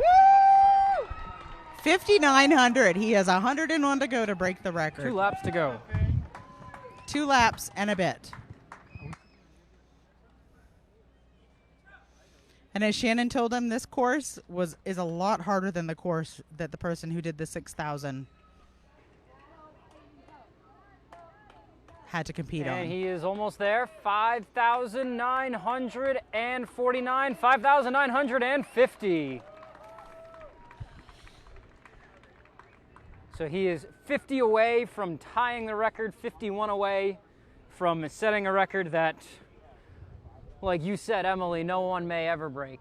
No. And I certainly don't want to be on the call when they do. This has been, in all jokes, this has been a blast. What a beautiful day. Even as the sun goes down, still a beautiful day here in Rockland Harbor. To cap off the Maine Lobster Festival and to cap off the main event for today, Aiden Genthner has just ran his 6,000th lobster crate and tied the overall record. So we'll definitely see a celebration-like fall into the water after 6,001.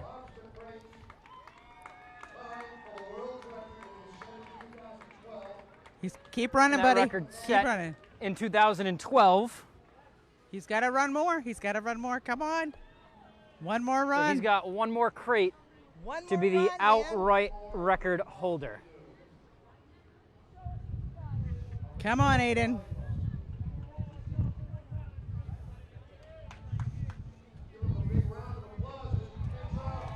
Woo! Look at him go. Look at him go. 6,030. 6,040. 6,050. And he's got it.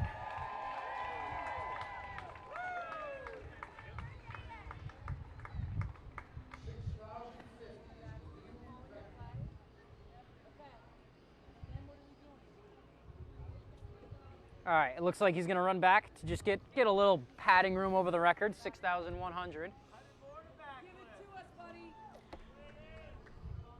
Here goes for what could be his last 50.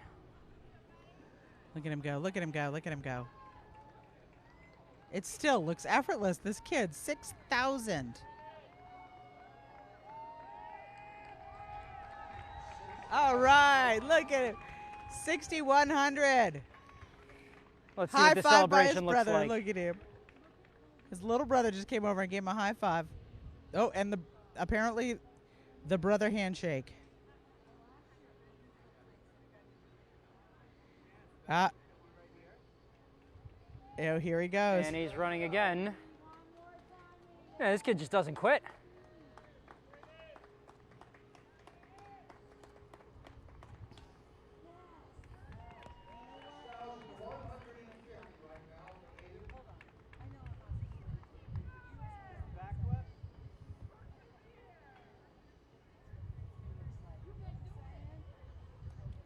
And here he goes. Go. He is the outright record holder.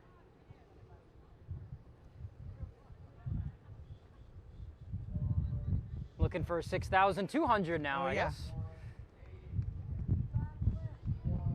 Oh, there he goes. All right, 6,180. And some fireworks there at the end. What was it, Aiden 86? Gentner. Backflip off the 86th. Good job, Aiden Genthner.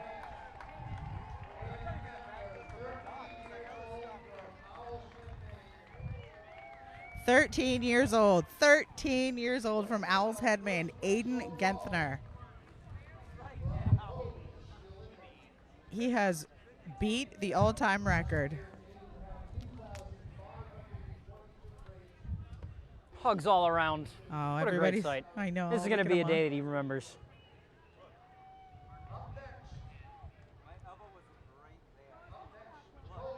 Now his little brother Kobe.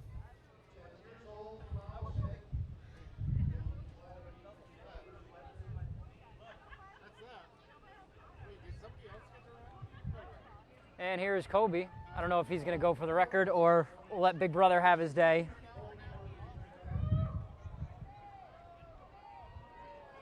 Here comes Kobe. Kobe Genthner. Kobe's at 2,050.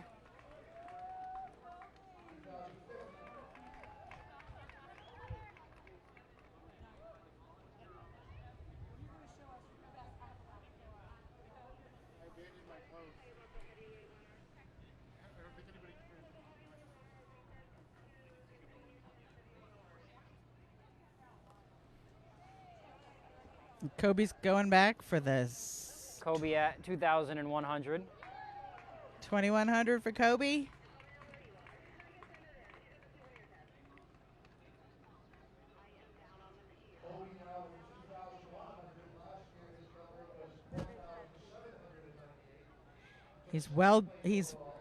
Look at him. He's well beat his record last year, which was 1798.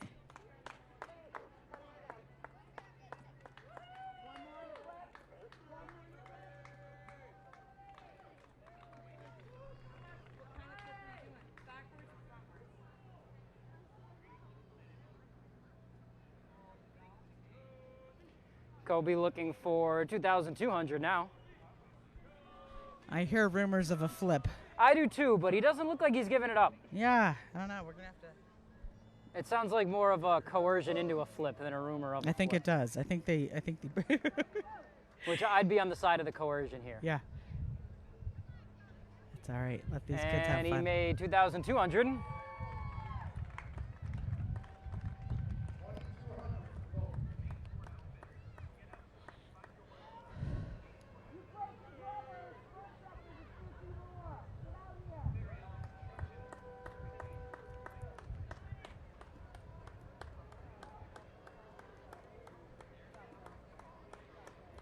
Tell you, these kids couldn't have a bigger cheerleader than Shannon Kinney. He's at 2,249. Oh, and he walks up.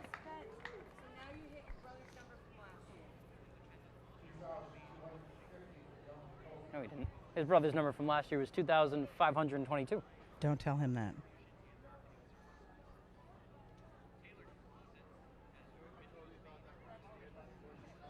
Yeah, he's calculating where he's going to do the backflip. And when he's going to do his flip. So it sounds like he is going to let his brother have the day.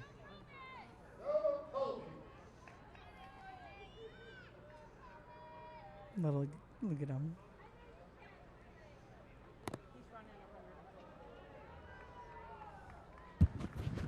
Shannon, what's the plan? 100 more. Here he goes. So he's the outright second place winner by now by far. Oh, yeah.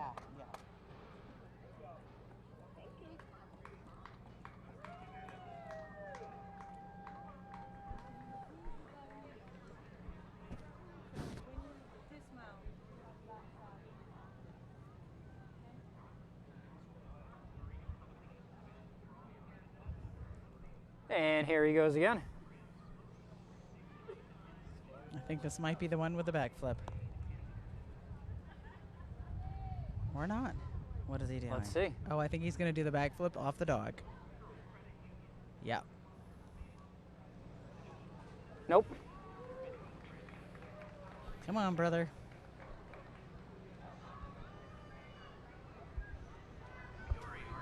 He's so funny.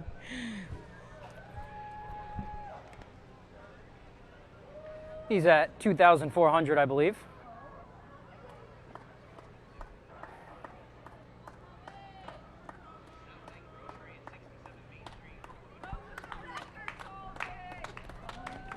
Oh.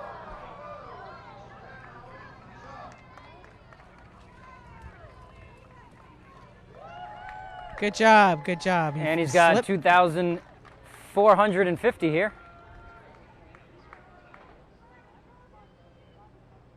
Hurt his toe. Looks like he had a little toe stub. I think he's okay.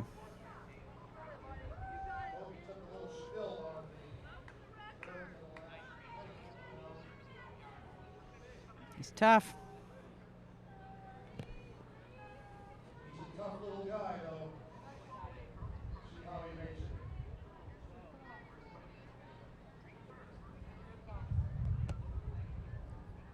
And here he's off looking for 2,500.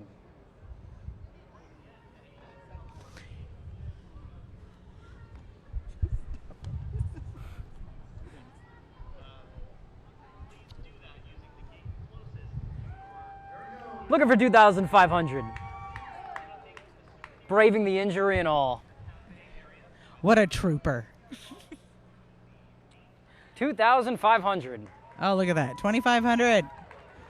Now get your backflip in, boy. Yeah. And he has thrown in the towel. He has calling it a day. Congratulations to the Genthner boys. Aiden Genthner with,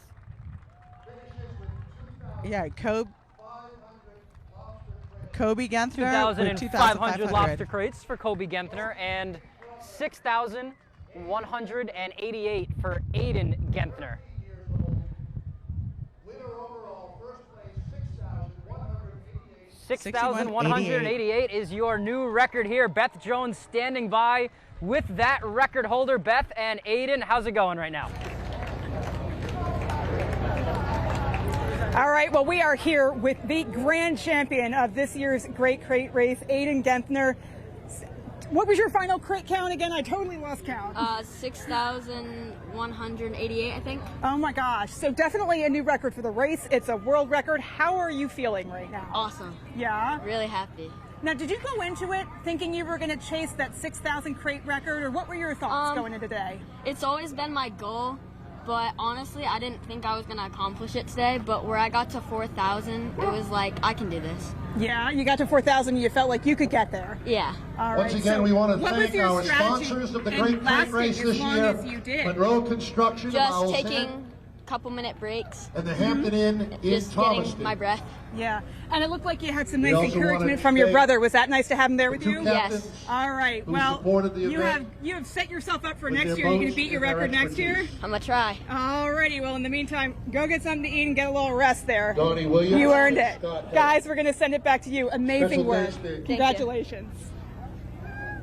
Peter Gray. Thanks for that, Beth. What an incredible day for the Genthner family. First and second place for the second year in a row. Aiden, his third year. Have you seen anything like it in your history of being here at the Lobster Crate Race? Absolutely not, especially with it being two boys from the same family. They talk about proud parents. And talk about competitiveness too. At first you thought they were both going to go for it, but once Aiden was going for the record, we found out that Kobe was, going to let big brother have the day, but not without kind of going for that first record. Yeah, he had to beat his brother's last year's record, but I think that's a testament to what a great little brother he is, and I hope his big brother remembers that. I think next year little brother won't be as complacent though. I think he's coming for that gold next year. You saw he was there. He could have gone. Oh, he was so close. These kids could have both gone until it was 7 o'clock at night. Thankfully, they didn't. So, so and great. It has been an amazing day here at Rockland Harbor for the Maine Lobster Festival for the 76th annual International Great Crate Race. Tyler Cruz, Emily Dillon. We both had a blast. We did. We had so much fun. It was an awesome day. Looking forward to coming back next year and hopefully getting my bathing suit on and trying that out. Will I see you in the competition line? That'll make one of us. So I will not be in your bathing suit either. So that's fair enough. All right. Well, from Rockland Harbor here, Tyler Cruz, Emily Dillon, signing off for the day. Enjoy the rest of your evening, folks. Have a good one.